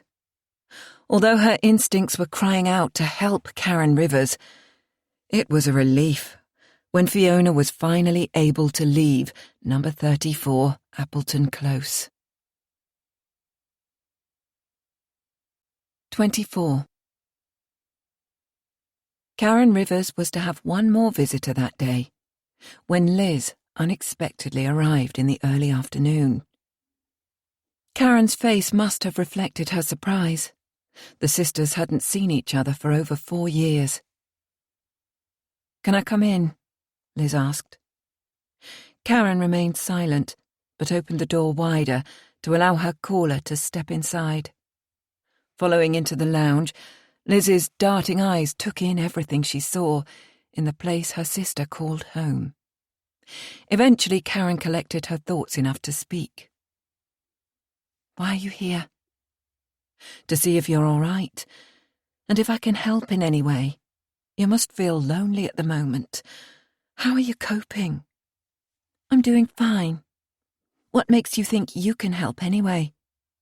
Karen frowned. "I was thinking of company for you. Someone on your side." Liz sighed. "I'm offering an olive branch here, Karen. We used to be close, and I thought you might need your family after all that's happened." "I'm surprised you've bothered." Karen almost spat the words. "You always did find it difficult to believe anyone's motive could be pure, forever assuming the worst of people. But I wasn't the one to cut off contact, was I?" her sister countered. "You decided to have nothing more to do with us once you found your rich husband. We were not good enough for you then." Liz took a deep breath, doubting the wisdom of her visit. "Look, Karen, I'm here to see if you need company.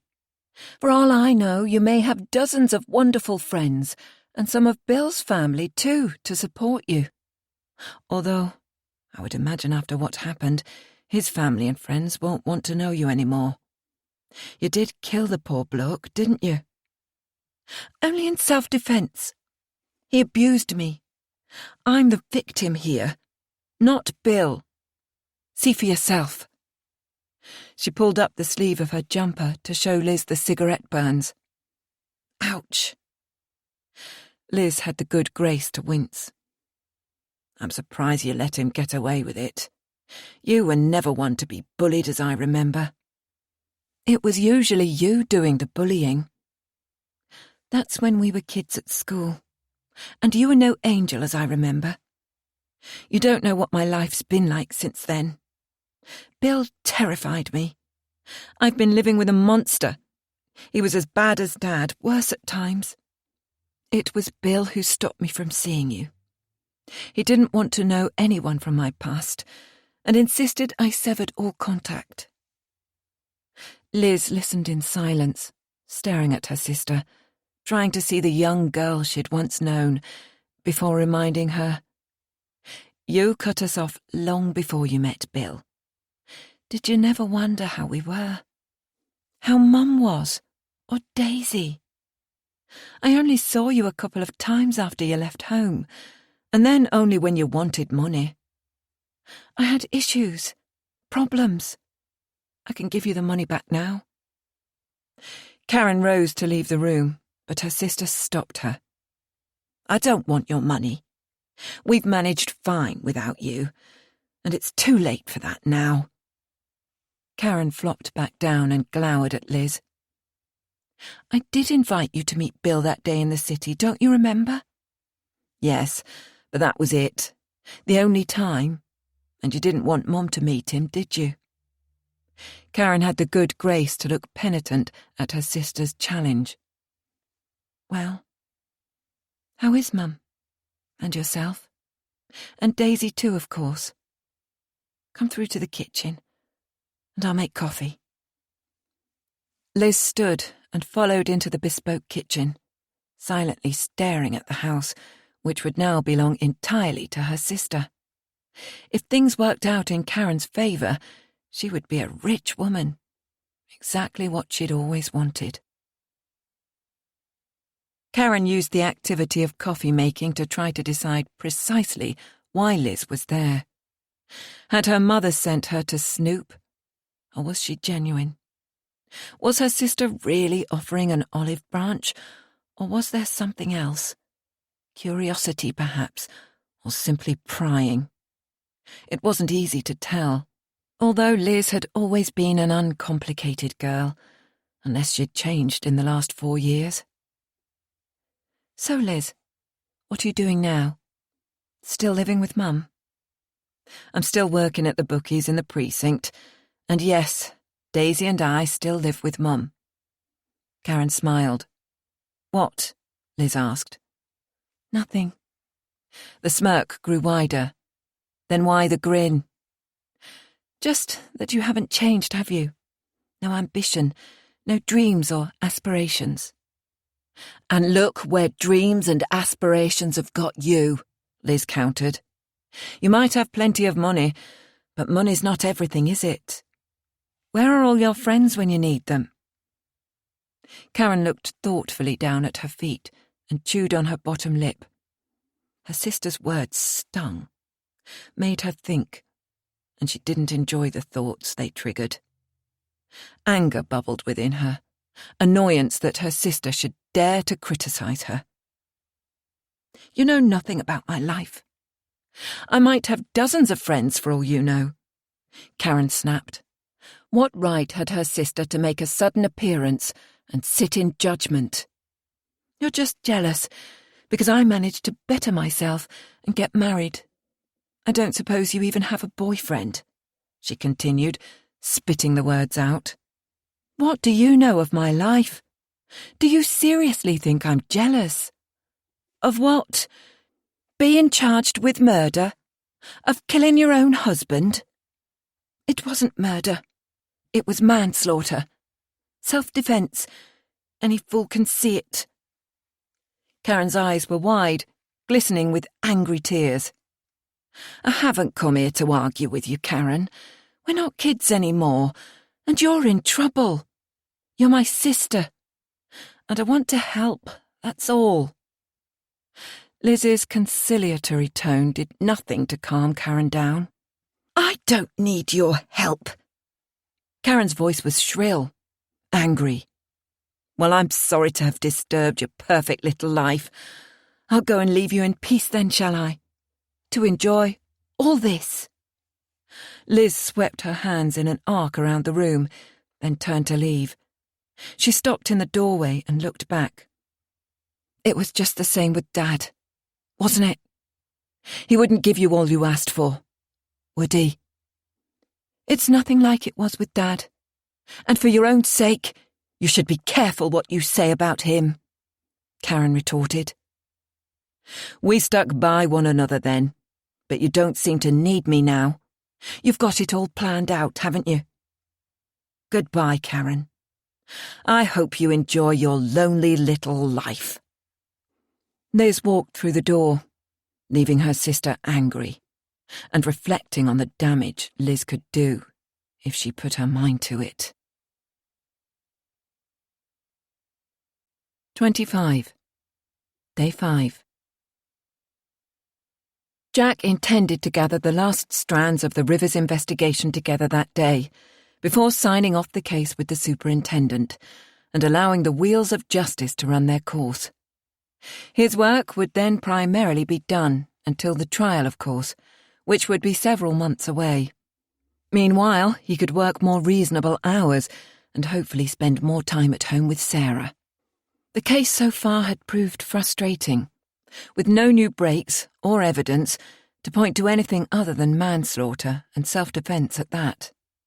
It looked as if Jack would have to settle for manslaughter and forget the little voice nagging in his head, telling him he was missing something. On entering the incident room, Jack noticed Tony and Dave huddled together, looking rather serious. "Anything wrong?" he asked as he joined them. "A couple of things, boss," Tony answered. "I've been looking at the phone calls like you asked, most of which were the usual crackpot ones, you know. Today we've had a medium who reckons Karen is a serial killer, and she can tell you where all the bodies are buried. 16 in all, she says. Also a drunk, inquiring what the going rate is for juicy information, and a shopkeeper who insists he sold Karen the knife she used to kill her husband. But there's one which came in early this morning, which wasn't passed on until the last half hour. It's from Pamela Clark, who's keen to talk to the officer in charge of the investigation. The desk constable wrote down her number, yet there was no message. She didn't say why she wanted to see you, and unfortunately, he didn't ask. So, who is she? The name didn't register in Jack's mind. She works for Bill Rivers, or rather did. I met her briefly when I visited his office, but she had little to contribute then, and was still rather tearful.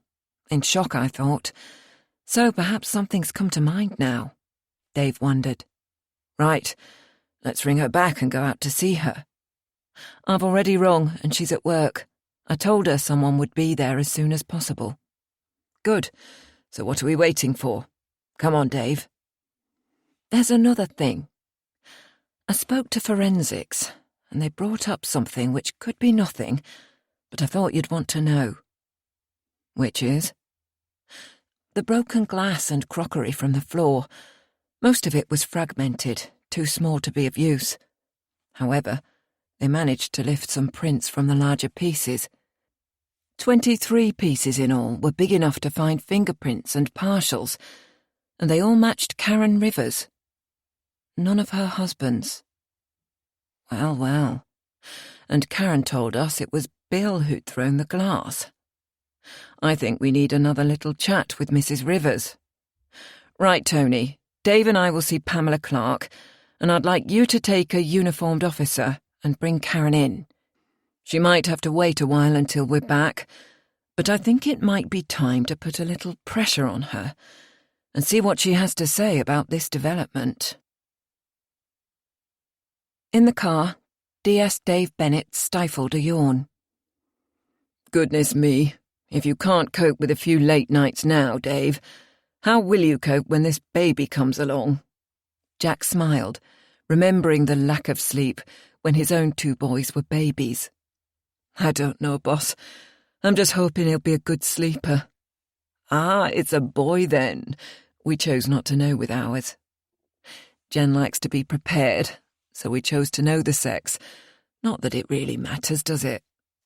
No. Although, I'd have liked a girl after 2 boys.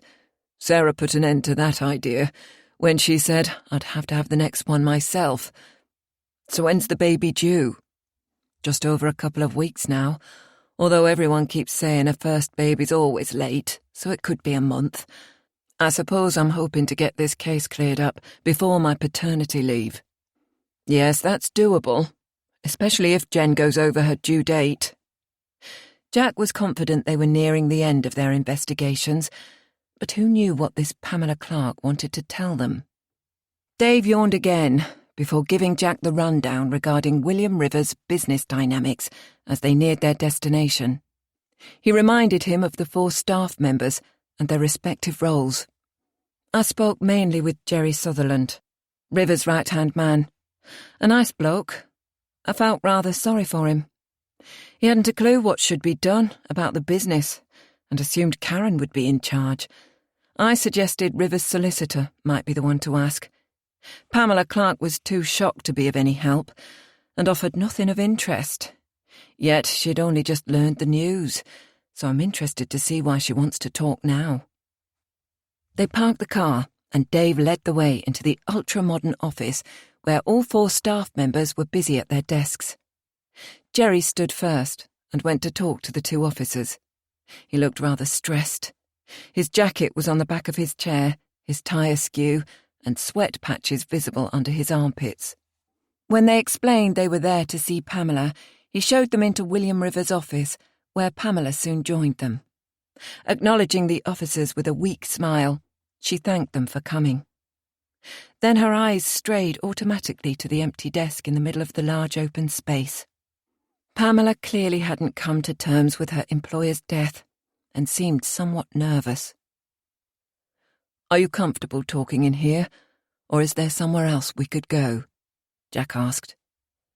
"No, this is fine, thank you." Pamela sat on one of the easy chairs in the corner of the office, and the 2 detectives took their places on the matching leather sofa. A petite lady in her late 30s or early 40s, Jack would guess. Pamela was conservatively dressed, with an attractive face and large blue eyes. "So why did you want to see us, Pamela?" Jack sat forward to listen. "It's the newspapers. I couldn't believe what they were writing about Bill. It's just not true. Any of it. And it's so unfair when the poor man can't defend himself." "What particular allegations have upset you?" Dave asked.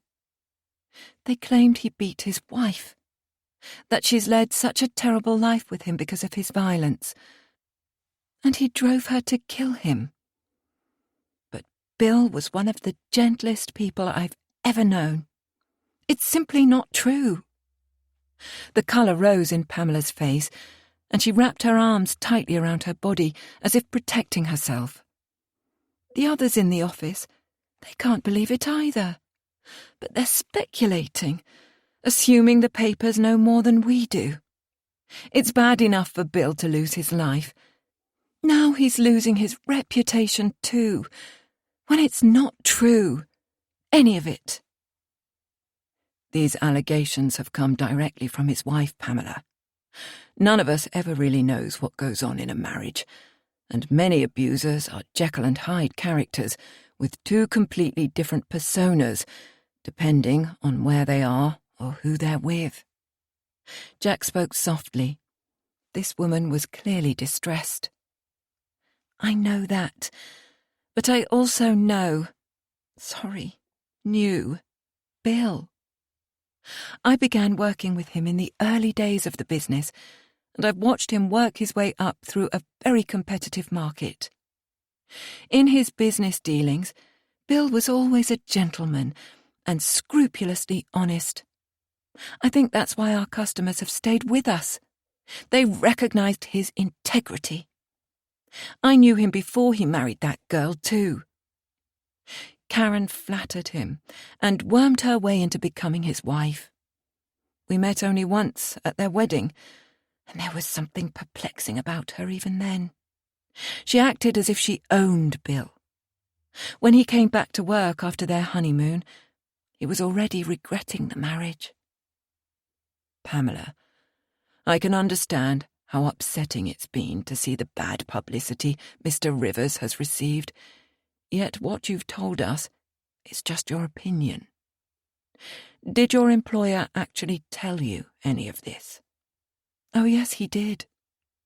Pamela suddenly looked quite defiant, and both Dave and Jack raised their eyebrows, their interest piqued. Could this woman shed new light on their case? 26.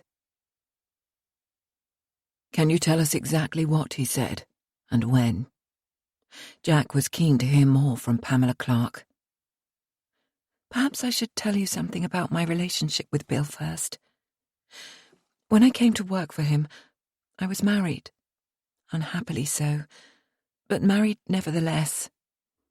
Bill and I were attracted to each other, something we eventually acknowledged, and if he'd asked me, I would gladly have left my husband for him, but he didn't ask. He was a gentleman, and firmly believed in the sanctity of marriage. Bill would never have come between us. Pamela blushed at her admission before continuing, haltingly. We remained good friends, and I suppose in many ways I became his confidant too. Most of our lunch hours were spent together as well, here in the office where we talked. There was never anything improper about our relationship. We were simply friends, and Bill wouldn't have it any other way. It was something of a surprise when he told me he was getting married. Bill said he'd found a girl he could love, and I understood. I knew he craved companionship and the chance to have a family while he was still young enough. I thought it entirely possible that he also wanted to escape from his mother, who dominated him and tried to live his life for him. Madeleine Rivers was furious at his plans and did everything possible to dissuade him from marrying Karen, which only made him more determined, so the wedding went ahead. It didn't change our friendship, and Bill remained loyal to his wife. But of course, I expected nothing less. That was the kind of man he was. He was always concerned for Karen, worried she might be lonely at home alone. He even took time out of his busy day to ring her each morning to see if she was okay. There were occasions when I knew something was troubling him, yet he never said a word against her. Until recently. A tap on the office door interrupted Pamela's train of thought, as Jerry carried in a tray of coffee and biscuits. They thanked him, and Pamela poured the welcome scalding liquid as she continued her story. About 6 or 7 months ago, Bill confided in me that all was not well at home. It was difficult for him to admit, but I think he was almost at breaking point by then. And in the security of our friendship, he felt able to talk to me. He really had no one else, and told me categorically that Karen was the one abusing him. Yes, physically. Pamela paused and looked at the detectives for a reaction. Jack simply nodded for her to continue. Bill had a few bruises, which he tried to conceal, and cuts, supposedly from shaving. One morning he came to work with a deep cut on his right hand in between the thumb and forefinger, which wouldn't stop bleeding. I thought it needed stitches and tried to persuade him to go to the hospital, yet Bill refused to get it treated. When I asked how it happened, he was cagey at first, then later admitted that Karen had been in one of her rages and grabbed a knife. Bill insisted she didn't intend to hurt him and said he'd only been cut because he tried to grab the knife and take it from her, as if that made it his fault. The physical abuse was more of an embarrassment to him. He held her off when she became violent and in no way retaliated. The very thought appalled him. But Karen was dangerous. She made his life unbearable in other ways too, always demanding more money, a better car, designer clothes. To her, Bill was simply a cash machine. The woman was obsessed with money. Then there were the arguments about having a family. Bill was quite a bit older than Karen and desperately wanted children. He'd have made a great father too. Before their wedding, she'd talked happily enough about having children, and he believed she wanted them as much as he did. In fact, Bill thought they were trying for a family until he found a packet of her birth control pills. It was all a cruel lie. Karen had no intention of having a child. I think this bothered him more than anything else. Bill wasn't getting any younger and could see his dreams of a family slipping away from him. She'd married him under false pretenses, and he became a broken man. Pamela halted then and took a deep breath. She'd said her piece and turned away, blinking back tears.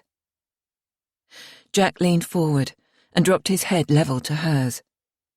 Pamela, you've been extraordinarily brave to tell us this, and very loyal to Bill. Yet there's very little of what you've said that we can use. You said Bill couldn't defend himself from the press's allegations, but unfortunately what you've told us can't be verified either. In a court of law it would simply be your word against Karen's, and as I said before, no one really knows what goes on in other people's marriages. Does that mean you don't believe me? Pamela looked horrified. Having poured out her soul, it seemed to be all in vain. Bill told me all of this, and I'd be prepared to go to court to testify if necessary, to swear on the Bible that it's true. No, I'm not saying we don't believe you, Pamela. Simply that we can only deal in facts and hard evidence, and nothing you've said gives us that. However, we'll certainly consider this information during our investigations. Is there a chance any of your colleagues were party to these conversations with Bill? Sadly, no. They usually go out at lunchtime, but even when they were in, they wouldn't have been able to hear from out there, and Bill wouldn't have wanted them to know. It was all an embarrassment to him. The irony is that I've split up from my husband now. Even so, Bill wouldn't consider leaving Karen. I tried to persuade him to take me with him to the last conference he went on. How pathetic does that make me? But he wouldn't hear of it. He was very old-fashioned in his beliefs. Pamela's eyes misted over. I'd have done anything for Bill. Was this conference recent? Jack asked.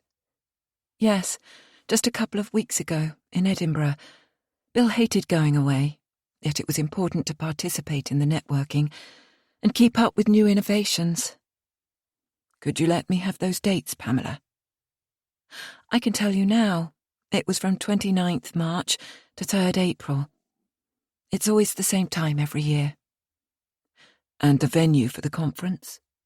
Yes, it was the Radisson Blue Hotel in the city centre. Bill stayed there too. I booked the room myself. Is it important? Maybe not. Still, I'd like to check the details. Jack smiled at Pamela. You've been extremely helpful, and I appreciate your candour. It can't have been easy for you. If you think of anything else which might help us in any way, will you ring me? Yes, of course. A very dejected-looking Pamela returned to her desk, and Jack and Dave left Bill Rivers' office. In the car on the way back to the station, Jack asked, Well, what did you think of all that? If it's true, it turns our investigation on its head, doesn't it? But do you believe her?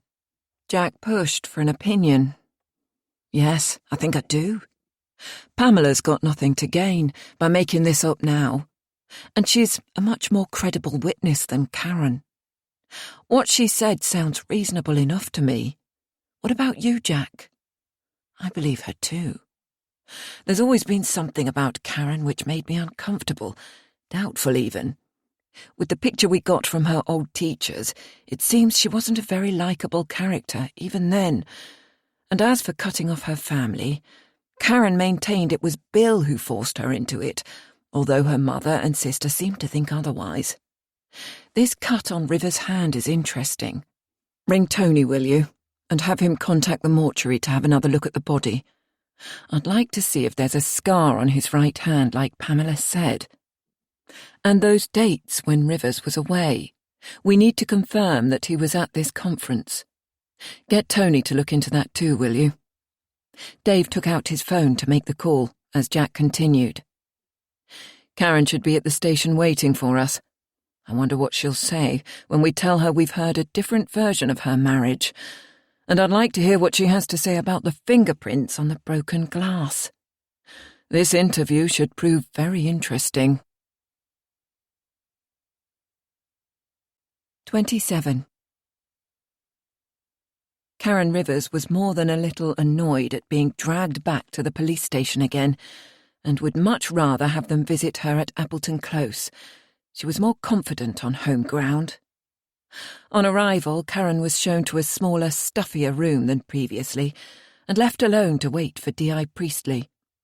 Assuming this was just another repetition of the same round of questions she'd answered dozens of times, Karen declined to have her solicitor present. Yet now the amount of time she'd been waiting was beginning to unnerve her. After 40 minutes, Della Johnson entered the room with 2 cups of coffee, one of which she gave to Karen. Sorry to keep you waiting. D.I. Priestley is tied up with some new evidence. He'll be with us shortly. Della smiled and took the seat opposite the other woman. She'd not long returned from Mrs. Rivers Sr., who was still maintaining that Karen was a cold-blooded murderer.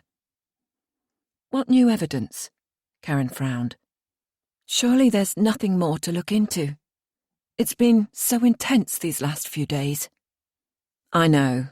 We just need to be absolutely clear about the facts before we can pass the case on to the CPS. I'm sure the DI will explain when he arrives. 5 minutes later, Jack Priestley entered the room, took the seat next to Della, and nodded for her to switch on the tape recorder. Jack reminded Karen she was still under oath, recited the date and time, and named the persons present. Sorry to keep you waiting, Karen, he commenced. It's been a busy day. Do you not want Mr. Albright to be present? No. I assumed this was going to be a short interview. I really don't know what else I can tell you. Karen. Jack sat back in his chair. About the broken glass and crockery on the kitchen floor. Could you tell me exactly when it was thrown? Look, I've already told you. It was from the night before.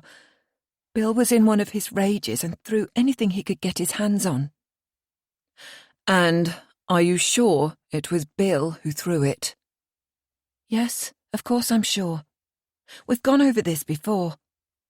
I know, Jack agreed.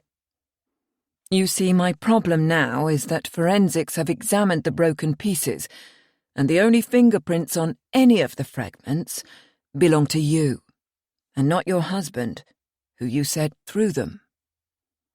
Karen's face blanched. Her eyes darted to the corner of the room, and she remained silent. Can you explain this anomaly to us? Jack persisted. Perhaps I threw something too. It's all a blur. I can't be expected to remember the exact sequence of events. Bill threw things, and then he raped me. How the hell am I supposed to remember stupid little details like who threw what? She began to cry. Jack wasn't quite finished, and unimpressed with her tears. Can you see my dilemma here, Karen? If you'd both thrown things, we would have found fingerprints from you and your husband, don't you agree? Karen sniffed. Well, maybe there were. Surely you can't get fingerprints from all the pieces. We found prints on 23 separate fragments, and they all belong to you. Jack looked directly at her, but Karen had nothing more to say and wouldn't meet his eyes. Unperturbed, he continued. We also have some new information from someone who knew your husband well and has told us how Bill often confided in her.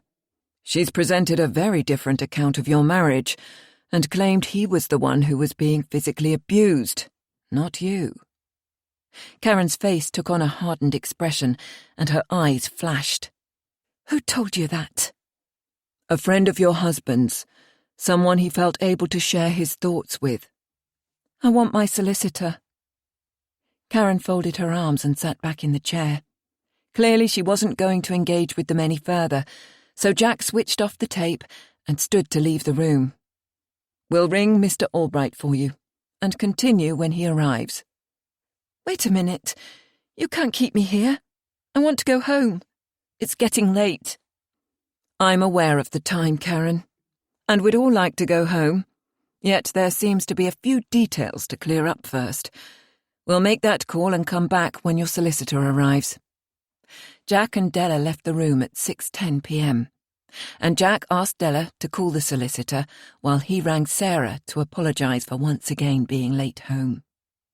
Standing in the corridor outside the incident room for a bit of privacy, Jack spoke to his wife. I'm sorry, love. I'd hoped to be home by now, but a couple of things have come up, and I'm waiting for a solicitor before I can finish this interview. Sarah expressed her disappointment, yet accepted it with good grace. She had had a busy day herself, and would be glad to watch some mindless television until her husband came home. Jack put his phone away and went into the incident room, where Tony and Dave were still working. Della arrived shortly afterwards. Did you manage to find the solicitor? Jack asked. Yes, sir, he's on his way.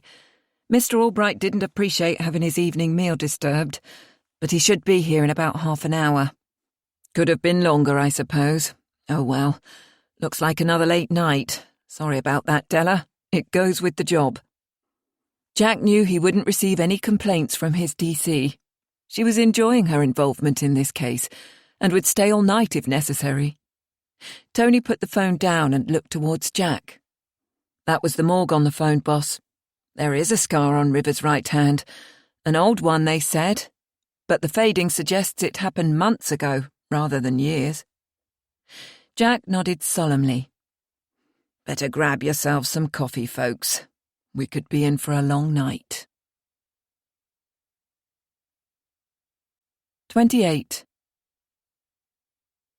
This case just gets better and better. A broad grin split Dave's face as he gave his boss the news. Liz Stewart is in interview room 6. She wants to see you. Jack was surprised to find Dave still at the station. It seemed his team were all prepared to put in the hours to wrap this case up. Thanks, Dave. Come on, Della. I wonder what she wants. The two officers entered the room where Karen's sister sat anxiously biting her fingernails. Earlier that evening, as she'd hurried home from work to look after Daisy, Liz wrestled with her conscience. Unsure and troubled since visiting her sister's home the day before, she faced a difficult decision. It was Betty Stewart's bingo night, a routine she adhered to religiously, so if Liz did intend to visit the police station, Daisy would have to go too. As soon as Betty left the house, Liz decided to go, and with Daisy in tow, they caught the bus into town. A bus ride was a treat for the little girl, and she chattered happily away, commenting on everything she saw from the window, and blissfully unaware of her mother's preoccupation. It was early evening as they walked slowly to the police station, with Liz still not convinced she was doing the right thing. Procrastinating, they even walked once around the block, Daisy thinking it was a game and enjoying having her mother to herself. Eventually Liz made one of those silly childish deals in her head and decided to ask at the desk for D.I. Priestley. If he wasn't there, she would go home and forget all about it. When the desk sergeant said that D.I. Priestley was still in the station, Liz nearly bottled out and ran away, but she'd made the deal, so stayed to talk to him. She had a high opinion of Jack Priestley. He came over as a fair man and treated her with respect. Liz liked that, and only hoped this would still be the case after telling him what was on her mind. She was well aware of what she was about to do, and the ramifications of her information. "Hello, Liz," and "Hello, Daisy." Jack sounded friendly and smiled warmly at the child, who was delighted that this policeman remembered her name. "This is D.C. Della Johnson. How can we help you?" Liz looked from the detective to Daisy, wondering at the wisdom of bringing her daughter, although there'd been little choice. Della picked up on her anxiety and offered to take Daisy to find a drink of juice and maybe have a peek at some policeman at work. The child's face brightened in anticipation as she took Della's hand, asking, "Are you a policeman? Like the man without the uniform?" "Yes, I am. Perhaps we'll see some uniformed officers out here." She led the child from the room, and Liz visibly relaxed. With Daisy out of earshot, speaking openly to D.I. Priestley would be easier. "I went to see Karen yesterday." Liz was nervous and struggled to find her words. Jack smiled. "That was kind of you. Your sister could probably do with a friend at the moment." "Well, you wouldn't have thought so. We ended up arguing, and I left feeling decidedly unwelcome. It appears that even though Karen's husband is dead, she still doesn't want to know her family." "And what is it you wanted to tell me, Liz?" Jack was reluctant to rush her, but he would much rather be at home with his wife, even though the investigation was beginning to move at speed and in a different direction than previously. He was also aware of Karen Rivers waiting to be interviewed before he could leave for home. "It's something from before. Something I did, which was wrong. Would I be in trouble if I'd lied to the police in the past?" It was evident that this young woman was in two minds about whether to talk to Jack or not. It depends what it was, yet telling the truth is always the better option, Liz, even after the event. "It was the day Dad died. The police interviewed us all and asked what time Karen and I left the house that morning. We did leave together, but Karen forgot her homework and went back inside to get it. She didn't admit to it at the time, and I kept quiet and just agreed that we'd walk to school together as usual." "Liz, are you suggesting your sister might have had something to do with your father's death?" "I suppose I am, yes. We never really talked about it afterwards, but it was always there. Karen told the police that we left home together at about 8:40 a.m, and I didn't contradict her.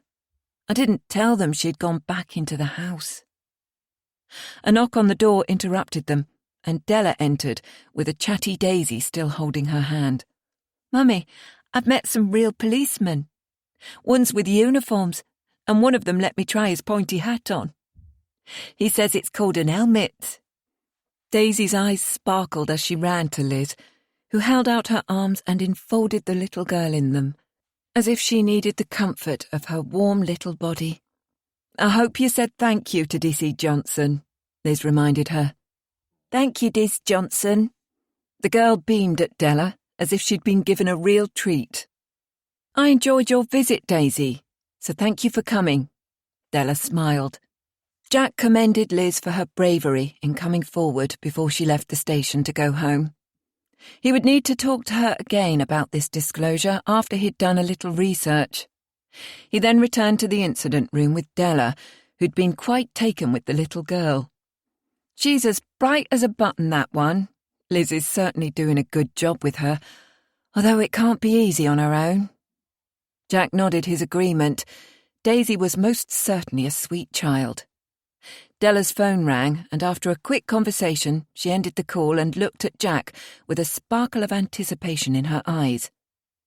"Mr. Albright's arrived, boss. We're good to go." Before they resumed the interview, Jack updated his DC on Liz's revelation. Della's mouth dropped open as she listened to his words. "This should be interesting." She smiled as they made their way to interview Karen Rivers once again. Mr. Albright looked particularly stern, and as soon as Della switched on the tape and recited the names of those present, he stated his complaint. "My client came here voluntarily at your request, and it appears you've kept her waiting, unaware of why you need to interview her yet again, and I would like it recorded that I object to this treatment. May I also remind you that Mrs. Rivers is still in a fragile state after recent unfortunate events. Could this interview not have been conducted in her home and during office hours?" "Thank you, Mr. Albright. Your comments have been noted. I'm sure we would all like to be in a position where this incident is cleared up, but new information has been coming in, and we need to clarify a few more details with your client." Jack smiled politely across the table. Albright sat back in his chair with his lips pursed, redirecting his angry gaze to the table. "Karen," Jack commenced, "we were talking about the thrown glass and crockery. Have you had any more thoughts on this while you've been waiting?" "No, except that I possibly did throw some of it. I was confused, traumatized by Bill's violence, and the events are jumbled up. It was such a horrible time. You can't imagine what I've been through." "Okay, we'll leave it there for now." Jack noted that her solicitor didn't ask what it was all about, and presumed she'd told him of the latest fingerprint evidence. "And then there's your husband's friend, with whom he shared information. She alleges that Bill told her you were the one who was abusive towards your husband." "That's preposterous." Mr. Albright sat forward, engaged again in the proceedings. "You've seen the bruises and the horrific burn marks on my client's arm, and you have the gall to say that she was the one doing the abusing? Absolutely ridiculous. Is this some kind of cheap tactic to break my client down?" "No. These are not my words. I'm just repeating what this witness told us. But we can move on from that topic if you wish." "Yes, I do wish." The solicitor was emphatic. "Karen, why did you lie to the police on the day your father died?" Jack's voice was even, conversational almost. He was curious to see her reaction to this change of focus, and watched as her face turned red. Whether with anger or distress he couldn't discern. She remained silent as her solicitor looked at her, open-mouthed, as if he'd never seen her before. Then he turned with an angry scowl on his face and tackled Jack again. "Not only are you distressing my client with repeated questions about this case, but you're also now taking her back to another painful incident. I hope you have a solid reason for doing this, D.I. Priestley." Jack's sudden change of questions had wrong-footed Albright. Karen abruptly burst into tears. Della stood, grabbed a box of tissues to pass to her, and poured a glass of water. Holding a wad of tissues to her face, Karen continued to sob quite violently. Mr. Albright fussed over her, yet it was evident to them all that she could not continue. "We'll take a break now and send in some coffee. Shall we recommence in 15 minutes? Jack offered. "No, we'll finish now for the night. Mrs. Rivers is obviously in no state to answer any more questions. In fact, I think she may need to see a doctor." The solicitor's face reflected his anger. There was little else to do except suspend the interview, and Jack asked the solicitor to be at the station with his client by 9 a.m. the following day. Mr. Albright made a big fuss over leading Karen out, as Jack and Della could only watch, frustrated. "I rather enjoyed that." Della smiled. "Yes, me too. I think I expected the histrionics. A bit of drama was her way out. Karen doesn't want to answer questions without being prepared, and I'd like to be a fly on the wall when Mr. Albright asks her what it's all about. Anyway, let's get off home.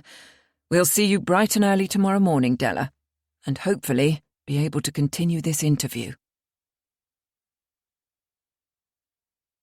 29. Daisy was sound asleep, tucked up warmly in her princess duvet. The little girl had been so excited about their visit to the police station, where trying on a real helmet was the icing on the cake. Her chatter all the way home was about the visit, and Liz only hoped the other passengers on the bus couldn't hear her. Betty was still at bingo when they arrived home, so Liz made a quick supper of scrambled eggs for Daisy, Scrabby Egg being her current favourite, and read stories until she fell asleep in her usual position with her thumb tucked into her mouth.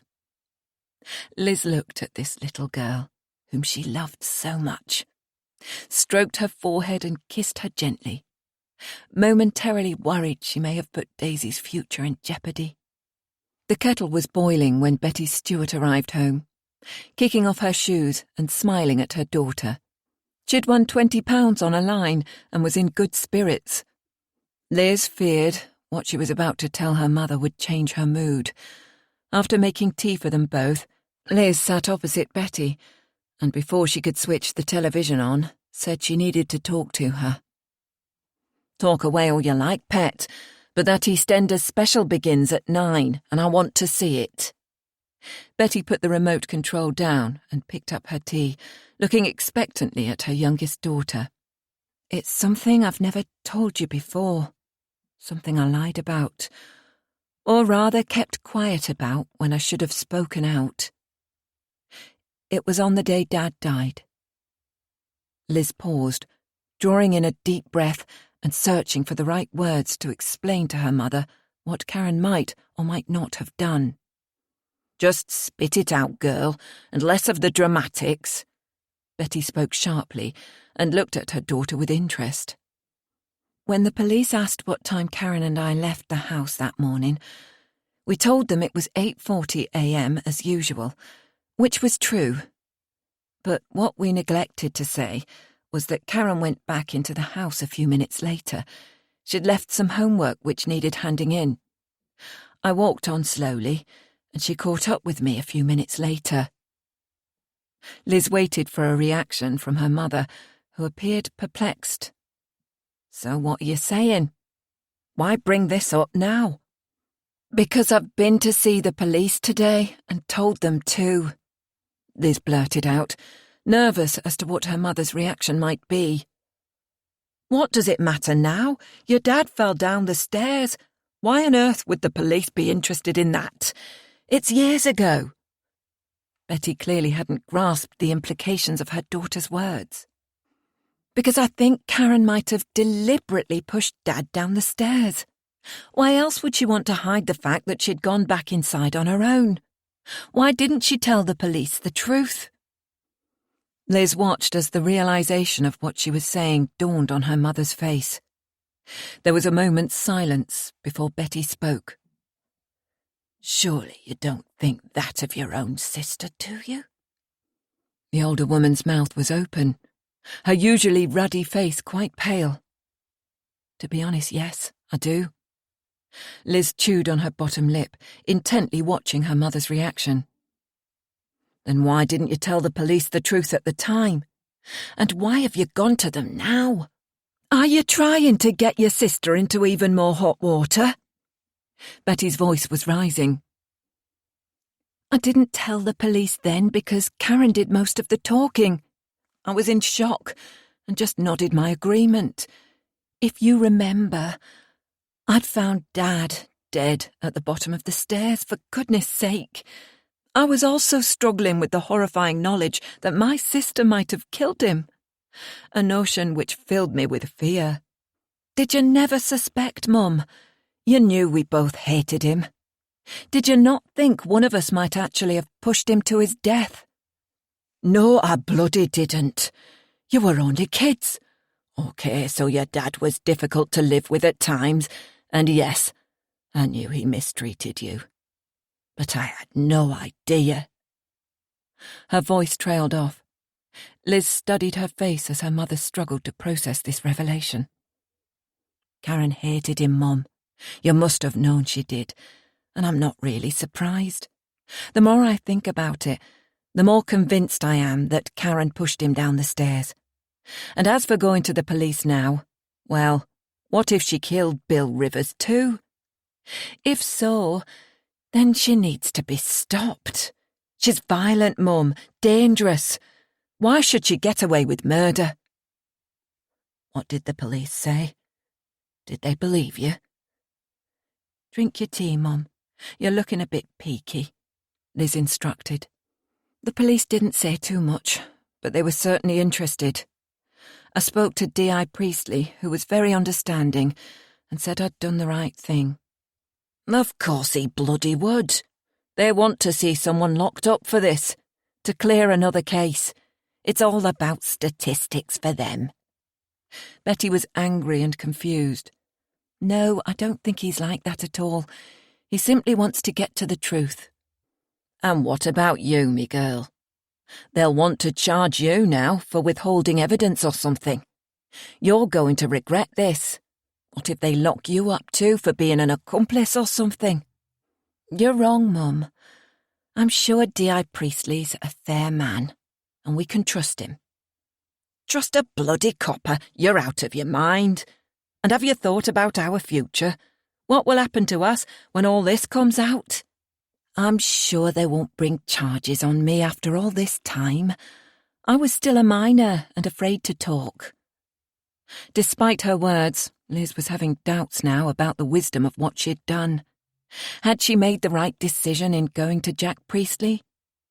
Liz looked at her mother and understood her anger. It must be an appalling possibility to think your daughter could have killed your husband. Had she done the right thing in laying this at her mother's feet? You've opened up a right can of worms with this one. And what about our Daisy? Have you thought about her? There's no need to get mad with me, and it's done now. We'll just have to see how it works out. I should have told the truth at the time. I've regretted it ever since, so now at least my conscience is clear. Liz swallowed hard, wishing this conversation was over.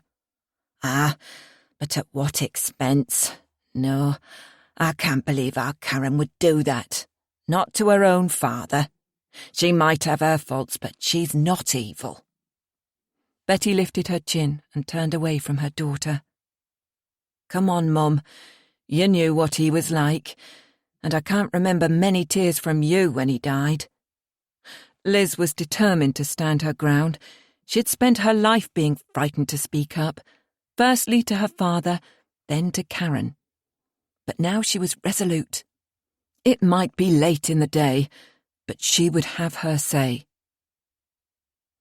There were countless times when you did nothing to stop Dad from hurting us when we were kids, and we didn't deserve it. Why was that, Mum?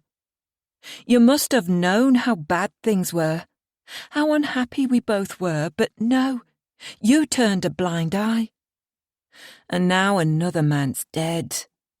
If Karen did it and gets away with this, who knows what she'll go on to become? I'm glad I've been to the police, whatever you think.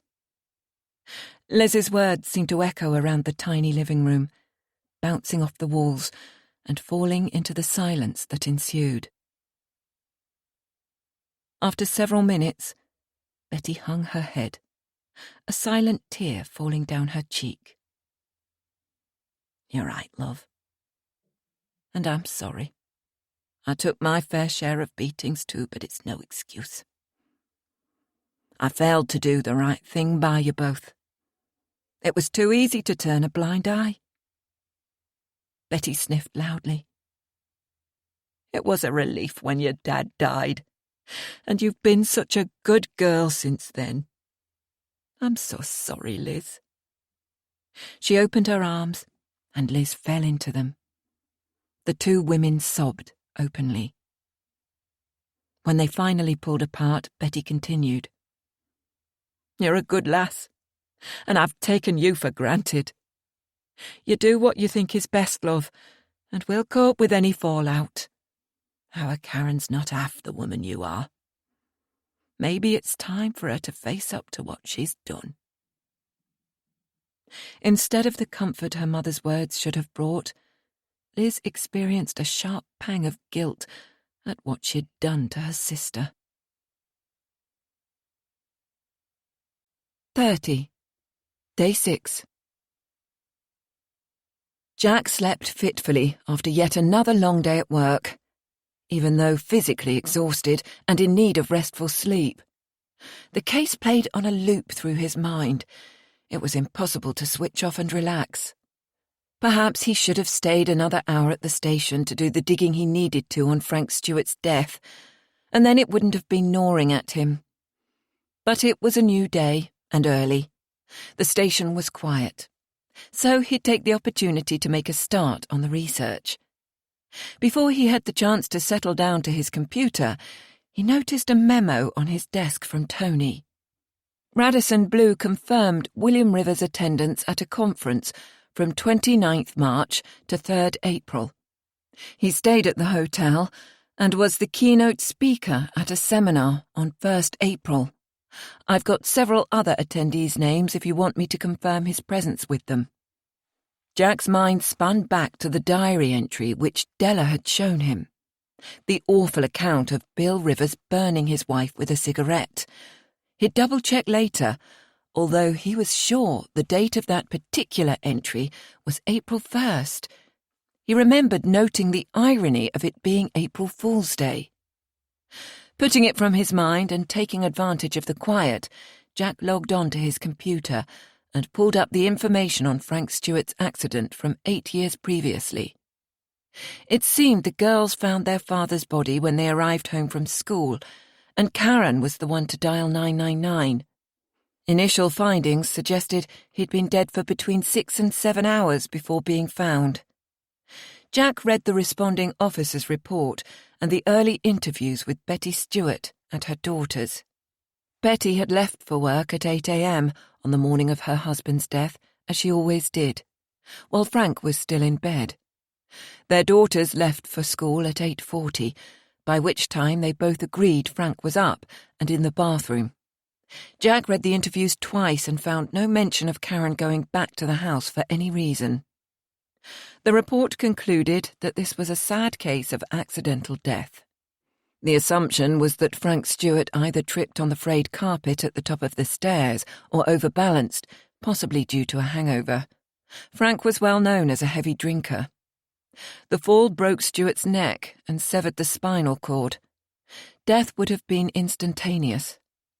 The coroner returned a verdict of accidental death and the case was closed. What should have been a straightforward case now gave Jack an uncomfortable feeling in his gut. One he knew meant he would have to delve into Frank Stewart's case in some detail before wrapping up the William Rivers investigation.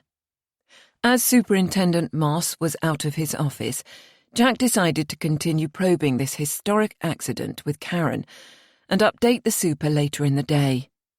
She had bought herself some extra time to prepare for Jack's questions about her father, and it would be interesting to see her reaction when they resumed. It seemed Karen Rivers had been close to 2 deaths in her short life. Her father's, which was assumed to be an accident, and now her husband's, which at first appeared to be self-defense, but was now looking like something else, something much more sinister. Jack scribbled on his notepad, trying to make sense of what they now knew. 1. R.E. Frank Stewart. Karen lied to the police about when she left home on the morning of her father's death, and her sister did not contradict her. Liz has now admitted that Karen went back into the house and could have been responsible for their father's death. 2. R.E. William Rivers. Karen admitted fatally stabbing him, claiming it was self-defense, painted a picture of an abusive husband and her fear of him. 3. Pamela Clark provided a different insight into the Rivers relationship than the one Karen had led them to believe, maintained that Karen was the abuser. 4. Karen's fingerprints were all over the broken glass, which she claimed her husband had thrown. Bill Rivers' prints were absent from all fragments. 5. Fiona Singleton caught Karen out in an unnecessary lie, one which perhaps gave a different perspective on the abused wife, whom she was claiming to be. 6. Karen's diary entry account of cigarette burns was dated April 1st, when Bill was in Edinburgh. Each of these facts alone was relatively insignificant and could easily be explained away.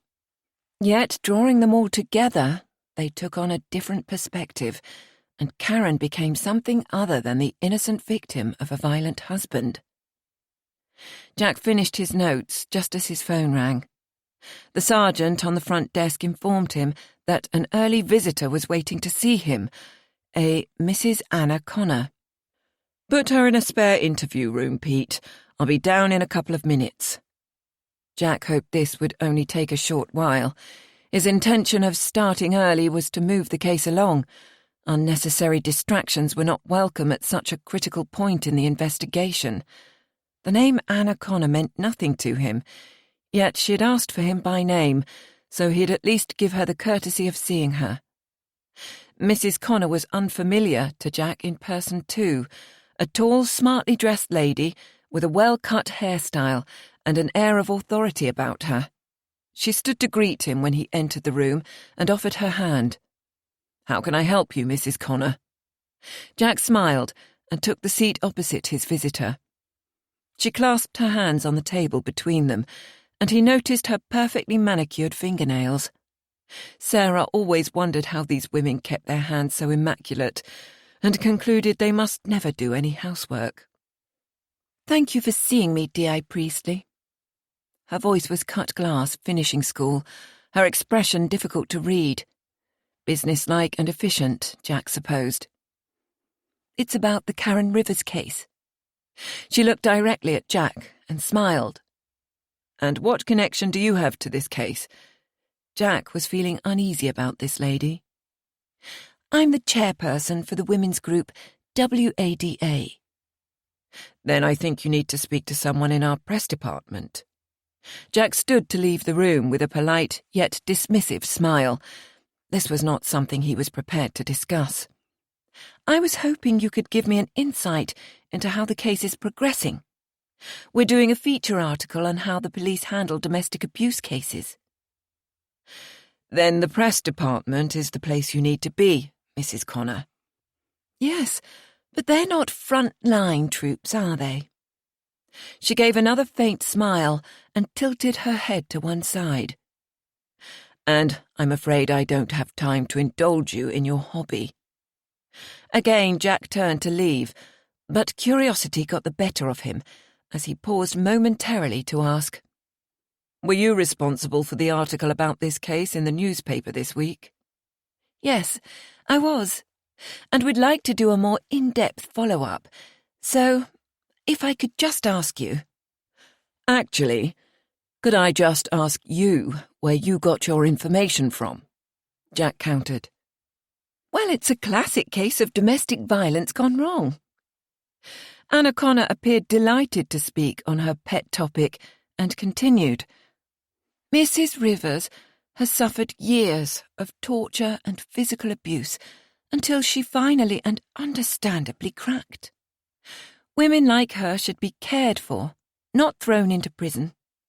And I'd like to know if you're going ahead with charges." "Have you ever met Karen Rivers?" "No, not personally, but—" "So, let me get this right. You don't know the woman or her family.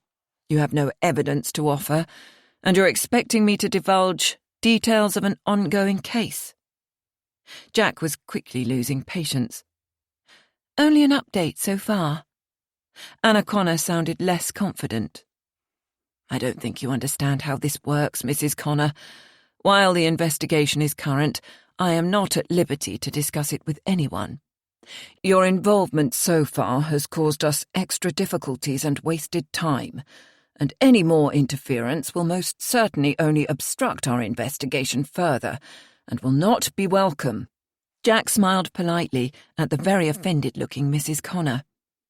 "Tell me," he continued, "do you not believe in our country's justice system?" "Of course I do," she snapped. then why do you hamper a valid investigation of unlawful killing by debating it in public when you have no first-hand knowledge of the victim, of the perpetrator, indeed of anything relating to the case at all? I wouldn't say I've hampered your case, D.I. Priestley. Your article initiated a trial by media, making our job so much more difficult. In addition, your actions precipitated scores of telephone calls from people complaining about how we were handling the case. People like yourself who know nothing of the facts we're working with. And now you are here, taking up my time, when you must surely know I'm extremely busy with this case. You are busy persecuting a woman who has suffered enough. Why do you persist in putting her through another ordeal? And I have an online petition of like-minded people who are concerned about the way this investigation is going. We've reached nearly 18,000 names. Jack detected a note of pride in her voice at such an achievement. And this is relevant because it shows the strength of public feeling. Do these people who've signed your petition know Mrs. Rivers? Well, no. And are you expecting me to interview all these people? Detective, you are trying to ridicule me now. Domestic abuse is a serious issue, and the people have a right to see that this case is processed correctly. Mrs. Connor's face was turning red. Are you a psychologist, Mrs. Connor, or a psychiatrist, perhaps? No, but I'm a woman and have worked with abused women for the last 3 years. Very commendable, I'm sure. If you have valid evidence to suspect the case is not being conducted properly, you need to approach the police complaints department. If you'll excuse me, I'm a busy man. The desk sergeant will show you out. Jack opened the door and left. Fuming, he knew he'd been curt with the woman. Interference from self-appointed do-gooders like Anna Connor annoyed him. He'd probably laugh about it later with Sarah. But for now, he hoped he'd heard the last from Mrs. Connor. 31. Jack hurried to the incident room, where Della, Dave, and Tony were already at their desks. Is he in? Dave asked Jack, rolling his eyes upwards in the direction of the superintendent's office. I expect he will be now. I was just going up to see him. Moral support? Jack looked hopefully at Dave. Of course. I've been looking forward to this. You must be mad. Jack grinned as they headed for the super's office. D.I. Priestley maintained a good working relationship with Superintendent Moss, who gave him plenty of autonomy in most cases, the only proviso being that the super was kept updated on all progress. Jack knocked on the door, and the booming, "Come in," confirmed Moss certainly was in his room. Good morning, Jack, Dave. Is this the update I've been expecting? He nodded a greeting towards the detectives as he moved his chair away from his desk and leaned back, giving the two men his full attention. Sit down, gentlemen. It is, sir, yes. Things have been moving quickly these last couple of days, and we're expecting Mrs. Rivers to be here for interview at 9 o'clock with her solicitor. Dave spoke first, then went on to relate Pamela Clark's call and their subsequent visit. He laid out the facts before adding his opinion, which was the same as Jack's, that Pamela Clark was probably telling the truth and was a credible witness whom they both believed. Jack then took over the narrative and outlined Liz Stewart's visit and the questions it raised about Karen's father's death. And I presume you've checked the details of the father's accident. Was it ever recorded as a suspicious death? No, sir.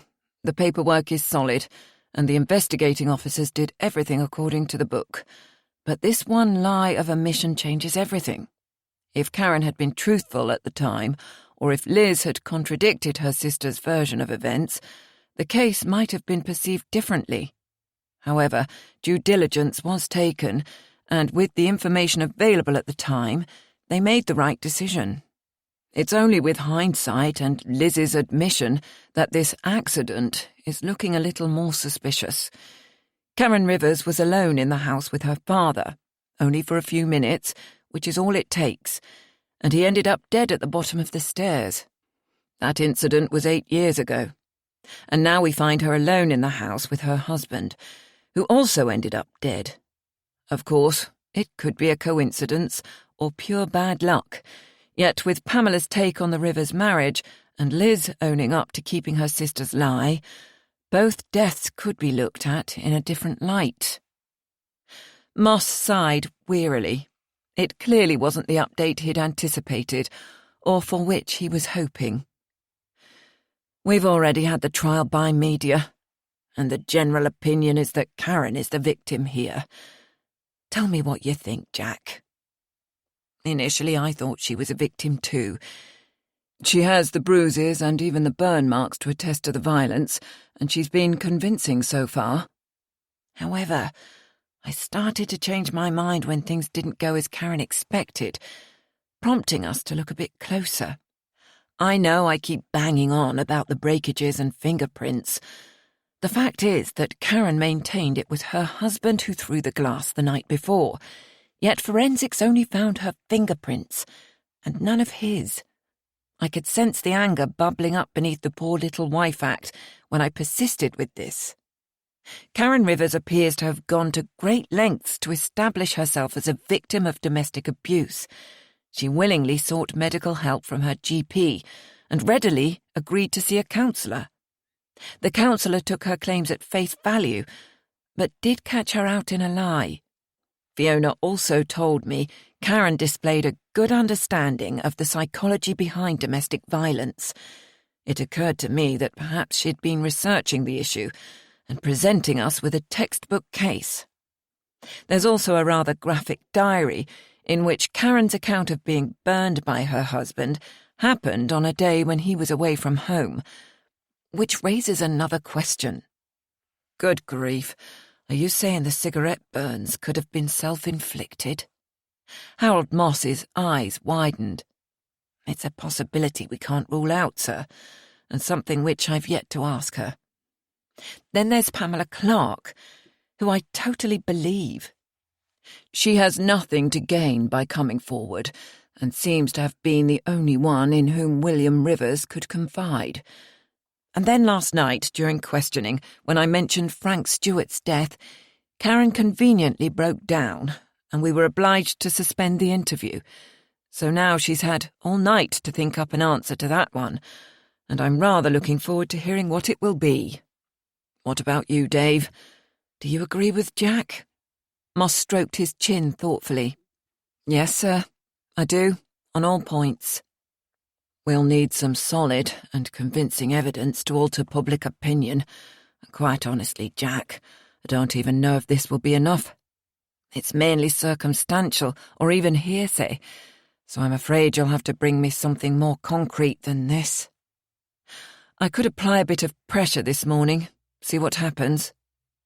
The super nodded slowly. A confession would be good, for both deaths, but I don't think that's realistic. No, sir, nor do I. Well, see how it goes, and let me know when you've finished. If you're looking to alter the charge to murder, we need a rock-solid case, Jack. Good luck. Jack and Dave left the superintendent's office and headed back to the incident room, where Della was already making notes for the coming interview. Jack peered over the DC's shoulder. Hopefully you're making my job easier, Della. Just trying to prepare, sir. After last night, I really don't know what to expect this morning. We need to dig a bit more into the death of Karen's father. So if you'd like to begin the interview with some soft questions, I'll take over to introduce Frank Stewart's death. Jack explained how he wanted to play it. Ooh, good cop, bad cop. I love it. Della laughed. When do you have the time to watch so much television, Della? 32. Spot on 9 a.m, the phone rang to say Karen Rivers and her solicitor had arrived and were waiting in the interview room. Della and Jack exchanged a few more words before heading off to meet their suspect, both feeling they'd already completed a day's work. "Good morning." Della smiled as she entered the room, switched on the tape and identified the 4 people present. "Are you feeling any better today, Mrs. Rivers?" she asked with a smile. "A little, I suppose." Karen looked dishevelled, with dark circles beneath her eyes. Her hair was a mess, and she wore no makeup, not even the pale pink lip gloss she usually favoured. "I could get you some coffee, if you'd like." Della was all concern. "No thanks, I'd rather get this over with." Mr. Albright interrupted. "Once again, I'd like to state for the record that my client is here voluntarily, and throughout this investigation has always been willing to help. I would also respectfully request that all questions relate only to the incident regarding William Rivers' death. Any questions not pertinent to the charge you've made against my client will not be answered, unless you have evidence to charge her with anything else." The solicitor finished his little speech with a curt nod at Della. "Thank you, Mr. Albright. We appreciate your concern for your client, and will try to keep this interview as short as possible." Della flashed the solicitor a wide smile. He was looking smug, and the DC assumed his intention had been to stamp his authority on the interview, yet neither she nor Jack would allow him to dictate their questions. Della's heart almost danced with anticipation of the next few minutes. She turned to their suspect. "Karen, have you had any thoughts overnight which could explain the anomaly of the smashed glass and crockery, having only your fingerprints on the fragments we tested?" "Yes, as I said before. The events are still rather hazy, but my prints would naturally be on almost everything in the kitchen, as I was the one who did all the cooking and cleaning. Bill never helped." "Thank you. That would certainly explain your fingerprints, although not the lack of your husband's, if he were the one who had thrown them." Della maintained eye contact with Karen, who simply shrugged, as if the subject was closed. Della moved away from the fingerprints issue. "Could we go back to the morning your husband died, Karen? If you could try to think for a moment about the movements of both yourself and Bill. You said he was coming towards you and was going to hurt you. How did you know he was going to hurt you? Did he say anything which led you to believe so? Or did he have a weapon in his hand, perhaps?" "Because the night before he'd bloody raped me." Karen raised her voice, speaking quickly. "Of course I thought he was going to hurt me again. Bill was out of control. He was throwing things and shouting at me." "I'm sorry, did you say he was throwing things? I thought he'd thrown the crockery the night before. Can you clarify that for me?" "He'd thrown most of it the night before, but he was still violent the next morning and began to do it again." "So then, as well as the glass and crockery thrown the night before, he threw some more the next morning. Is this what you're telling me now?" "Yes." "OK, let me get this straight. Your husband threw several breakable items the day before his death, and also on the following morning. And we couldn't find a single print of his on any of the fragments we recovered." Mr. Albright interrupted at this point. "Haven't we gone over all this about the fragments and fingerprints before? You're labouring this point unnecessarily, Detective. Do you have anything new to put to my client?" Jack took over the questioning. "Yes, actually we do. Were you on the birth control pill during your marriage?" Karen's face blanched. "What the hell has that to do with anything?" "Detective, this is totally inappropriate, and my client does not have to answer that question. Now, unless this is relevant, and I can't see how it is, I suggest we move on to more pertinent questions." Mr. Albright had risen from his chair, pulling his waistcoat down and puffing out his chest. "It is relevant, Mr. Albright," Jack said curtly, and turned his attention back to Karen. "A witness has told us how much your husband wanted a family, and that you led him to believe it was your wish too, Mr. Rivers was devastated when he found out you were on the pill, wasn't he? And you argued about it, is that correct? I wasn't ready for a family, and Bill understood that. So whoever told you this nonsense is lying. How would someone else know what went on in our marriage? Because your husband confided in this witness. However, we'll move on, shall we? Isn't it also true that it was you who physically abused your husband, not the other way round, as you would have us believe? Jack was sitting forward in his seat, a little closer to their suspect. Not unless you count fighting him off while he raped me as abuse. Karen's face was growing red, but Jack continued to push. In a diary we found at your property, there's an entry from April 1st, when you claim your husband burned you with a cigarette. It's not a claim. He did it. Look, Karen interrupted, raising her sleeve to reveal the burn marks once again. If you'll allow me to finish. My question is about the date. Wasn't Mr. Rivers in Edinburgh at the conference on April 1st? Jack paused, waiting for an answer. Karen dropped her head to stare at her lap. Her reply mumbled. I might have got the date muddled up. I'm not very good with dates. Jack decided to throw another subject into the mix. Why did you lie to the police about your movements on the morning your father, Frank Stewart, died? Who told you that? Karen's eyes narrowed and her head shot forward. I think you know the answer to that question. Jack held her gaze. We now have a witness who tells us you went back into the house on the morning of your father's death and were in there for several minutes, long enough to push him down the stairs. Mr. Albright slapped his palm on the table. This is absurd. I must protest in the strongest possible terms. My client was a child at the time, a very distressing time too. It's preposterous to suggest she was capable of killing her own father. Jack ignored the solicitor as he and Karen stared at each other. Finally, Karen spoke, the ghost of a smile on her face.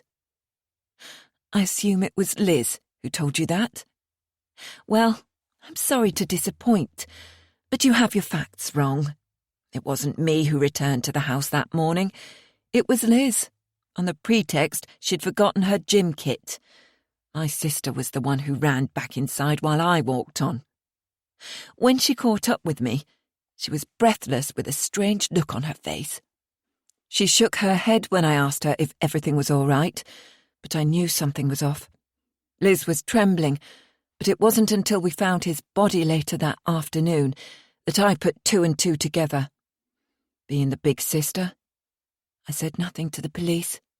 She'd done us all a favour. Why should she get into trouble? Karen paused and looked from Jack to Della. As she opened her mouth to continue, Jack interrupted. If Liz was the one to push your father down the stairs, why would she bring the subject up again now? I don't believe you, Karen. Because the jealous little bitch wants to see me locked away. Before Jack had time to interpret the raw anger which flashed across her features, Karen was on her feet, reaching over the table, clawing at his face. He pulled back before she could get a good hold on him, and she screamed, as if she'd been the recipient of this painful act. Della was on her feet and around the other side of the table within a second, wrapping her arms around Karen's body, pinning her flailing arms to her sides.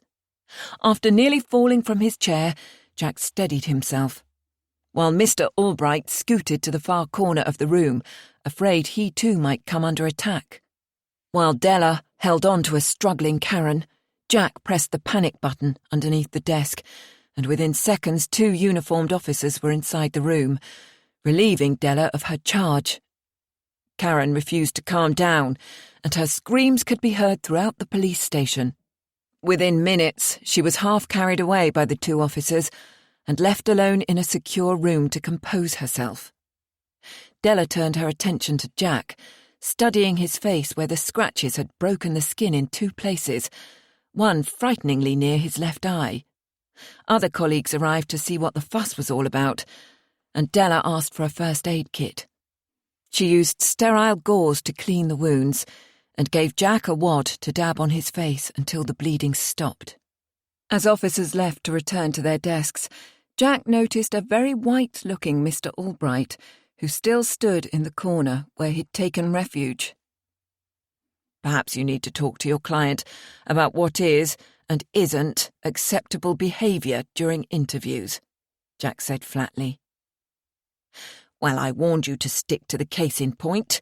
It was you who asked about her father." Della interrupted. "Shall I ask the medical examiner to come and have a look at Karen and at you, sir?" "I'll be fine. But yes, I'd like him to see Mrs. Rivers." Jack was already composed after the incident. Della hurried from the room, and the DI turned to the solicitor. "Continuing this interview will have to wait for another day, Mr. Albright. However, as we've received new reliable information that Karen lied to the police about her movements on the day of her father's death, I should warn you that I will pursue this line of inquiry. Feel free to wait and see your client after the ME has been, or leave if you like. Now please excuse me." Jack made his way to the bathroom, where he looked at the damage Karen Rivers had inflicted. The soft flesh beneath his eye was beginning to bruise, but the bleeding had stopped. The other place where she'd broken the skin was on his cheek, and the blood was already coagulating. He stared at his reflection and wondered what on earth Sarah would have to say about it. 33. Returning to the incident room to find Della, Jack motioned for her to go with him to see the superintendent. His constable was concerned about his injuries. Jack felt only embarrassment and shrugged off her sympathy. The first thing Superintendent Moss noticed was the marks on his DI's face, and his words were hardly a surprise. "What the hell happened to you? I know you said you'd put a bit more pressure on the woman, but I didn't expect this." "It's fine, sir. Mrs. Rivers became a little angry and lashed out. Della did a good job of restraining her. Then uniforms took her away to calm down. The ME's on his way to take another look at her." "Was it worth it, Jack? Did you get a confession?" "Unfortunately not. Della opened the interview nicely, but my questions about her father's death completely flipped her, and she lashed out. I think any further questions are out for today at least. I'll wait until later, when we see how she is, and ring her solicitor to rearrange. Keep me informed, Jack, and you'd better stay in the office for the rest of today. We can't have you seen by the public looking like that." Superintendent Moss dismissed them, without ceremony, and Della insisted she take her boss to the cafeteria for coffee and something sweet. 5 minutes later, tucking into a Danish pastry, Jack said, "Don't let my wife know I've been eating this. Pastry's currently off limits in the priestly household." "It's purely medicinal. Sugar for shock. You know that, sir?" "Yep, and I feel better already." "Do you really not believe Karen? I mean, is it possible that Liz is lying to get her sister locked away? Jealousy's a powerful motive, and living in her sister's shadow can't have been easy. Karen was the pretty one, the one with all the brains." "To be perfectly honest, the jury's still out on this, Della. I said I didn't believe her to get a reaction, although I didn't expect this." Jack touched his cheek and winced. "My instinct is to believe Liz, but we'll have to keep an open mind for now. It's possible it was Liz, but then I don't think she'd have brought it up, do you?" "Probably not, unless she assumes we'd think that." Della took a bite of her pastry, chewing in thoughtful silence. "They both had good reason to hate their father. He sounds a right bastard. But which one would have had the guts to kill him?" Jack nodded. More uncertainties to add to the mix. The news from the ME was not good. He was only able to calm Karen down with medication, and was recommending a complete psychiatric evaluation. With the patient's consent, he recommended admitting her to a residential psychiatric unit in Leeds for some more in-depth evaluations, so it looked as if Karen would be unable to answer any more questions for some considerable time. Jack's team were frustrated. The case was gathering momentum and the end was in sight, but with the question now raised over Frank Stewart's death, it had become something other than straightforward. Harold Moss agreed to them looking again at Stewart's supposed accidental death in the light of Liz Stewart's information. The team were also tasked with continuing to dig into William Rivers' death, although it appeared all leads were currently exhausted. With morale at a low ebb, by mid-afternoon, Jack told his team to go home and relax. They'd worked hard over the last few days, and a little rest and recuperation was in order. Taking his own advice and leaving early, Jack wondered what Sarah would say about his now swollen and bruised eye. Still, before he faced the third degree from his wife, he wanted to make a couple of visits of his own. Firstly, to Fiona Singleton, to see if she had had any more thoughts about Karen Rivers, and then to Mrs. Rivers Sr., a lady he had yet to meet in person. Swinging by the surgery where Fiona worked, Jack was pleased to find her alone in her office with 20 minutes to spare before her next client. After updating her on the latest events and his more recent thoughts, it was evident Fiona was stunned. The injury to his face told its own story, and the counsellor found it difficult to equate this violence with the Karen Rivers with whom she had recently been involved. "I have to confess to visiting Karen a few days ago. She rang the office and sounded so bleak. Sorry, Jack." Fiona looked suitably remorseful. "I thought you might, if she got in touch. All I can say is that I'd strongly advise you not to see Karen Rivers again, now she's been violent. And I'm sure Dr. Chowdhury will agree." Fiona blushed. "Of course. Will she be charged with assaulting you, Jack?" "No. I've made a report, but there's little to be gained by pressing charges." "It's strange, really, as I felt Karen and I actually connected for the first time when I visited her at home," Fiona admitted. "Perhaps she's been spinning me a yarn all this time. And don't worry, I'll certainly not have any more contact. So what happens now?" "She'll stay in the psychiatric unit until they've completed their evaluations. It could take a few weeks. They don't rush this kind of thing." "And what's your next step, Jack? I know you can't give any details, but will I be involved in any way?" "We're looking at a different charge now to manslaughter." "No. Surely you don't think she planned to kill her husband?" Jack shrugged in reply, unable to say much more. "Do you doubt the abuse? Because there were undeniable signs on her body, those awful burns. She described that particular attack to me, and it seems to have been totally unprovoked. Karen usually knew what she'd done to anger her husband and was utterly bewildered by that most vicious attack." Fiona's words rang a warning bell in Jack's mind. He thought of the entry Karen had written in her diary of the same incident, and was almost sure she'd attributed the trigger for this to not having a particular shirt ironed or some other minor incident. He made a mental note to check the diary account. "Who hurt her, if it wasn't her husband, Jack?" Fiona asked. "It wouldn't be the first time a woman has fabricated accusations of abuse. I can't tell you more, except that I don't think you'll be hearing from Karen any time soon, if at all. I'm not saying she had a fully formed, premeditated plan. It appears the opportunity presented itself, and Karen took it." Even knowing he could trust Fiona, Jack was still deliberately vague. He understood how difficult it must be for the counsellor to accept she'd been duped, possibly as part of a callous plan to gain Fiona's support. "I know it must be a shock, but don't let it get to you. And thanks for all your help."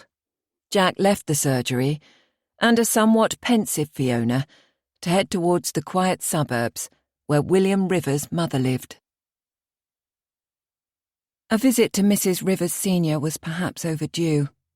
Della, an excellent choice as FLO, had done a good job and provided regular detailed reports. Sadly, Madeleine Rivers came over as biased and, in Della's opinion, even vindictive, and offered very little information which could be used in the investigation. Mrs. Rivers' bungalow was more modest than Jack expected, though well maintained, with an ample garden to the front and well-stocked flower beds bursting with spring bedding plants, a riot of colour. He took a deep breath as he rang the doorbell, unsure of what to expect. The lady who answered the door was small-boned with elfin features. She appeared healthy for her years, her petite frame straight and her eyes intelligent. "Mrs. Rivers?" Jack asked, automatically reaching for his warrant card. "Yes." The woman looked him over and inspected his identification. "May I offer my condolences for your loss?" "Yes, thank you." "Come in. I'm pleased to meet you in person, D.I. Priestley. Your officers speak highly of you." The welcome was polite, but her words measured, cool. She led her visitor through a spacious hallway into a large bright lounge, which must have stretched the entire length of the bungalow. The furnishings were of the highest quality, and the French windows at the far end looked over a rear garden, again immaculately kept, with the lawns recently cut. Jack imagined slugs would tremble at the thought of being found in this garden. The lady before him was possibly around 70, proud, with a discerning aura. She motioned for Jack to take a seat and offered coffee, which he declined, not wanting this meeting to be prolonged any more than necessary. "I thought I'd call in to see how you're coping, Mrs. Rivers." The woman raised an eyebrow and didn't respond. Jack continued. "I'm sure Della has been keeping you up to date with how the investigation is proceeding?" "Yes, she's done her best," Madeleine Rivers replied. Jack wondered if there was a hint of criticism in her words. "She seems very young for such responsibility, though." "Della's a fine officer who works tirelessly, and I think you've met D.S. Bennett too. Both are working closely with me to find out exactly what happened on the morning your son died." "I can tell you exactly what happened. That monster killed him in cold blood. I wouldn't be surprised if she'd been planning it for weeks, months even." "So where is she now?" "I hope you still have her locked up. She's a danger to society as that one." "Actually, this is one of the reasons I've called today. Karen has been admitted to hospital for an evaluation of her mental health. Obviously, this slows our investigation down somewhat, and we have no way of knowing how long these tests will take or what the outcome will be. I wanted to assure you, though, that the case is still ongoing and we'll be seeking another interview with Karen as soon as she's discharged." Jack knew this news wouldn't go down well. He was right. "This case, Inspector Priestley, should have been sorted immediately. Did you not find Karen in the house with my poor dead son? And did she not confess that she had stabbed him? I think you've been dragging your heels, Inspector." Madeleine Rivers glared at Jack, her eyes challenging him to answer her comments. Jack should have anticipated the accusations. "No, Mrs. Rivers, we're not dragging our heels. We are simply being thorough. I'm certain you wouldn't want us to hurry the investigation and miss something which could be vital just to secure a speedy trial. We still have several lines of inquiry to pursue, with a full team of officers working very hard on this." "Fine, if you say so." There was more than a little sarcasm in her voice. "What I do want to know is if I will have the chance to speak at her trial. William was my only child, and she treated him disgracefully from the outset of their marriage. I want the jury to know precisely what kind of person she is. Mrs. Rivers, when we've completed our investigations, we will pass all the findings to the CPS, who have the ultimate say on who gives evidence. I've read the statement you gave to Della and D.S. Bennett, and I fear most of what you say would be viewed as opinion. Perhaps if you think of anything which provides solid evidence, it would be of greater help. You will, however, have the opportunity to present your views to the court in a witness impact statement. If Karen is charged with a crime, your statement will be considered before sentencing. Jack was ready for this conversation to end. I might have known. You all close ranks, don't you? If Karen gets away with this, and I'm not allowed to have my say, I won't let the matter rest, D.I. Priestley. You can be assured of that. Mrs. Rivers stood. It was time for Jack to leave. Prolonging this visit would serve no purpose. He could understand her frustrations, but her protestations didn't help the case. Della's observations about this lady were correct.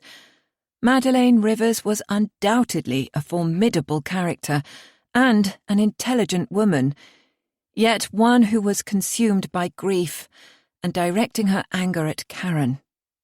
He would ask Della to explain the procedures to her again at the next opportunity.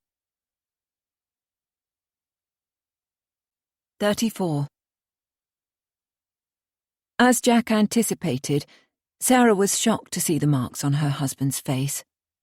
What on earth happened? She steered him to the kitchen and took out the old Quality Street tin, which held her first aid kit. It's really nothing. Our suspect didn't appear to like the questions I was asking and got a bit overwrought. Perhaps I pushed her a bit too far. Now don't start blaming yourself, Jack Priestley. And why didn't you get medical attention straight away? It's not too bad. The bruising makes it look worse. Sarah sighed as she swabbed the cuts with antiseptic before applying a compress of witch hazel, far too late to stop the bruising. You should have gone to A&E to get some butterfly strips on these cuts. They'll leave scars, she scolded. Don't you think a couple of tiny scars will add to my manly appeal? Jack wiggled his eyebrows and Sarah smiled. Finishing her ministrations, she hugged her husband close. Jack felt a slight tremor run through his wife's body, and in that moment decided not to tell her about his earlier visit from Anna Connor, an incident which stung rather more than Karen's attack. A meal and a quiet night at home with Sarah was what he needed just then. The conversation with the woman from WADA had rattled Jack more than he cared to admit, even to himself. He was annoyed for verging on the point of rudeness when he spoke with her, but outside interference usually just wasted time, and as with all serious crimes, time was of the essence. The woman's visit also brought back painful memories of an incident from Jack's earlier days in the police force. Tossing and turning in his bed that night, Jack's mind hauled him back several years to a period just a few weeks after he'd completed his training at Hendon Police College, when at 24 he was proud to wear the uniform he'd worked so hard to gain. Jack's first stationing was in Leeds and was precisely what he'd wanted. A busy city with plenty of action and a chance to gain some solid all-round experience. The young Jack Priestley was as keen as mustard. Even night shifts appealed to him, until the night when his team were called to a domestic incident in a high-rise block of flats. As they raced to the address in the van, or the wagon as they affectionately called it, they were fed scraps of information over the radio from the control room. The incident, called in by at least 3 other tower block residents, was on the 3rd floor and apparently ongoing. On arrival at the flats, 6 burly officers tumbled from the van, Jack being the least experienced among them. Sticking close to his colleagues, he shadowed them up the stairs until they could hear the noise for themselves. Loud music coming from inside the flat couldn't mask the screams of a woman or the plaintive cries of an infant. The sergeant immediately shouldered the door, flimsy enough to open on the first attempt, and the men rushed inside, calling out to identify themselves as police officers. The sight which confronted them was one Jack would never forget. A woman lay screaming on the floor as a man, unaware of the police presence in the flat, pummeled his fists into her face with such fierce intensity that Jack was surprised she was still alive. Blood was everywhere as the officers dragged the man off her, his arms and legs flailing and finding new targets in those who were trying to restrain him. The sergeant immediately tasered their suspect, who dropped to the floor, his body slack, and the fight suddenly gone from him. Jack could hardly bring himself to look at the poor woman's face. And as he turned away, his focus shifted from her to a carry-cot in the corner where a baby was kicking his legs, his earlier cries now a soft whimper. With his colleagues occupied administering first aid, Jack lifted the child and held him close to his chest. The baby felt small and fragile. He couldn't have been many weeks old and was in dire need of a nappy change. A woolen blanket was on the side of an ancient armchair, and for want of knowing what else to do, Jack wrapped the boy in it. Ignoring the stench, he held him close to his chest for warmth and comfort, and the baby settled against him, sucking at his fist, quiet at last. Events happened quickly around Jack, as one colleague rang for an ambulance and the van's first aid kit suddenly appeared. His colleagues used the dressings to stem the woman's blood loss, which seemed considerable. And glancing at her again, it looked to Jack as if her chances of survival were slim. The flat's noise level suddenly dropped as the man was half dragged, half carried down to the van, slowly regaining his faculties and once again becoming vociferous to the point where his complaints could be heard throughout the building. Jack's heart pounded wildly throughout the whole operation. He looked at the woman, still and silent on the floor. The sergeant and another PC monitored her as the victim drifted into unconsciousness. They checked her pulse and exchanged worried looks, and Jack feared he might be witnessing his first murder case. An ambulance arrived, and the paramedics took over working on the woman, inserting a cannula, fixing an oxygen mask and checking her vital statistics with calm, practiced ease. It was only when the sergeant handed over to the paramedics that he noticed Jack still cradling the baby. "Suits you, son," he grinned. Jack blushed as the sergeant put a hand on his shoulder and said, "Well done." Jack felt he'd done nothing except observe his colleagues in action, each using initiative, which he hoped he would also develop in time. The sooner the better. Reflecting on the incident later, he was kinder to himself, and acknowledged that perhaps he had used his initiative in a small measure by comforting the baby, while others in the team were occupied with different tasks. After the woman was safely in the ambulance, the sergeant asked Jack to go with her and take the baby, who was by then contentedly asleep on Jack's chest. "They'll look after the boy, but I'd like you to hang about the hospital and phone in any updates or changes in the mother's condition." Jack was delighted the sergeant trusted him with this responsibility and readily took the baby down to the ambulance. The child's rhythmic breathing and the snuffly noises he made in his sleep touched Jack's heart more deeply than he expected. And when they eventually arrived at the hospital, lights and sirens blaring, he experienced a strange desire to hold on to the baby. "Shall I take him now, and you can relax again?" A pretty nurse smiled as he reluctantly passed the child over.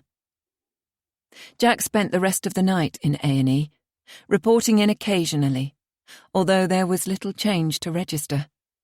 Then, in the early hours, the woman's condition necessitated a move to ICU, where Jack waited anxiously outside, able to see their victim through the glass doors.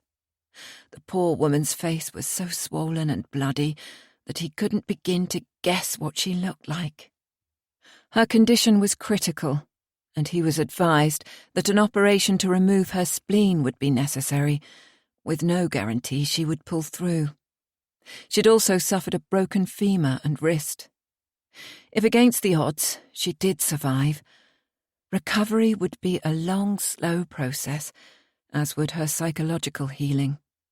The woman, whom Jack learned was called Nicola Thomas, thankfully did survive, and Jack, as a lowly PC, had very little involvement with the case after that first night. Yet he took a keen interest in how it developed, emotionally invested in the outcome, precisely as he'd been warned not to be in college. Nicola insisted she didn't want to press charges against her husband, Vernon Thomas. Still, the CPS progressed the case anyway, having enough witnesses and medical evidence to ensure a good result. While his mother recovered in hospital, baby Paul was cared for in a foster home, and Jack later heard the baby was returned to his mother after 6 weeks. Vernon Thomas was released on bail with a restraining order, forbidding him from going within 200 yards of his wife and son, and there were no reports of him breaching the order. When his trial date arrived, Thomas received a sentence of 5 years, which in reality meant he would probably serve only 2 to 3. With Vernon Thomas safely behind bars, and his wife and son back together, Jack attempted to put the incident behind him. Life as a PC in the city was busy, and many more cases demanded his attention. However, Jack's involvement and determination to follow through with the Thomas investigation planted the seed of a desire to become a detective, and he commenced studies to turn his dream into a reality. The case, however, haunted Jack from time to time, perhaps because it was one of the first serious incidents of his career. There were many other cases, some equally upsetting, to follow, yet an image of the swollen, beaten face of Nicola Thomas and the feel of her helpless baby in his arms never left him. Almost 3 years later, when Jack was a detective constable, he was called to accompany his DS to a homicide. Drawing near the address, Jack recognised it as the same tower block where the Thomas family lived, and the same flat number. An ominous feeling of déjà vu hit Jack like a fist when he entered the flat, and was confronted with the lifeless body of Nicola Thomas on the floor, in the very same spot he'd seen her 3 years earlier. Unfortunately, this time they were too late to save her. A little boy, overlooked by the urgency of tending to his mother, was sitting in a playpen, crying softly and rocking from side to side. Jack instinctively went to the child, lifted him to remove him from the grim sight of his mother's body, and held him close to comfort him. The uniformed officers who'd been the first responders to the neighbour's call initially concentrated their efforts on resuscitating the mother, a futile attempt, and the paramedics were quickly in attendance. They confirmed the death and left the body in situ until the CSI team arrived. It appeared Nicola was brutally beaten to death, and the first person of interest was her husband. This time, as a detective, Jack was able to follow the case through. Neighbours confirmed Vernon had moved back in with his wife a few weeks after being released from prison on licence. The prison board, satisfied he was no longer a danger after his willing attendance at anger management courses and apparent good behaviour, released him early. Jack was surprised to hear Nicola had taken him back, although statistics show that for whatever twisted reason, abused women readily agreed to the return of a partner. It was sadly the last decision Nicola was ever able to make. Vernon Thomas had disappeared. It took only 3 days to find him, and the case became a slam dunk, mainly due to his previous history and concrete DNA evidence. This time he would not be released on licence. Paul Thomas again went into the care system, and Jack hoped the boy would be adopted and given the sort of home he deserved. It was a case Jack could never forget, even though he was involved in countless other similar ones in the years to come. He would also regret the fact that Nicola hadn't been persuaded to sever ties with her husband. Perhaps if she had, she would have gone on to a better future. But that was pure conjecture. Crystal balls were a myth.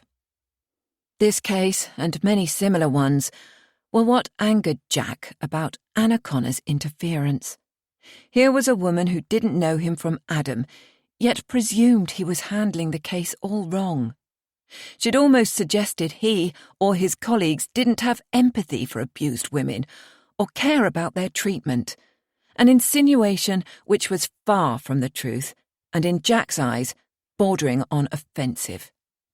He hoped he'd put Mrs. Connor off from sticking her nose in the case any further, and he would not see her again. "Jack, are you all right?" Sarah's voice broke into his reverie. "Have you been asleep at all?" "Sorry, love, did I disturb you? I was just thinking about an old case. But don't worry. I'll settle down now." Jack turned over and wrapped his arm around his wife's warm body, blocking out those ancient disturbing ghosts as much as he was able. Perhaps Sarah was right, and it was time for him to move on to pastures new. A transfer to a rural area for the last few years of his career was looking more attractive each day. 35. Day 7 to 8. Even during his rest day, the Rivers investigation was never far from Jack's mind. What more the police could do was now limited by the uncertainty of Karen Rivers' mental health. But there were one or two issues niggling at the back of Jack's mind, things he wanted to look into more closely before he let the case rest. One of these was that perhaps he hadn't pushed Liz Stewart enough when she'd come to see him at the station, and in light of Karen's accusation that it was Liz and not her who had the opportunity to kill their father, meant that Jack would need to speak to Liz again. Although he had to take the allegation seriously, Jack's money would be on Karen as the sister most likely to have the nerve to kill. What was it the counsellor said? Something about transference of emotions. Had the woman's hate for her father been transferred to her husband? Jack knew it probably wasn't quite so simple, and Liz had as much reason to hate her father as Karen. Jack didn't understand the psychology behind it all, but his gut feeling was still that the two deaths were linked, and he leaned towards Karen being the guilty party. If so, this had the potential to put an entirely different slant on the death of her husband. The odds must surely be slim against Karen being the only other person in a house on two separate occasions when someone died. Further exploration into Karen and her father's relationship could be pertinent. On his return to work after his much-needed rest day, Jack prepared to pay another visit to Liz Stewart. Dave Bennett was on a late shift, so Jack asked Tony Russell to accompany him. Another opinion of Liz wouldn't hurt. Tony's chief responsibility so far had been in coordinating the investigation from the incident room, liaising with forensics and keeping the paperwork up to date. Jack felt it would do him good to get out of the station and vary his routine with a bit of legwork. It was a glorious morning, more like May should be after a cold, wet start, and they both appreciated getting out of the office. Driving with the windows down, they enjoyed the blast of warm air which blew inside, filling the car with the scents and sounds of the city. "Is there anything in particular you think this girl can tell us?" Tony asked his boss. "To be honest, I'm unsure what we'll learn, if anything. Liz was reluctant to talk initially, but then volunteered the information that Karen may have been responsible for their father's death. Now, with a different version from Karen to consider, we need to decide which sister is the truthful one. Whichever one is culpable, it must have been quite a weighty secret to carry for all these years." The betting shop was busier than on Jack's previous visit, and they waited several minutes before Liz noticed them. When she did, she mumbled a few words to a colleague and came out from behind the screen to approach the detectives. "Is there anywhere more private we can talk?" Jack asked. There were too many distractions in the shop. "Come through the back." Liz led the way through the door, marked staff only. "No one's allowed in here, but I suppose with you being police, we can trust you." Jack would have thought she was making a joke if it hadn't been for her deadpan expression. "What's happening with Karen now?" Liz asked. Jack again noted her concern for her sister's welfare, and doubted whether Karen would have felt the same had the roles been reversed. He deliberately kept things vague. "She's being treated at a psychiatric facility, undergoing tests, that sort of thing." Liz nodded, asking next if it was because she had told them about Karen's lie. "Not directly, although when we asked her about it, she didn't take it well." Jack involuntarily touched the soft skin beneath his eye, remembering her clawing at his face, even though it was less noticeable now. "Karen claimed it was you who went back into the house that morning, not her." Liz's eyes widened. "I should have seen that one coming, shouldn't I?" "So you stick by what you said?" Jack had to ask. "Yes, it's the truth. Is this why you're here?" Liz looked from one detective to the other, then glanced at her watch. "After you came to the police station and told us the circumstances of your father's death, we did a little digging. If you or Karen had told the truth at the time, we might have looked at your father's death differently, as suspicious, perhaps. What I'd like to know is why you think your sister was involved and what you think happened when Karen went back to the house that morning." "So you believe my version of what happened?" "I need to know more in order to make a judgment." Jack wanted to make her feel comfortable rather than alienate her. He needed answers. "You were very young at the time, Liz, and must have considered it over the years. I know life was difficult with your father. But was there something which made you think Karen would want to kill him?" "They never really got on, and Karen said she hated him. But I never thought she'd deliberately pushed him down the stairs. Maybe they argued and it became physical and Dad just tripped or something. I've always wondered why she lied to the police. But you never think the worst of your own family, do you?" Liz rubbed at her eyes with her sleeve. "Yet you do now?" Jack asked. "Yes, maybe. Over the years I've seen a different side to my sister, and now, with what happened to Bill and everything, it's made me think again." "And you believe it's possible she was involved in your father's death?" "What was going on at around that time, Liz?" I think Karen might have been pregnant. If she was and Dad somehow found out, he would have thrashed her good and hard." "You only think she was pregnant?" "Yes.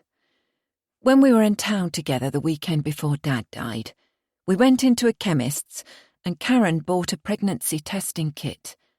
I asked if she was pregnant, and she called me stupid and asked why else would she be buying it. She didn't tell me the result, so I've always assumed it must have been negative." "Presumably Karen had a boyfriend. Do you know who it was?" Jack persisted. Liz sniffed. "There was no one steady. Karen always liked to keep her options open. She thought the boys at school were immature, and although she hung around with them sometimes, I don't think there was a special boyfriend." "Did it surprise you that she'd had a sexual relationship?" "Not really. Karen would often tease the boys, put herself about a bit. Although she never seemed to like anyone in particular. She took a strange delight in egging them on." From the way Liz spoke, Jack sensed disapproval of her sister's actions. "Did your mother know anything about this pregnancy scare?" "I don't think so. No. She couldn't have, or we'd never have heard the last of it. Karen was only 16, and it's not something we ever talked about afterwards." Jack stifled a sigh.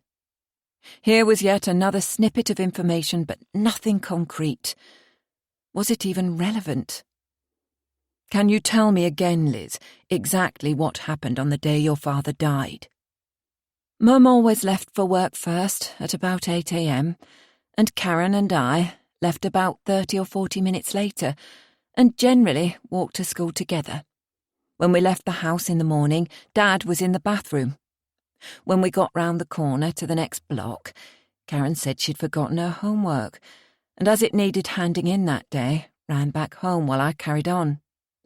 Less than 10 minutes later, she caught up with me.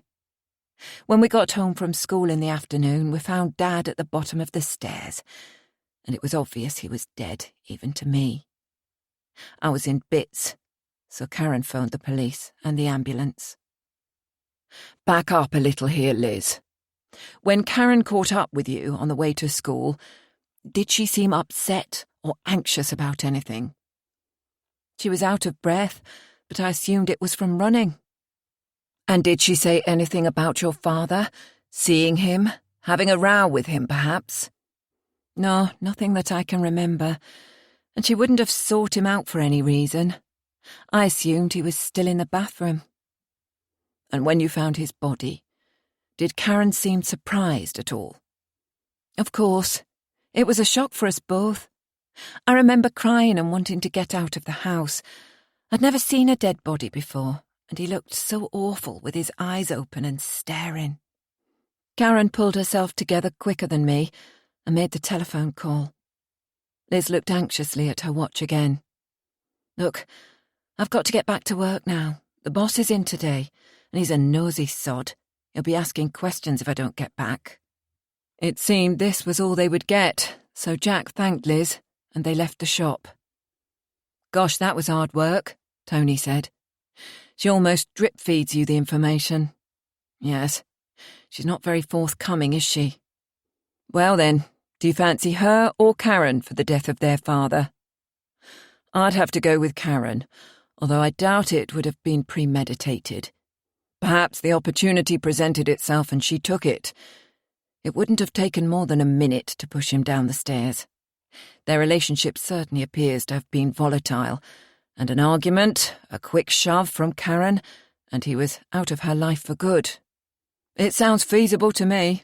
There was no love lost between father and daughter, and from what we know of the family dynamics, the hypothesis could fit. If it had been an accident and Karen witnessed it, why wouldn't she raise the alarm there and then? What I'd really like to know is if Karen was pregnant, who was the father? Jack reflected. Tony shrugged. I don't suppose it matters now, since it appears she wasn't pregnant after all.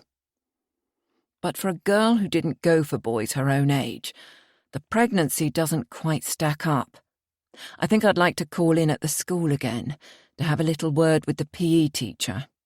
We could call in there now, catch him before the lunch break.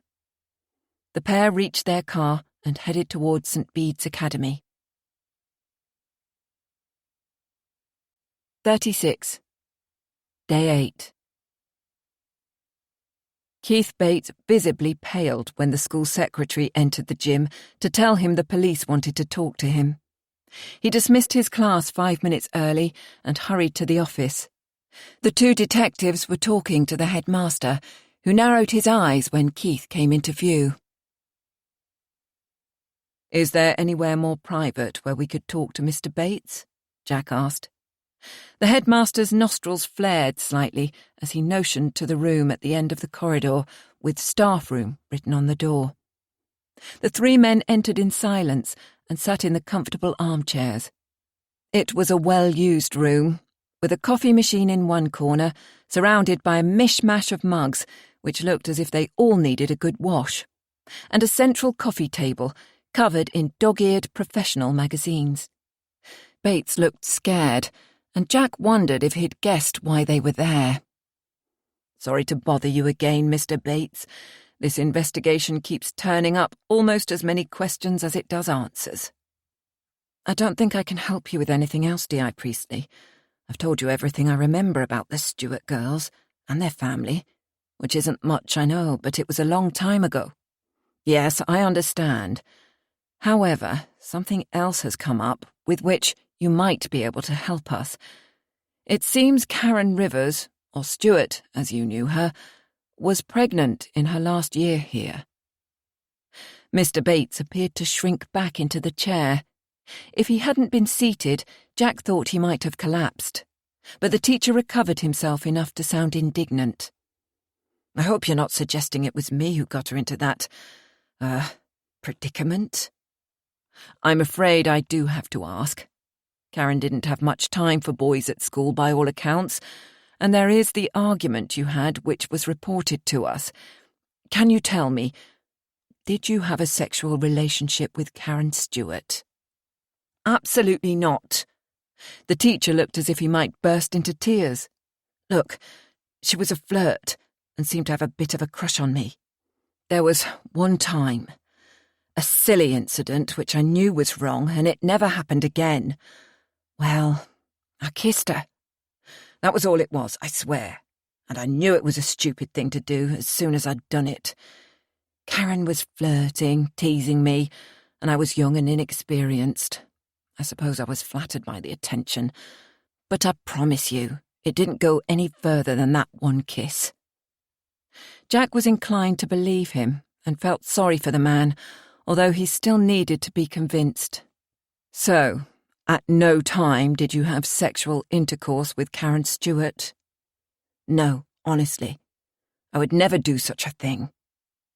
He looked genuinely horrified at the suggestion. "Yet, you did kiss her?" "Yes, as I said. It was a one-off. A stupid one-off incident, which I regretted instantly. If anything, I avoided her after that. Please believe me, I'm telling you the truth." Beads of sweat were bursting on Keith's brow. "Are you married, Mr. Bates?" Tony asked. Keith groaned. "Yes, I'm married, although I wasn't then. Please tell me you're not going to tell my wife about this, or the headmaster." The man looked pale, aghast.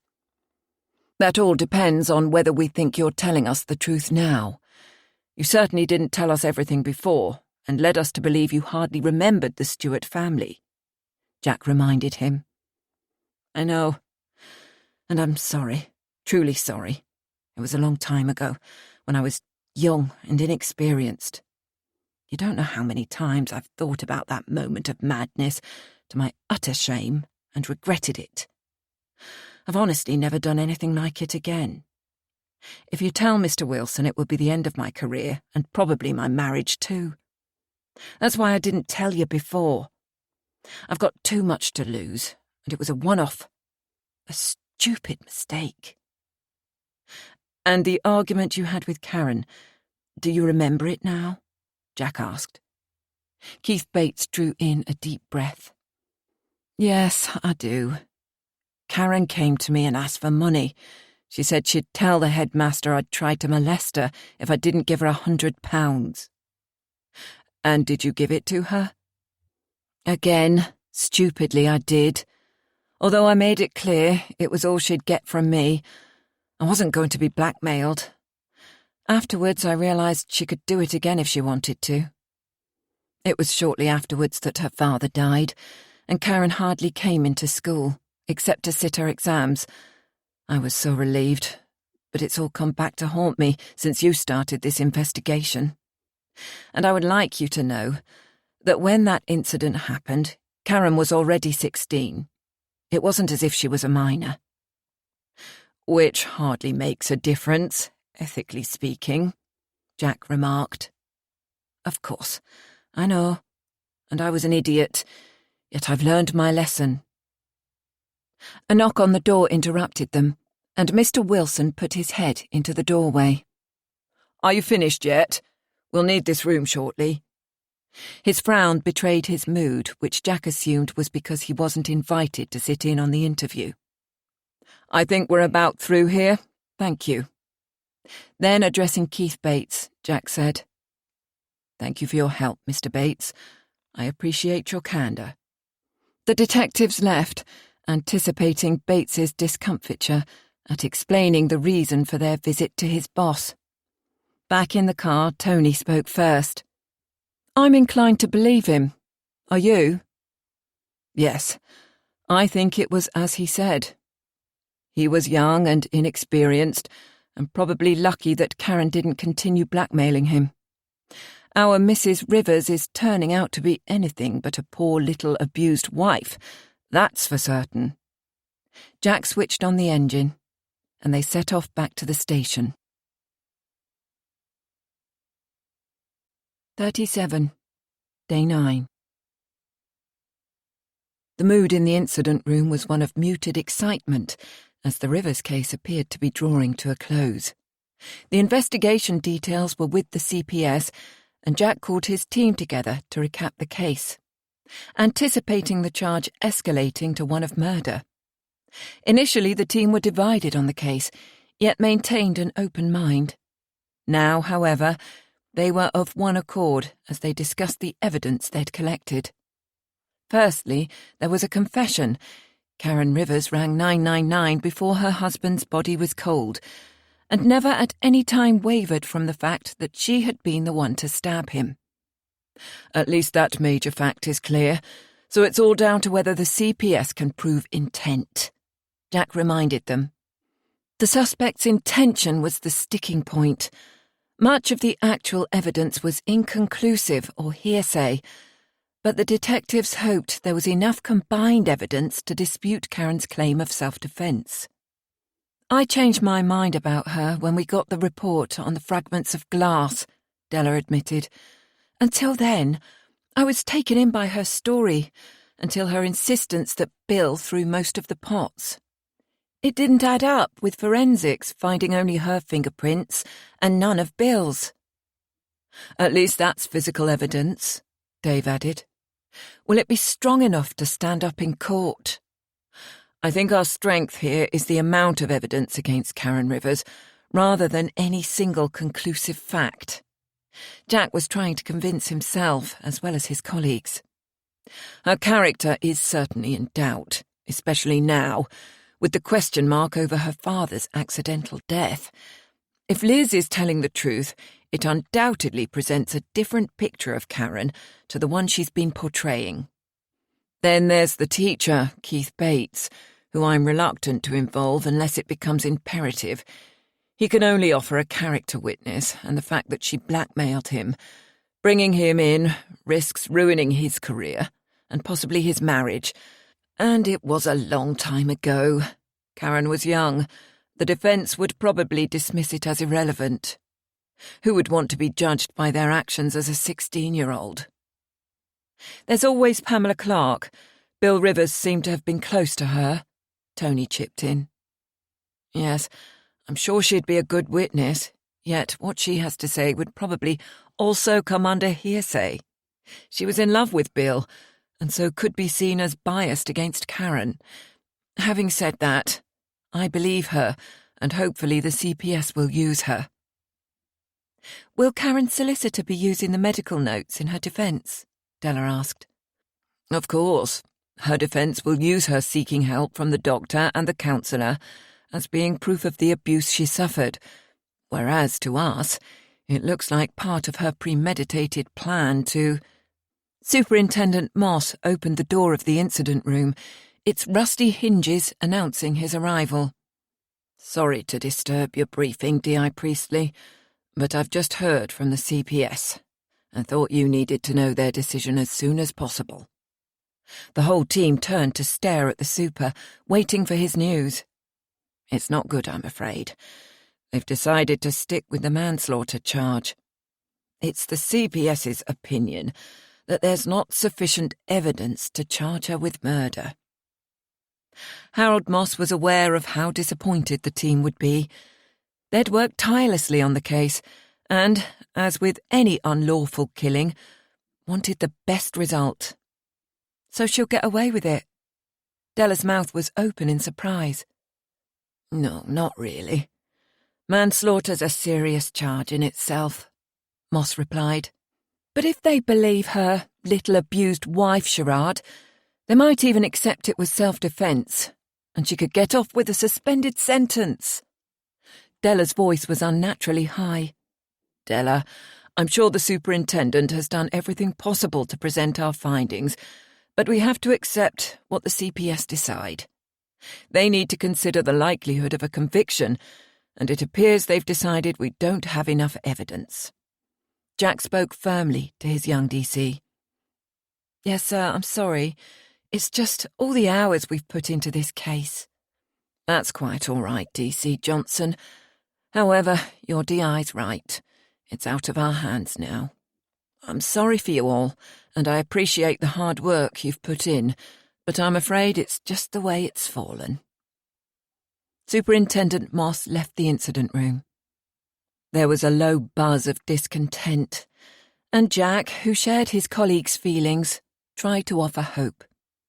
Look, the trial won't be for months yet, so we don't have to give up entirely on the investigation.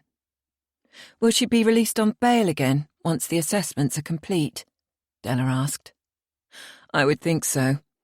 As soon as Mr. Albright hears the charge will remain as manslaughter, he'll be making an application for sure. So what can we do in the meantime? Dave Bennett asked. Is there any chance we could get the father's case reopened, in the light of new information? The others turned to look at Jack, hope in their eyes. If they could prove that Karen had something to do with her father's death, Bill's death might be viewed differently too. Sorry to dampen your enthusiasm, but we've already put that possibility to the CPS, and they ruled it out. Mr. Albright would have a field day with that one too, claiming harassment, and Karen's offered an alternative scenario. It's almost impossible to prove which sister is telling the truth.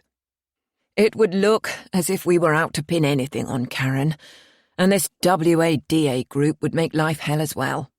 I've already had a spat with them and they won't go away. Jack hated disappointing his team, yet there was no alternative other than facing the reality of the situation. A heavy feeling of dejection blanketed the room. Look, Jack continued, I think the best thing we can do for now is to sleep on it. Tomorrow's another day, and fresh ideas might come to us. Meanwhile, the odds are that we'll have to settle for a manslaughter charge, even though it goes against the grain. For now, at least, we can leave the Rivers case and catch up on others we've neglected of late. Thank you, everyone, for your hard work. There's still hope, but for now it's business as usual. The despondency was almost palpable as the team dispersed to concentrate on other things. Jack suggested an early finish for Della and Tony, who'd both been working 15-hour days during the last week. They left with heavy hearts, and Jack knuckled down to some long-overdue paperwork, resisting the urge to go home himself. The following day was Saturday, and Sarah had plans for her husband in the garden. Perhaps some good, honest physical work would be just the ticket to dispel his frustrations. 38. Dave Bennett started his career with North Yorkshire Police Force as a young and enthusiastic PC based at Fulford Road Station in York. Being a police officer was all he ever aspired to be, and his vocation even introduced him to Jen, the woman who would later become his wife. Dave was the first responder on the scene of a robbery at a jeweller's shop where Jen was the manager. It was an overnight robbery, and being the first on the scene the following morning, the shock to her was considerable. Dave went over and above the call of duty when, over the next couple of weeks, he stopped by the shop daily, not with news of the investigation, but to see how this pretty young lady was faring. The attraction was mutual, and eventually Jen agreed to go out with him. An action she insisted to friends was only to stop the embarrassment of him calling in at the shop each day. The romance blossomed, and the couple married a year later, moving into a little flat conveniently located for both their places of work. It was a rented flat, and they worked hard to save enough for a deposit to get on the property ladder. York, although a beautiful city to work in, was expensive as far as property prices were concerned, so they decided to cast their net wider. Dave sat his detective's exams during their first year of marriage and proudly served as a detective constable. In time, he heard of a vacancy for a DS in Leeds, and at only 25 miles from York, and with property prices so much more reasonable, he applied. The couple eventually moved from their beloved city, which held so many precious memories, to settle in Leeds, but regularly returned to York to visit friends and family. Dave and Jen planned to visit York on the day following the CPS's disappointing decision to prosecute Karen Rivers for manslaughter rather than murder in his latest case. Dave hoped the trip would take his mind off the case and his considerable frustration at the decision. Initially, he expressed concern that their visit was perhaps too close to Jen's due date. She told him to stop fussing, as there was still 2 weeks to go, possibly more. The couple met old friends in the Viking, a public house not far from the city centre, and a favourite haunt which Dave had frequented on occasions for a drink after work with colleagues. On first inspection, the pub appeared to be a dark, dismal place, and, as the name suggests, was decorated heavily on the Viking theme. As with many of the older buildings in this city, it was delightfully atmospheric, with low beams and doorways through which most average-height customers needed to duck. The smell was predominantly of beer, and a tempting aroma from the kitchen, which encouraged the group of friends to order steak pie and chips for 4.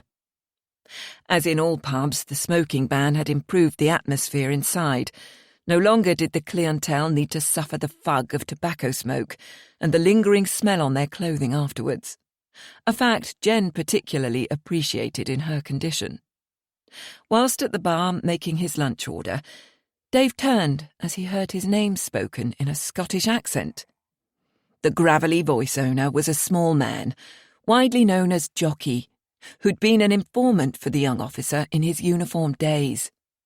No one knew if Jockey was a reference to the man's former profession or simply his diminutive height.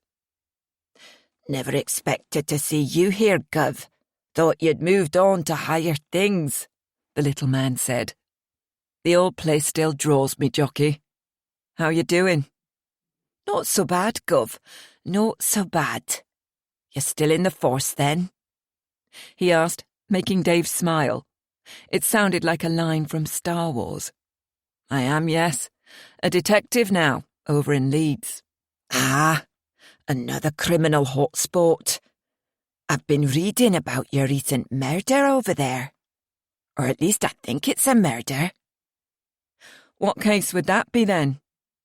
Dave wouldn't give much away, but was always interested in what Jockey had to say. He'd proved a most reliable source of information in the past. The little man chuckled. "The poor wee wife who stabbed her rich husband." "Yes, I know the case." Dave didn't want Jockey to see how keen he was to hear more. "She was in here a few weeks ago. Tried to hire a shooter and all. Yet it looks as if she must have decided to do it herself." Jockey smacked his lips as he took another drink. Suddenly alert, Dave wanted to know everything the man could tell him, yet didn't wish to appear too keen. "Now, how would you know about that, Jockey?" he asked casually. "She came to me, didn't she? Someone told her I knew everyone who's anyone in York and could help her out. I told her this wasn't the Wild West, and I don't get involved in that kind of stuff. You know that, Gov, don't you?" "I do that, Jockey. You've never been a violent man." It all sounded a little far-fetched, yet Dave's instinct was to probe deeper. "And could you help her out then?" "Nah, I'm semi-retired now, aren't I? I told her to get herself down to the Pig and Whistle. This here's a much more respectable hostelry." "And how do you know it was the woman in Leeds, Jockey?" "Recognised her picture in the papers afterwards, didn't I? Pretty little one she was, although maybe not so pretty on the inside. Mind you, she did tell me how the hubby beat her up. The bastard probably deserved all he got. I ain't got time for men who knock their women about. Cowardly, that is. You on the case then, or what, Mr. Bennett?" "I know of it, Yes. Dave wasn't sure if the man was telling the truth or just spinning a yarn to pass the time of day. So when was this, Jockey? About a week before she'd done him in, I reckon. He stroked his chin thoughtfully. And is this true? Or are you just having me on?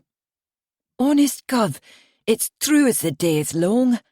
She sat in that very corner over there and told me this sob story about her husband. When I saw she'd gone and done the poor bastard in, I rang you lot in Leeds, but they weren't interested. Some toffee-nosed detective constable couldn't wait to get me off the phone. Said to ring back when I was sober. Bloody cheek. So I decided, stuff you. You can solve your bloody crime without my help. This fact troubled Dave. If Jockey did have anything of value to assist them, someone's head would roll for not taking him seriously. For now, though, Dave needed to try to establish whether Jockey was telling the truth. Did you believe this woman, Jockey? Not at first. I thought she was making up a tale to get a bit of sympathy like. Then she showed me her arms. Covered in cigarette burns they were. What kind of bastard does that to a woman, I ask you? Jockey took a swig from his beer, draining the glass and thumping it down on the bar, an obvious hint. Dave was astounded. They'd not disclosed the nature of the injuries Karen Rivers had suffered, and as far as he was aware, it hadn't been leaked to any of the newspapers either.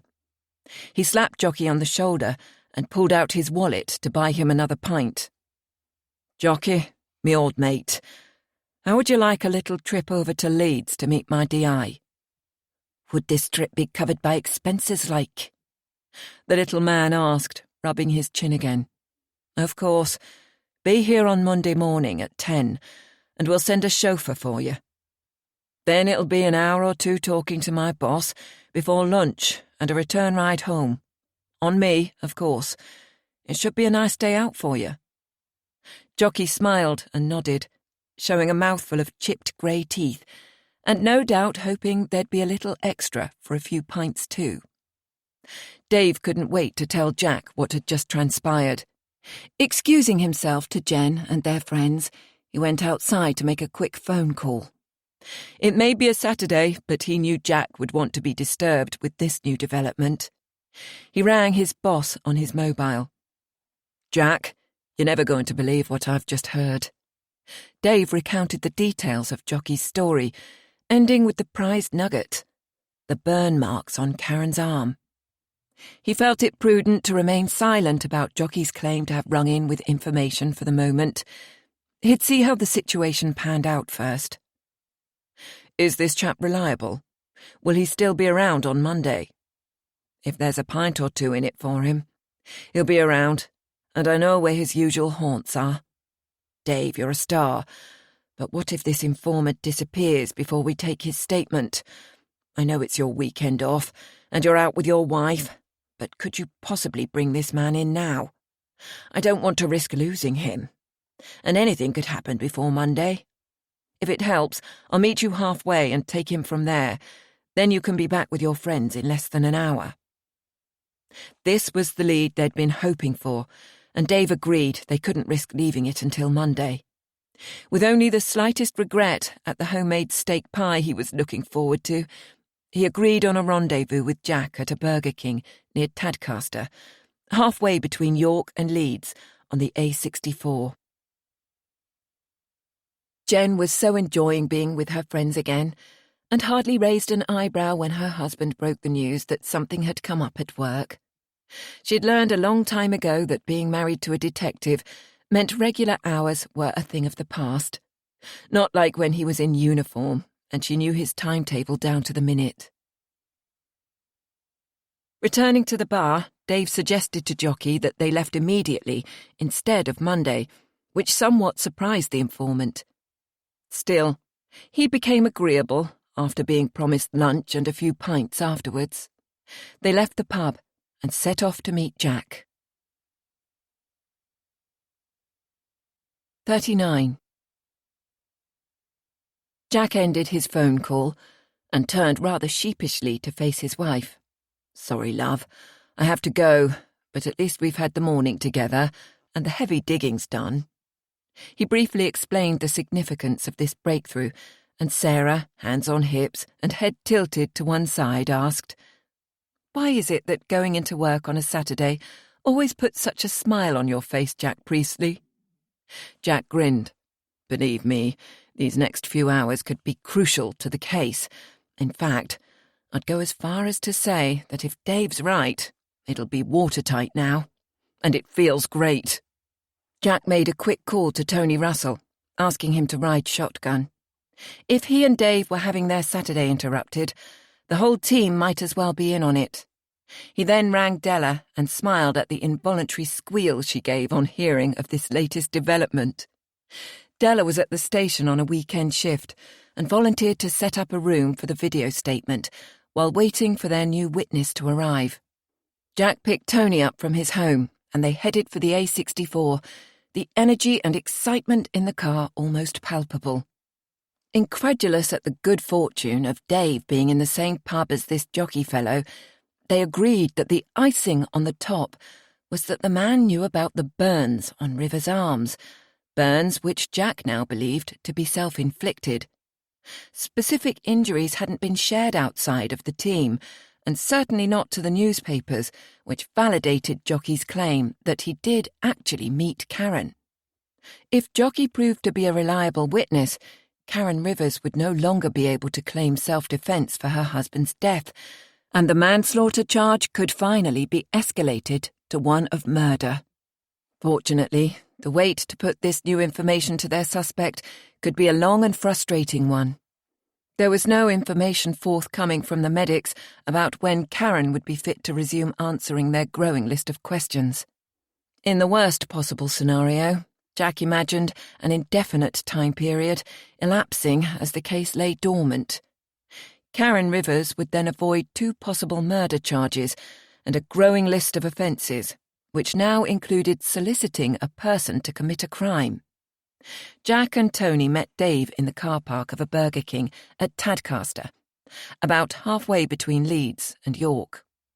The DI thanked his sergeant for taking the time out of his rest days to bring Jockey in for questioning, which Dave brushed off. He was as excited as the others. Jack felt blessed to work with such an exceptional team, all of whom were enthusiastic and dedicated to the job. He couldn't ask for more. Just as Dave was about to transfer a sleepy Jockey to his boss's car, his phone rang. The caller ID showed it was Jen. "Hello, love.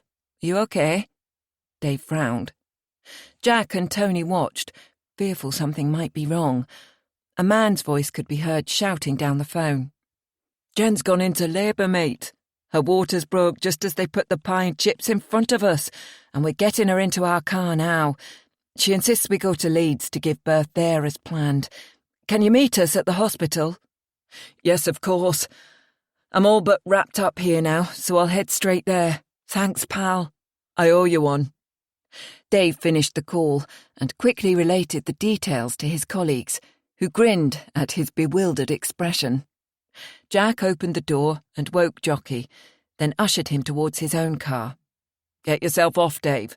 With any luck, you'll get to the hospital before Jen and score yourself a few brownie points." Jack smiled at his DS, and Dave wasted no time getting into his car and back on the road. "It's to be hoped Jen doesn't give birth in the car en route. If Dave doesn't make it for the delivery, he'll never hear the end of it." Jack smiled. The little man with the gravelly voice solemnly shook hands with Jack and Tony before getting into the back of Jack's car. "We appreciate this, Jockey. It's a weekend, and I know you'd probably prefer to be doing something else," Tony said. "Oh, it's no trouble. And Mr. Bennett said you'd make it worth my while." He grinned his toothy smile.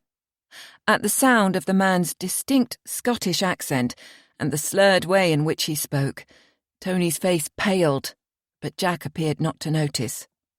"Oh, did he now?" Jack answered the man's statement. "Well, I suppose we can have a whip round to buy you a couple of drinks, yet only after we've asked our questions, mind. We can't have you worse for wear on our video, can we?" Jack wondered if the man was already inebriated, but a few cups of the station's coffee should help to sober him up. "Bloody hell, Mr. B didn't say I'd be starring in a movie." The little man chuckled. "That's a first for me." He then sat back and closed his eyes. Tony opened the window. An aroma of unwashed flesh and beer was beginning to fill the car, and Tony already felt nauseous. Della was ready and waiting for them, and happily went to fetch coffee from the machine before the interview commenced. Jockey appeared to be an easy-going sort of a chap, although he professed a preference for beer rather than coffee, which Jack promised to get for him after the interview. Della had collected together a pack of 6 photographs, one of Karen Rivers, and the others of women of similar age and appearance, to show to Jockey for identification.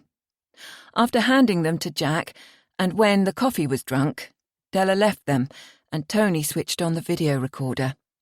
With the photographs spread before him, Jack asked Jockey if he could identify the woman who had approached him in the Viking. Without a moment's hesitation, he pointed to Karen Rivers' picture and said emphatically, "That's the one. Butter wouldn't melt in her pretty little mouth, eh?" Jack suppressed the smile which was forming on his face as he asked if Jockey could tell them, in his own words, precisely what this woman had asked him. "Well, first, she asked at the bar for someone who was in the know, in the underground world. And the barman naturally directed her to my little corner. Brought me a beer over, she did, and acted all friendly-like. I knew she wanted something. A stunner like her wasn't trying to chat me up, now was she?" He shrugged and smiled in a self-deprecating way. "Then she asked me where she could find someone to do a job for her. And she didn't mean a plumber.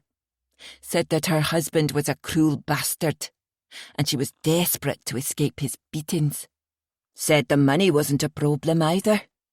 And if someone was prepared to get rid of him, permanent-like, she'd pay well. At first, I thought the woman was having a laugh.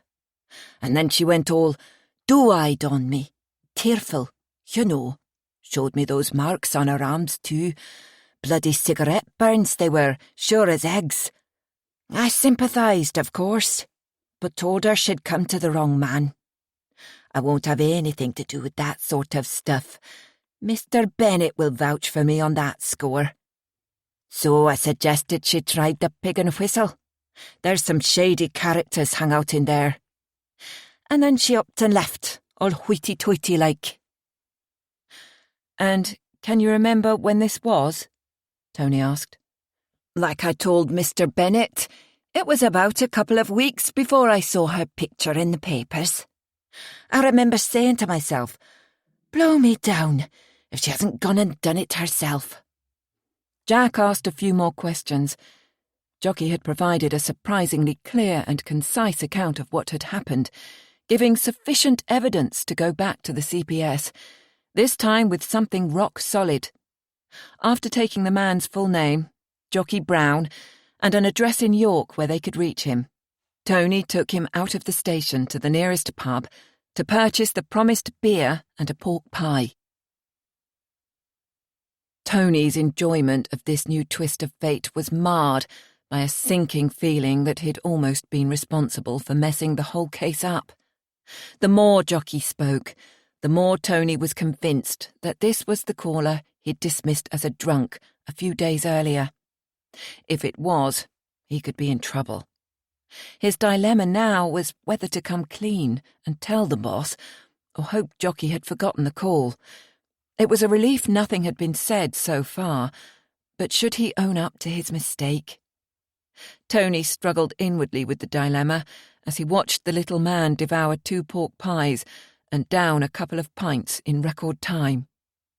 Tony's mobile phone interrupted his inner dialogue, and Della's excited voice told him there was a car waiting back at the station, with a couple of uniformed officers ready to take Jockey home. "But I've only had a couple of pints," Jockey complained, munching his way through a 3rd pie. Tony took out his wallet and gave the little man 2 £20 notes, compensation for his trouble. "And you've had a good trip out, on such a lovely sunny day." The DC steered him out of the pub and back to the police station. When the car set off with a sleepy jockey inside, Tony returned to the incident room, where Della and Jack viewed the tape. "At least he doesn't appear to be drunk. We should be grateful for small mercies," Della observed. "Yes, he's a man of few words, and they're certainly the right words for us. I find it incredible that Karen would even attempt to hire a hitman. This isn't quite the London back streets," Jack remarked. Tony joined the conversation. "At least she went to York, although that's still a bit too close to home, and a huge risk to take." "And it paid off. But for us, not Karen, thanks to Jockey." Della grinned. "He's quite a character. I only hope he comes over well on the witness stand if we ever get that far. It certainly gives us clear evidence of premeditation. Do you think we'll be able to see Karen again soon to question her about these new claims?" Jack turned off the tape. "Unfortunately, it's entirely in the hands of the medics. We'll keep this information quiet for now. Just us, the super, and the CPS. And when we get the okay to speak to her again, we'll confront her with it. That's one interview I'm certainly looking forward to, although it could be some time before it happens. If Karen gets an inkling of any of this, she'll probably take sanctuary in the psychiatric hospital indefinitely." If the team harboured any doubts before, this was concrete evidence that Karen Rivers was not the victim she portrayed herself to be, and had planned to kill her husband at least 2 weeks before actually stabbing him. They were dealing with a cold, calculating woman. Just as they were preparing to leave the incident room to head home, the phone rang.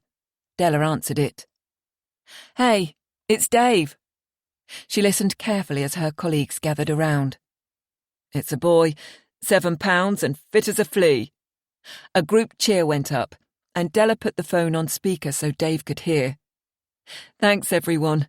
He's a little miracle. I got to the hospital before Jen, yet she was well into labour even then. He was delivered in less than an hour. Congratulations, Dave, and love to Jen. Perhaps you could call the little fella Jockey." Jack chuckled. "Yeah, great. I'll run that one by Jen, but don't hold your breath. You get back to your family, Dave. It's been quite a weekend. I'll start your paternity leave immediately." "Thanks, but do you think I could delay it for a few days, perhaps until next Friday? I've cleared it with Jen, and as her mother's coming to stay, I think I'll only be in the way until she leaves. I'd really like to stick with this case now we're so close. If that's what you both want, it's fine by me, although you'll only be working 9 to 5, if that." The euphoria died down, and the team began to disperse. "Do you think I could have a quiet word, sir?" Tony approached his DI after Della went back to her desk. He'd resolved his quandary and decided to confess. "Yes, Tony. Thanks for giving up your weekend to come in for this. Much appreciated." "No problem, sir. But I'm afraid I've done something you need to know about." Jack's eyebrows raised in mild surprise. "It's about Jockey, sir. I think I might have taken a call from him a few days ago. I assumed he was drunk, and his chief concern was how much we would pay for any information he might have." Tony paused and looked down at his shoes, preparing for the worst. "And are you sure it was Jockey?" "Not entirely. He didn't give a name or anything, yet when I heard his voice today and the Scottish accent, it seemed too much of a coincidence. I didn't follow it through, and I should have. I can only say sorry." Tony's expression reflected his genuine remorse as he waited to see how the DI would react. "Okay." Jack nodded. "Thank you for telling me, Tony. It would have been easier to keep it to yourself, and I appreciate your honesty. It counts for a lot in my book. It also appears you regret what happened, so we'll say no more about it. It's all worked out anyway. You've got the makings of a good detective, and I think this mistake will probably serve as a lesson to you. Now, get yourself off home and enjoy the rest of the weekend." Jack smiled at Tony, slapped him on the shoulder and turned to leave for home. Tony stood in silence for a full minute, watching his boss go, unable to believe what had just transpired between them. At the very least, he'd expected a dressing down, perhaps even a disciplinary report. Jack's attitude astounded him. It appeared that his boss understood the remorse he was feeling and decided this was sufficient punishment in itself. It was a salutary lesson for Tony, and the DI was right. He'd undoubtedly learned from his mistake. If Tony had tried to ignore the incident, and it was discovered later, the consequences would have been much more significant. He was relieved he'd decided to come clean. Jack Priestley was a man Tony admired, and his admiration had at least doubled in the last few minutes. The DC set off for home with a smile on his face and a sense of relief in his heart. 40. Monday morning saw DS Dave Bennett arrive at 9 a.m. to the smiles and congratulations of his colleagues, and a small pile of gifts waiting on his desk. He was touched at their thoughtfulness. Being the last one in, Dave was delighted to learn more good news on the Karen Rivers case. The woman had been discharged from the psychiatric unit and declared fit to attend interview. The incident room buzzed with renewed excitement, and wasting no time, Jack had already asked Della to ring Karen at home to request her presence at the station as soon as possible. The young DC didn't need to be asked twice and made the call immediately, barely able to contain her eagerness to progress the case. After some prevarication on Karen's part, who thought she should be allowed time to settle back into her home, she agreed to contact her solicitor and inform them of the earliest time they could come. By 9:15 a.m, Jack and Dave Bennett were in Superintendent Moss's office, talking him through the extraordinary events of the weekend. He was keen to see the recording of Jockey's statement, which Dave, having anticipated the request, played on his laptop. Moss watched intently before asking if they thought this man was reliable. "Yes, sir," Dave answered. "He was an informant for me when I worked in York, and I always found his information to be accurate and, more often than not, useful." Moss nodded. "And why did you wait until now to inform me of this breakthrough?" "It was the weekend, sir, and as Karen Rivers was still locked away, indefinitely as far as we knew, there was no urgency to process this development. We intended to update you this morning and pass the recording on to the CPS, which Tony is doing now. The news of Rivers' release over the weekend suddenly makes Saturday's events more pressing," Jack explained. Moss nodded, satisfied at the explanation, and after ensuring that Jack would present an immediate update after they'd spoken to Karen, waved them from the room. Della peered round the door of the incident room. "Jack, Mr. Albright's on the phone for you." Jack took the phone and listened patiently to the solicitor, laying down the conditions under which his client would answer questions. Jack kept his cool, but in no way intended the solicitor or his client to dictate the questioning in what was now a murder inquiry. He held the news of Jockey's evidence to himself for the time being, and would enjoy seeing the look on both their faces when it was introduced. Dave was waiting for Jack when he came off the phone, a broad smile on his face. "The CPS has just got back to us, and after an initial viewing of the recording, they're happy for us to up the charge to murder." "Brilliant," Jack replied. "Now all we need is for Mrs. Rivers to put in an appearance." By 10:30 a.m, the agreed time, Jack was getting antsy, as Karen and Mr. Albright were nowhere to be seen. Most of the team had been in since 8 that morning, and were eager to know the outcome of this interview. Finally, at 10:45 a.m, the front desk officer rang through to say the pair had arrived, and he'd put them in interview room 8, the coldest room in the station. Jack asked Della to sit in with him, but they waited until 11 a.m. before he pulled on his jacket and they made their way to the interview room, where, as expected, Karen appeared agitated and her solicitor clearly angry. "We've been here for nearly 20 minutes. Albright glared at Jack. "Yes, sorry about that. We were ready for you at 10:30 a.m. as agreed, yet, as you were late, other matters took precedence." Jack lied. It was perhaps a bit immature, a tit-for-tat situation, but the detective wanted to stamp his authority on this interview from the outset, determined to be in charge of the proceedings. Della switched on the tape recorder and reminded Karen of her rights before commencing the interview with an opening question inquiring about her health. Before the woman had a chance to reply, Mr. Albright butted in. "I wish to remind you that my client's mental health is still very fragile. She has suffered much with her husband's death, and the doctors are now looking at a diagnosis of PTSD. "Thank you, Mr. Albright. We would prefer it if your client could speak for herself." Della smiled sweetly. "I'm better than I was, thank you. The introduction of my father's death triggered painful memories, and I'd like to apologise for my behaviour." Karen glanced at Jack, who assumed her solicitor had prompted her apology and laid down instructions as to her behaviour.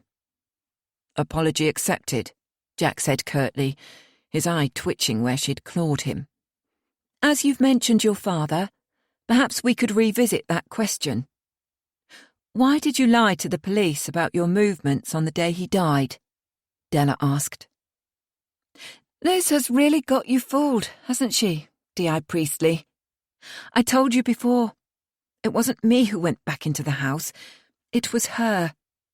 I didn't say anything at the time as I was protecting her. It was a traumatic experience to find my father dead, and I didn't think casting suspicion on my sister would serve any purpose." Tears glistened in Karen's eyes, and Jack drew in a deep breath. He was not in the mood for games. He took over the questioning. "Let's try something not so long ago then, shall we? Why did you go to York a couple of weeks before your husband's death to try to hire someone to kill him?" The ensuing silence was palpable and oh so satisfying for Jack and Della. Karen turned pale and stuttered, unable to find any words to answer, while her solicitor directed a cold stare at his client. Mr. Albright recovered from the shock first and asked, "D.I. Priestley, is this another one of your fishing expeditions, or do you have any solid evidence with which to charge my client?" "We have a positive identification and a videotaped statement which puts Mrs. Rivers in York a couple of weeks before her husband's death, asking in a public house called the Viking for a hired killer. As a result of this new evidence, we would now like to escalate the charge of manslaughter to murder, with a further charge of soliciting a third party to commit a crime.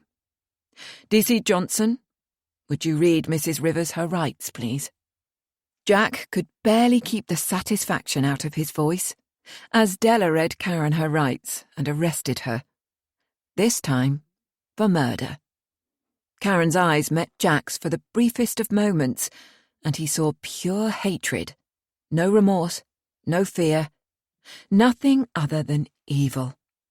Not only was Karen Rivers revealed for what she was, but Mr. Albright found the wind taken entirely out of his sails. It was a feeling of unadulterated satisfaction for Jack. His team could be proud of their hard work, and a conviction for murder looked to be in the bag.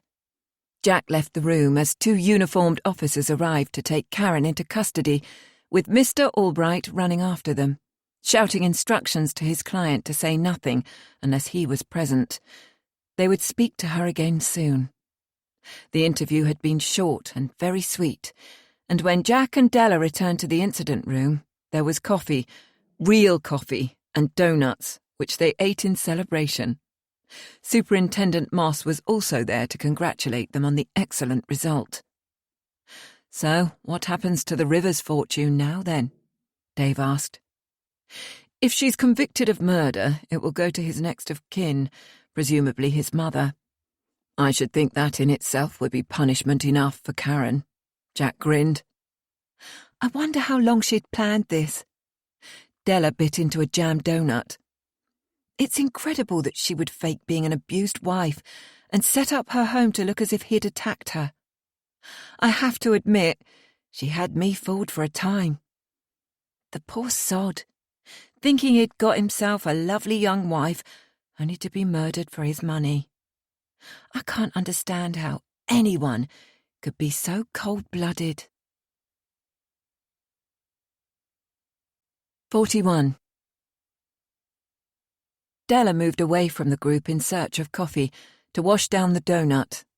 Now the truth was out, she was somewhat embarrassed remembering her initial sympathy for Karen and for being taken in. Hello again. Let's slow down for a minute and reset with a bit of music. Don't worry, this audiobook won't cost you a thing. Thanks for being part of this journey.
By her lies.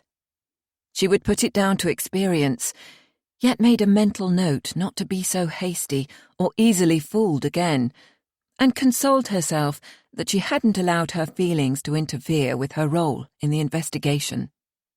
This case, the most serious one of her career so far, was undoubtedly a learning curve. Perhaps she should have taken more notice of the boss. Jack made no assumptions and always kept an open mind, even from the outset when it appeared to be an open and shut case of manslaughter, and Della was on the side of believing it to be self-defense. Then there was Karen's diary. Della spent hours reading the entries, feeling nauseous at the graphic descriptions the woman had written. Yet now it appeared they were completely fabricated. Jack warned her they couldn't be used as evidence, but they'd certainly swayed Della's thinking to the point of empathy for Karen, and even assuming Bill Rivers got what he deserved. Shame at her hasty judgments filled the detective constable. Her assumption that Karen was as much a victim as her husband was entirely erroneous. Karen Rivers fooled Della, her GP and her counsellor, meticulously planning the cold-blooded murder of the man she'd married purely for money. What an evil, manipulative woman she'd proved to be. Thank goodness they'd stumbled across Jockey Brown, whose conclusive evidence would hopefully see Rivers put away for a long time. Jack hadn't been as easily fooled. Della's admiration for him increased exponentially during the weeks of working so closely with him. He'd proved to be a great boss, encouraging rather than condemning, and she was amazed at how much responsibility he'd allowed her during the investigation. Della didn't expect to be in on interviews, and even taking the lead at this stage in her career, but Jack Priestley possessed a gift for knowing the right person for the right task. He was a man who followed his own judgment. Della hoped she could remain on his team, convinced she'd learn much from his leadership. "Hey, Della, come and look at this." Dave's voice snapped her from her reverie. The team were gathered around a computer in the incident room as Della joined them in time to see the images from the Viking pub in York. The recording's date and time clearly visible in the corner of the screen confirmed Jockey's estimation that it was just over 2 weeks before Bill Rivers' death. However, the picture was grainy. It would take further enhancement to ensure a positive ID of Karen. There was a groan of frustration all around. Disappointing, I know. Jack raised his hands, palms outwards. Jockey's evidence will probably be sufficient to prove her visit to Leeds. So even if the tech guys can't make this any clearer, I'm confident we'll get a conviction. After viewing the CCTV footage, Dave asked Tony if he could have a quick word. The pair moved to a quiet corner, and Dave launched straight into what was on his mind. On Saturday, when I met Jockey in the pub, he told me he'd rung the station to offer his help with information. Was it you he spoke to? Tony looked sheepish. He might have known it would somehow get out. It was, and I'm sorry, Dave. The man sounded drunk and gave the impression he was only interested in a reward for information. Nothing he said led me to believe he knew anything relevant. And when he told me he was in Leeds, I just thought he was trying it on. Have you told the boss about it? Dave asked. Yes, I told him on Saturday night. When I heard Jockey's accent and his distinctive voice, I connected the dots and realised my mistake. And how did Jack take it? Strangely okay. I thought he might have made it into a disciplinary matter. Even take it to the super, but he didn't. I barely got a rap on my knuckles. He just told me to learn from my mistake and go home and enjoy the weekend. Tony still couldn't believe Jack didn't intend to take the matter further. And have you learned from it? Crikey, yes. I've had a narrow escape and will certainly be more open next time. Unless you want to take it further? Tony's heart flipped in his chest. Of course not, numbskull. It's turned out well in the end, so we'll let sleeping dogs lie and all that, shall we? Jack's a good boss. There's not many like him. He'll know you'll learn more by letting you off than if he made an issue of it. Both men smiled. The day was panning out well. 42. What's the news on Karen Rivers, Jack? Fiona asked when the DI called in at the doctor's surgery to update her and Enda Chowdhury on the case. We've recently escalated the charge to murder. Obviously, I can't go into details, but we're confident we've now got a watertight case. Murder? As in, planned, premeditated murder? Fiona was astounded. Yes, it was planned all right. The more we dug into the case, the more I became convinced that Karen knew exactly what she was doing all along. We got a lucky break over the weekend when a witness to her intentions came forward. I can't tell you much more than that, but you can be sure she won't be coming back for any more counselling. Well, that's a relief. Can I tell Enda? Fiona asked. The hairs were standing up on the back of her neck as she mentally adjusted her opinion of Karen Rivers. Yes, please do. I'd like Dr. Chowdhury to know too, yet wait until it breaks in the press before telling anyone else, will you? Yes, of course. The court case will be towards the end of September, and Karen will remain on remand until then. With the CPS confident of a conviction, hopefully she'll go down for a long time. Karen Rivers must be one of the most heartless women I've ever come across. Jack shook his head. Fiona's primary emotion was of sadness. Karen had obviously used her and Enda in a bid to support her fantasy, a bitter pill to swallow.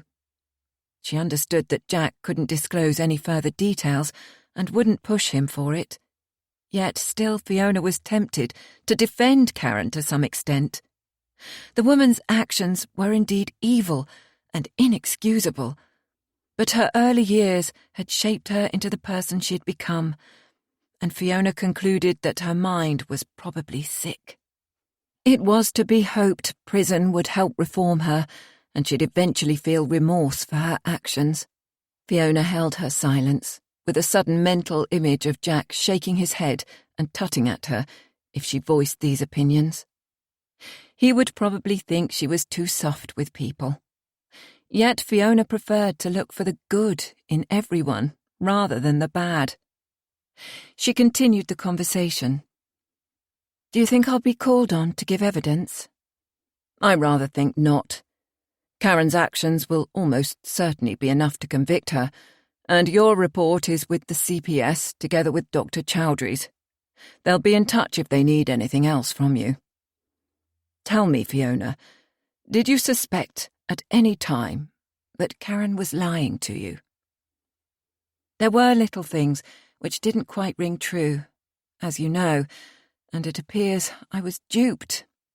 It's not the first time in my career, and surely won't be the last. Yet my default position is one of belief with each new client.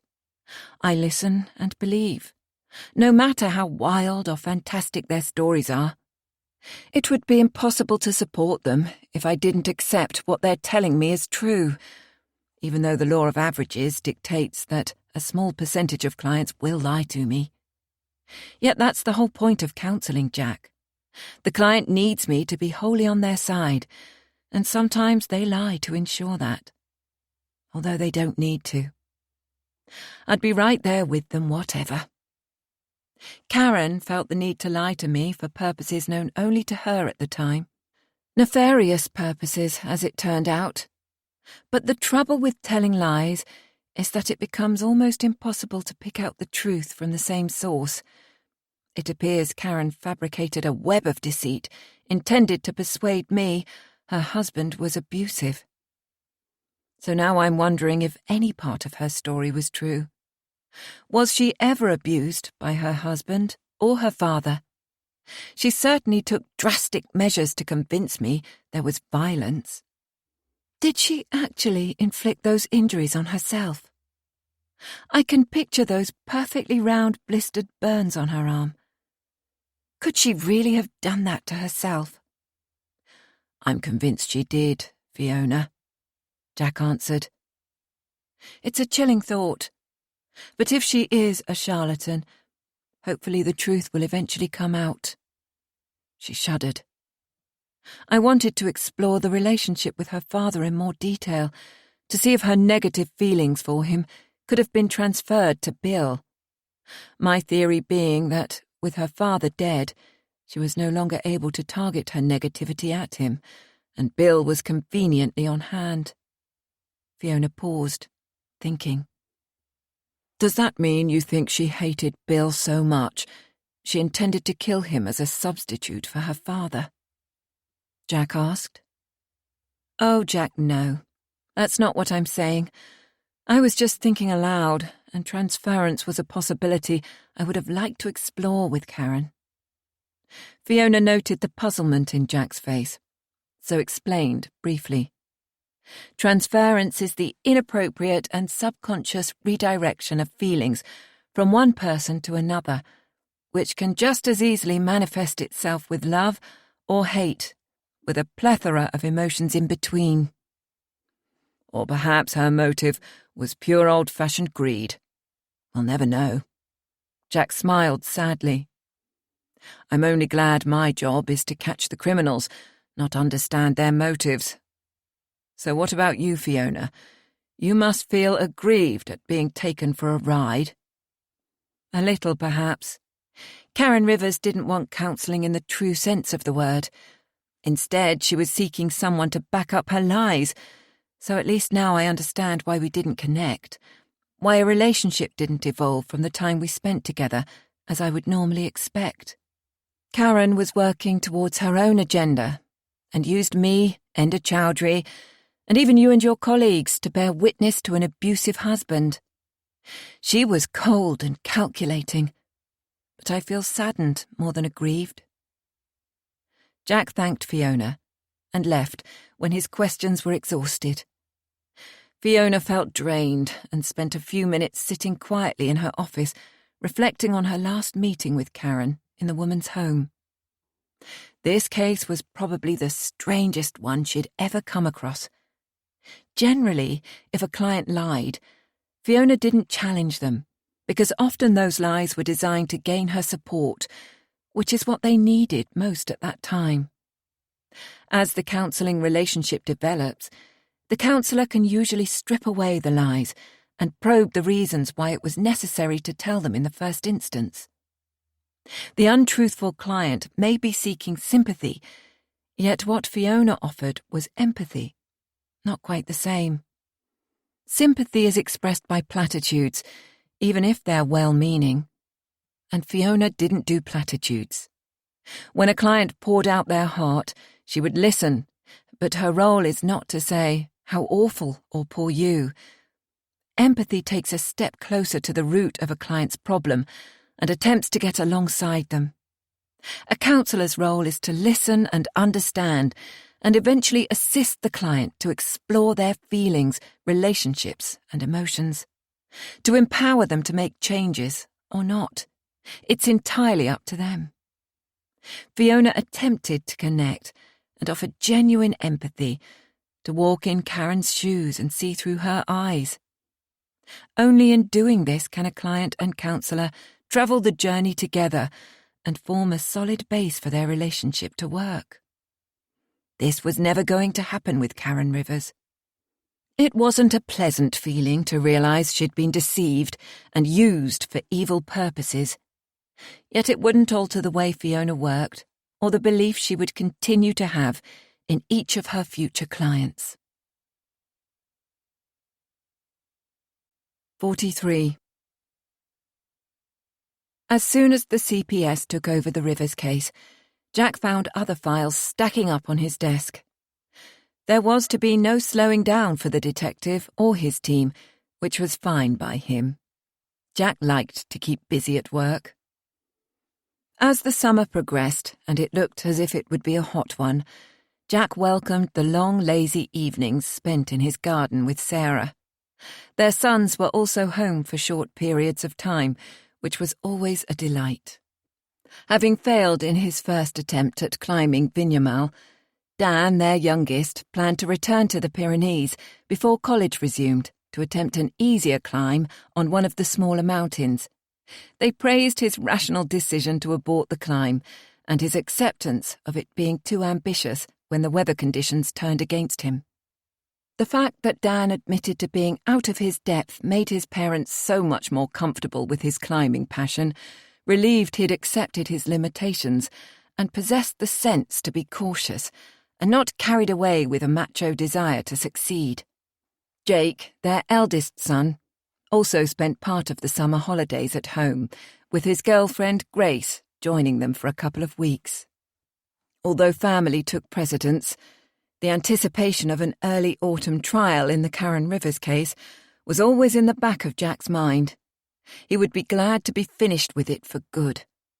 Confident of a straightforward hearing, Jack wavered only slightly when he heard on the grapevine that Karen still intended pleading not guilty to premeditated murder in the hope of getting away with manslaughter. Somehow the strength of the evidence from York hadn't registered with her. She appeared to be in denial, or perhaps at the stage where she actually believed her own lies.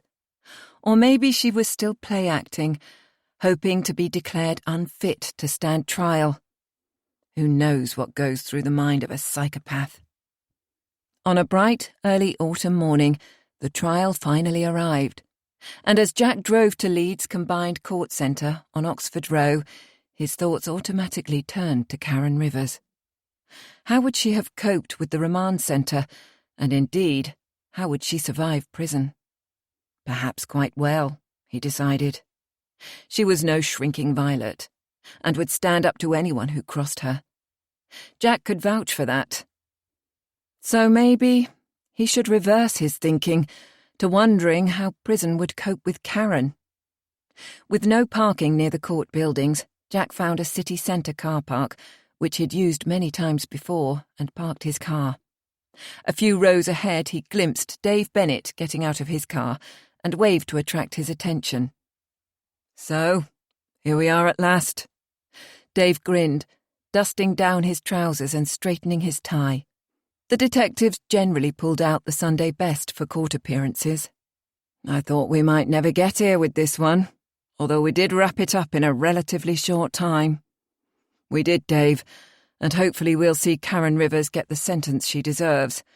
Did Tony check on Jockey Brown, do you know?" "Yes, he did, and the little chap's looking forward to his day in court.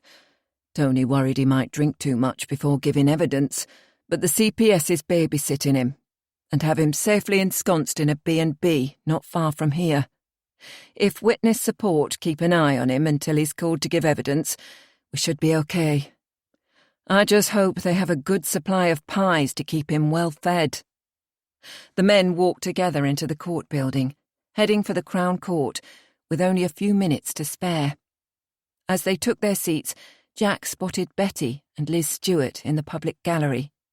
He'd had no contact with either of them since Karen was remanded, and was unsure if they would attend.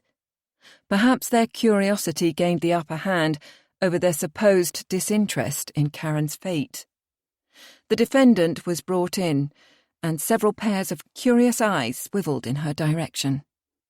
Karen looked quite different from the last time Jack had seen her, having lost weight, which she could ill afford, and with her hair longer and scraped back into a knot at the base of her neck. She was dressed conservatively, with only a touch of makeup, and kept her eyes lowered, not wanting or unable to look around her. When the judge and jury entered the court, the opening statements began with both the prosecution and the defence setting out what they intended to show by their evidence. In less than 15 minutes, Jack noticed Betty Stewart yawning. It made him smile. If she had come along expecting to see the kind of drama she watched on television, Karen's mother would be disappointed. Hearings in court were always more protracted than on television. The officials spoke slowly and deliberately, with each word recorded by the court reporter. Of course, Karen's evidence may eventually add colour to the proceedings. She was a very unpredictable young woman, but today was unlikely to be anything other than dull, dry facts, and possibly quite tedious. Even Jack found it hard to concentrate on the first day of a trial. Day 2 in court moved at a quicker pace, with the medical reports and Socco's findings presented without contention. The murder weapon and the cause of death, a single wound from the knife, were indisputable, and the defence didn't even rise to cross-examine. There was little point. Dr. Enda Chowdhury was called to give evidence. The CPS held Fiona Singleton in reserve, yet doubted they would need her testimony. The doctor, as immaculately dressed as ever, took the stand and clearly read the oath. The prosecution barrister smiled as he asked the obvious questions, giving the witness the opportunity to outline the details of Karen's injuries and repeat what she'd told him about their source. The jury remained mildly interested until the prosecution's final question. "Dr. Chowdhury, do you think the cigarette burns on Mrs. Rivers' arms could have been self-inflicted?" Almost as one body, the jury sat forward, suddenly alert and keen to hear the answer. "Objection, my lord. This is clearly supposition." The defence barrister jumped to her feet. After only a moment's hesitation, the judge ruled, "I'll allow. Please answer the question, doctor." Enda's eyes wandered fleetingly in the direction of Karen Rivers, then back to the prosecution barrister. "Yes, it wouldn't be an easy thing to do, as our natural inclination is to avoid pain, but it's certainly possible." The point was made, and the doctor dismissed. Jack was sworn in next to give his evidence and the details of the police investigation. The prosecution's questions were concise and direct, as were Jack's answers, yet the defence barrister seemed determined to drag out the proceedings. Although directed to stick only to relevant questions from the judge, The barrister continually slipped in remarks about the police treatment of Karen Rivers, suggesting bullying and a lack of sympathy for what she had suffered. Jack, fuming inside, kept his cool and answered appropriately. However, when the barrister continued to ramble, Jack interrupted and asked, "I'm sorry, was that a question?" A simple tactic, which, with repetition, thwarted the barrister to some degree. After 90 minutes in the witness box, Jack was allowed to stand down. Pamela Clark was the next witness. Smartly dressed and reasonably composed, with only a few silent tears for the man she'd loved. She walked sedately to the stand. Pamela was articulate, the personification of the perfect secretary. Her eyes betrayed how difficult it was for her to speak about Bill, and her words were chosen carefully when relating the confidences he'd shared about his marriage. Pamela came across as sincere and believable, making no attempt to be vindictive or blacken Karen's character, only repeating what she'd heard directly from Bill. It was then Jockey Brown's turn to give evidence. Jack anticipated this as the highlight of the proceedings and smiled to himself as the little man took the stand. His expression solemn as he recited the oath. Jockey proceeded with a colourful account of his meeting with the defendant, and even the prosecution had to remind him to keep to the facts and not to embellish. The star witness came over well, and judging by the dark look on Karen's face, she understood the damage he'd inflicted to her defence. Dave had to suppress an urge to applaud after the little man said his piece. Jack wondered how Karen would deal with this damning evidence, anticipating an emotional outburst when her turn came, although her barrister would have briefed her not to interrupt. Pamela Clark had proved to be a good witness, but Jockey was perhaps the star of the day. The pair contributed in very different ways, diverse information which must surely give the jury plenty to consider and hopefully seal Karen Rivers' fate. The proceedings continued, much of which seemed irrelevant to Jack, who was anxious for the day to end. When the judge finally decided to adjourn until the following day, the crowd hurried to leave, to catch a breath of fresh air after a tense day in a stuffy courtroom. Most of them would be back the following morning, hanging on every word and eagerly anticipating Karen's turn in the witness box. 44. On day 3 of the trial, the courtroom was buzzing with eager anticipation. The press seats were filled to capacity, with many more reporters crushed in the corridors, hoping for a glimpse of the defendant. The public gallery was also full, with Liz and Betty Stewart on the front row.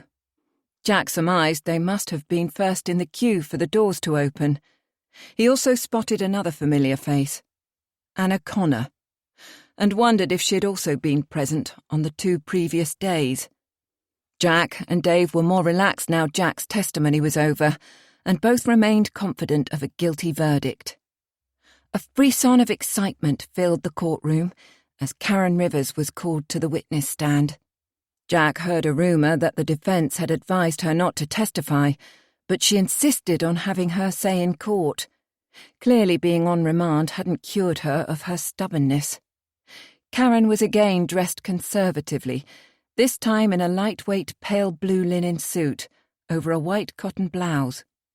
If anything, her clothes looked a size too big, presenting a somewhat vulnerable appearance, probably due to her weight loss.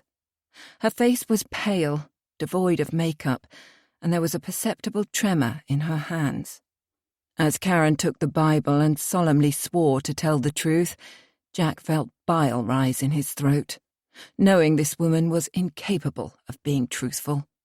Her voice was small, her words clipped, and a court usher adjusted the microphone to an angle where it would more readily pick up her testimony. From the moment questioning began, it became clear Karen was maintaining her fiction of being an abused wife. The prosecution asked pertinent questions, and Karen answered some and then broke down sobbing if she struggled to find the words. Twice the judge asked if she needed a break, yet all she would accept was a glass of water, spinning out her distress as long as she dared. To Jack and Dave her tactics were transparent, even familiar. But the jury didn't have the benefit of the detective's insight, and it was impossible to tell what impression they absorbed from her performance. Moreover, the frequent emotional outbreaks made it difficult for the prosecution barrister to get complete answers to his questions, a ploy of which Jack was well aware. When it was time for the defence questions, her barrister fussed over Karen's well-being, before commencing, then proceeded to allow her to describe the abuse she'd suffered during her marriage to William Rivers.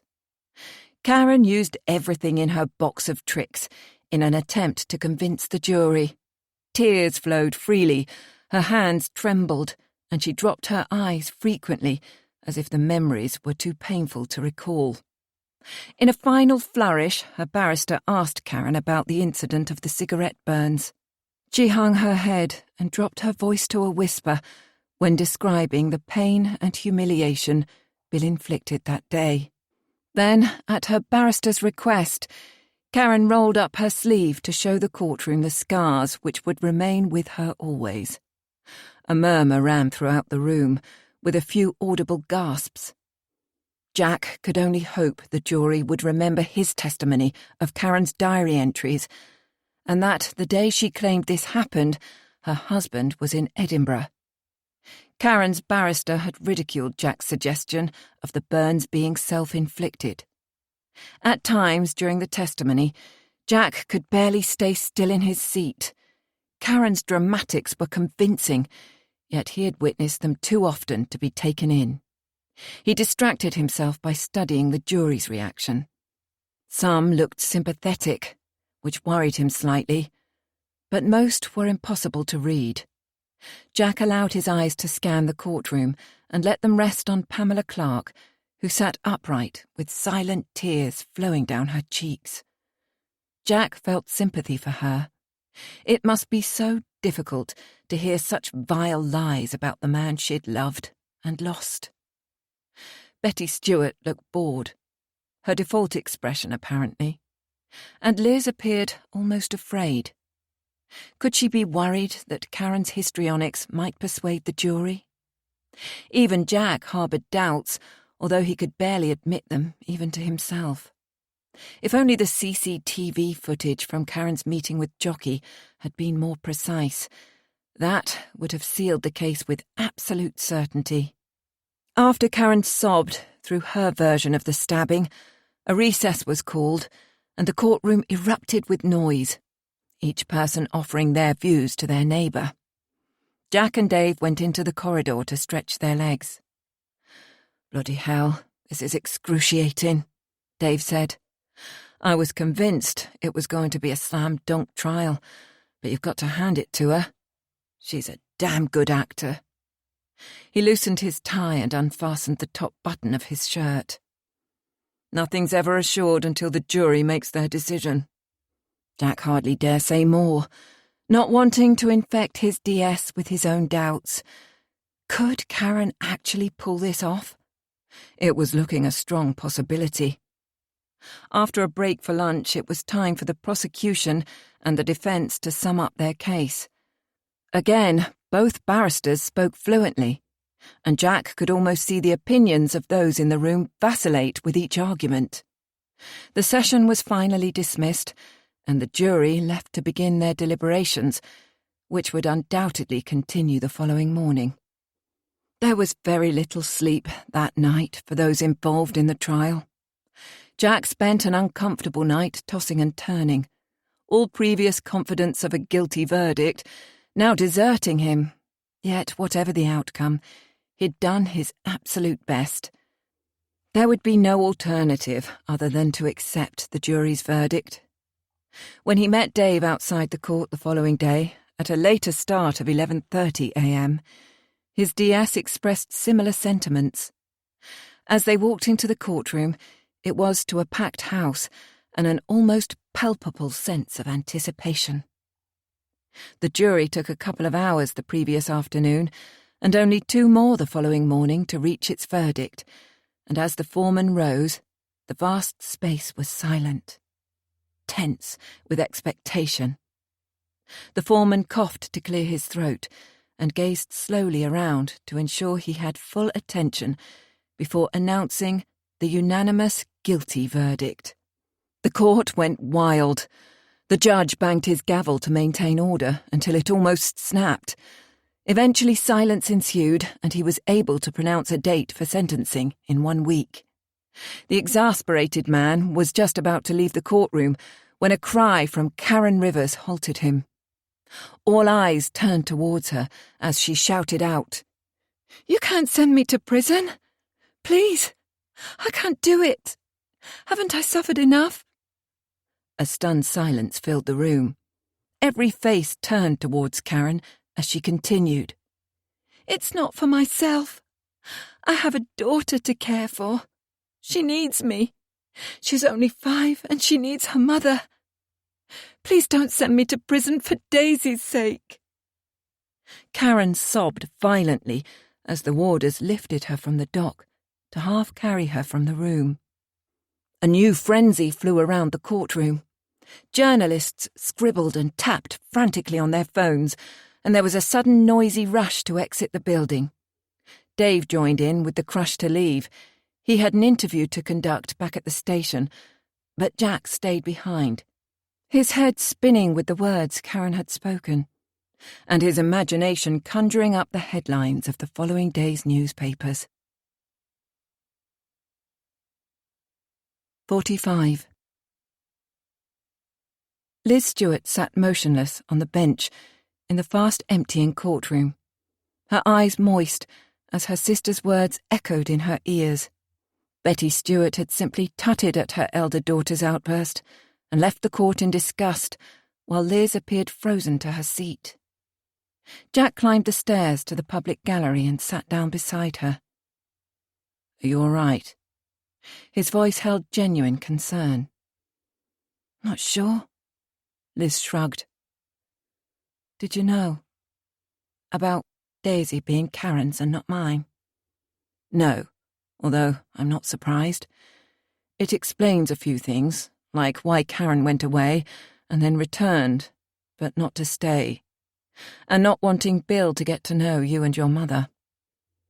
When did she bring her baby to you, Liz?" Karen struggled when she left home, yet her pride wouldn't allow her to admit it. "You know, I told you about that time at school." Jack nodded. Liz had his full attention. "She wasn't pregnant then. The test was negative, but she didn't learn from her carelessness. And it didn't stop her from getting pregnant a few years later. Daisy was born just around the time Karen connected with Bill on the dating site. She couldn't meet him with a baby in tow, so brought Daisy to me. The poor little mite was crying. She was hungry and getting quite red in the face. It wasn't clear if Karen meant to leave her for a short time or for good. We couldn't pin her down to make a decision about anything. My sister was finally on the way up, and Daisy simply wasn't in her plans. An expendable baby. I didn't mind. Leaving Daisy was probably the kindest thing Karen's ever done for me. Looking at her tiny body wrapped in only a single sheet on a freezing cold day, I fell in love with her on the spot. Even as I took her inside to warm her up, I prayed Karen would disappear and leave this beautiful baby with me forever. My sister only stayed minutes, leaving behind a box with a few essentials, barely enough to last a couple of days. Yet I was relieved to see her go, and have this child to care for and love. Daisy's birth certificate was at the bottom of the box. She was only 6 weeks old. I didn't know it at the time, but she was exactly what I wanted and needed. As the weeks and months went by, my greatest fear was that Karen would return to take her away from me. Eventually it appeared it wasn't going to happen, and I relaxed. Daisy became my daughter, my little girl, and I would fight to keep her whatever happened. I settled a little more when Karen married Bill. She wouldn't want her daughter back then, not with all that money to spend. Mum was annoyed at first, with the expense and everything, but we muddled along. She saw the silver lining soon after, when I suggested she retire to care for Daisy. Mum hated work and was happy to get out, so I worked all the hours God sent, but I didn't mind. I love Daisy. She's my world, D.I. Priestley. Will I have to give her up now the truth's out? Liz's eyes filled again, and a single tear dropped onto her cheek. Give her up to who? Jack smiled, wanting to reassure her. Karen might be her birth mother, but she's heading for a lengthy prison sentence. This sudden revelation is nothing more than a last futile shot at getting the sympathy vote, which won't work. It's too late for that now. The very fact that Karen left Daisy with you in such a manner and has shown no interest in her welfare in 5 years will almost certainly go against her. You're Daisy's mummy, Liz, and a good one at that. I very much doubt the authorities are going to come knocking on your door. On the contrary, they should be grateful for the love and care you've showered upon Daisy when her mother abandoned her. Now, I think we'd better get out of here. They're almost ready for the next case. He smiled to reassure her. Jack led Liz from the court buildings where her disgruntled mother waited for her. He could hardly spare the time, but offered the women a lift home, which they readily accepted. Once inside the car, Jack was distracted by the familiar figure of a woman watching him from the other side of the car park. As she walked towards him, he recognised her as Anna Connor, the woman from the WADA. Jack excused himself from Liz and Betty and stepped outside again, moving away from the car, not wishing to be overheard. Anna nodded in greeting. D.I. Priestley. Hello, Mrs. Connor. Were you in the courtroom? Yes, I was. Jack wondered if she was about to give him another piece of her mind, but her mood seemed more contrite, her voice softer. Anna swallowed hard and raised her eyes to meet his. I'd like to apologise for my behaviour when I came to the police station. She blurted the words out rapidly. You were right. I didn't know any of the facts. I was just using a high-profile case to bring awareness to our organisation. That's understandable, I suppose. Having heard the evidence, do you feel differently now? Jack asked, trying hard not to feel smug. Oh, yes. I had Karen Rivers completely wrong. I assumed things I shouldn't have assumed, and I'm ashamed I spoke to you so badly. Please don't worry about it. Perhaps I wasn't as understanding as I could have been, so accept my apologies too. No, not at all. You were quite right. You were looking after the interests of the victim. Unfortunately, I was too quick to assume he was an abuser and Karen was the real victim. I've learned from my mistake, D.I. Priestley, but I still feel compelled to fight for victims of domestic violence. Well, I'm pleased to hear it. You do good work, and I applaud you for it. Thank you for your understanding. You've been very kind. The woman blushed, and Jack smiled. Not at all. I must go now. My passengers are waiting. He held out his hand to her, and she shook it, returning his smile. There was enough bitterness in the world without holding grudges, and the two parted on better terms than the last time they met. Epilogue. Karen. When your life is hell, you have a responsibility to change it, which is precisely what I did. Yet those stupid people in court couldn't see why I was forced to kill my husband, why he needed to die. It wasn't as if Bill was a happy man, so in a way I did him a favour by putting him out of his misery. I'd have been applauded for putting a dog down, wouldn't I? And being such an insignificant man. He won't be missed by anyone, except that awful mother of his, who'll be dead herself soon with any luck. Killing Bill was my only option, my only route to freedom, which is why I did it.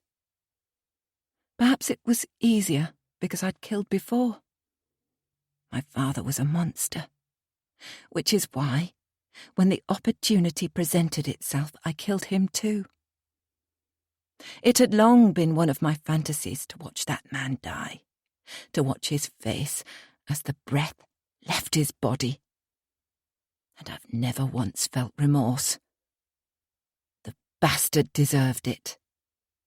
My father was a drunk, a disgusting slub of a man who was quick with his fists and lashed out at whoever was nearest to him. As kids, we learned to keep our distance, and only Mum remained in the line of fire. So in a way I did her a huge favour when I killed him, and I have no regrets. I'd do it again in a heartbeat. I should be rewarded for ridding the world of such a vicious waste of space. Killing Dad wasn't planned. I returned to the house that fateful morning for some homework I'd forgotten and ran upstairs. Dad appeared from nowhere, waving my pregnancy testing kit at me in a furious rage, eyes bulging and spittle flying from his mouth. He shouted some choice names at me, slut and whore to name just a couple, and launched himself toward me in anger, pulling the belt from his trousers to thrash me. Hatred for the man consumed me as I pressed myself into the corner of the landing. Yes, I could have run away, but the opportunity of a lifetime flashed before me. Who wouldn't seize it? When Dad was within touching distance, I hurled myself forward, using the wall for leverage and pushing as hard as I could. There was no place for him to go but down, and I watched as he tumbled and landed with a heavy, satisfying thud at the bottom of the stairs.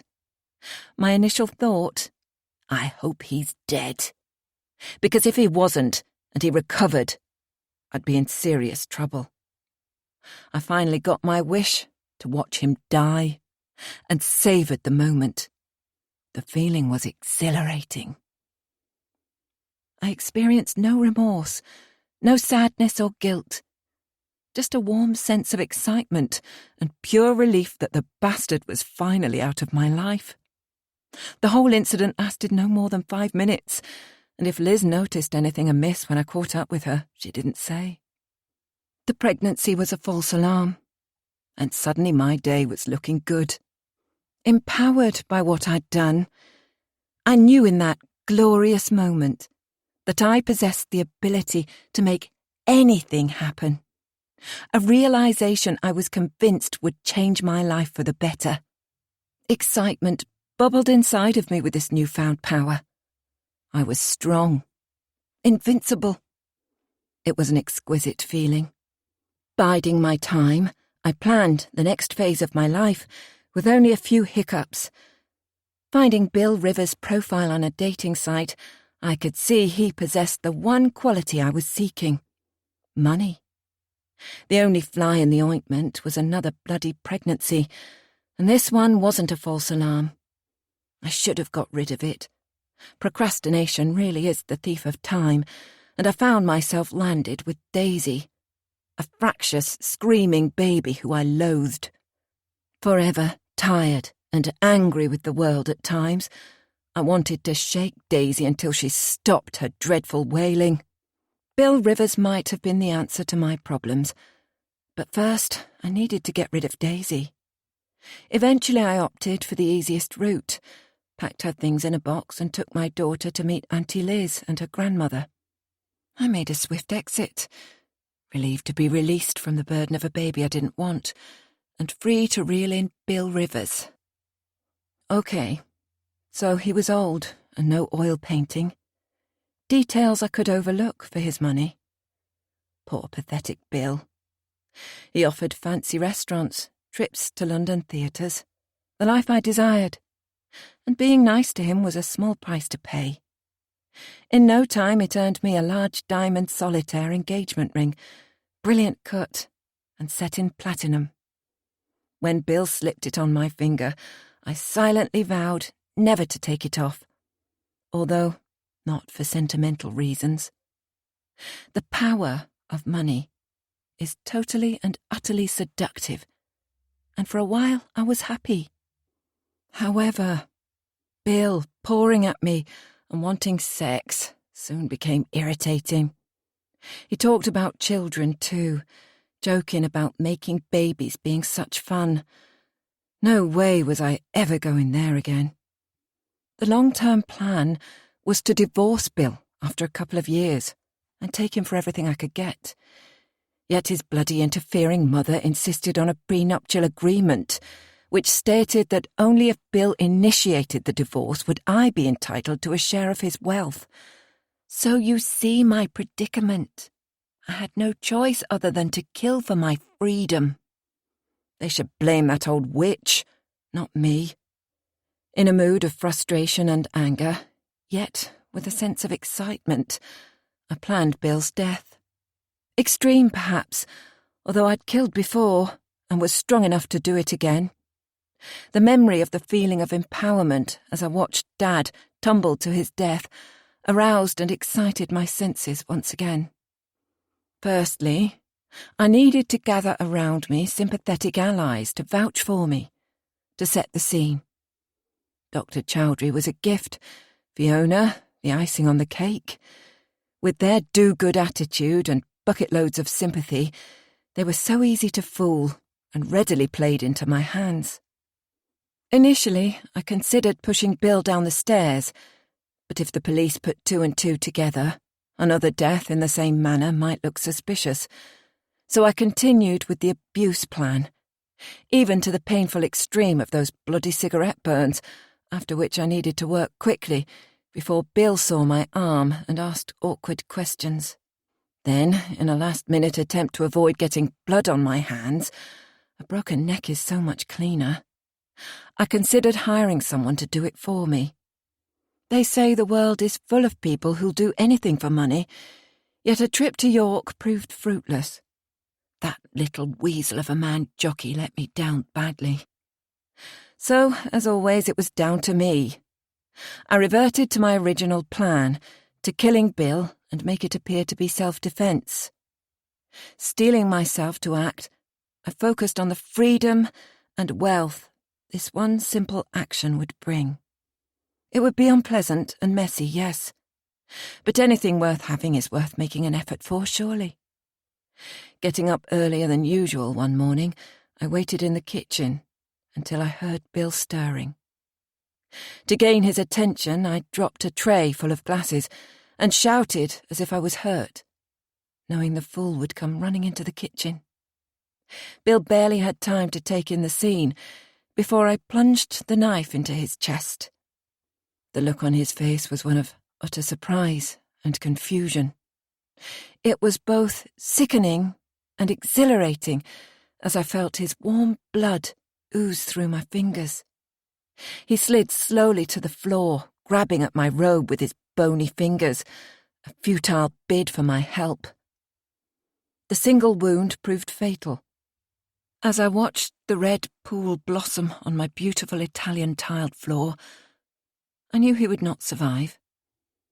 Bill's face in death reminded me of my father's, and a whole gamut of emotions swept over me, from relief to a sense of power. My body tingled. It was far better than sex. Probably the last thing Bill saw was the smile on my face. To set the scene further, I threw crockery items around the kitchen to give the impression of a huge row, and then dialed 999. Such a simple plan. Everyone has sympathy for an abused wife, and most would agree the husband deserved all he got. Yet things didn't quite go to script. My weak, pathetic sister told the police about my lie of omission on the day Dad died. Then that wretched detective became fixated with the broken glass and crockery, dragging it up time and time again until I hardly remembered what I'd told him in the first place. The final blow was struck by that awful little man from York. Thanks to him, the self-defence plea fell on deaf ears. Although I shall never admit to murder. The guilty verdict has condemned me for now, but Mr. Albright is working on an appeal based on diminished responsibility. Either way, I lose my freedom. But it's only temporary. I refuse to be beaten. Appeal court judges will surely see sense. It was pure bad luck to have a bunch of imbeciles on the jury. Bill deserved to die. I had to do it. There was no other option, and I would do it all again if I needed to. This recording of The Victim was presented by Dreamscape Media, LLC. Narrated by Hannah Curtis. Produced by Eric Black. Text copyright 2021 by Gillian Jackson. Sound recording copyright 2022 by Dreamscape Media, LLC. This recording may not be copied or played for an audience without the written permission of Dreamscape Media, LLC. Thank you for listening. Please check dreamscapepublishing.com for Dreamscape's latest releases.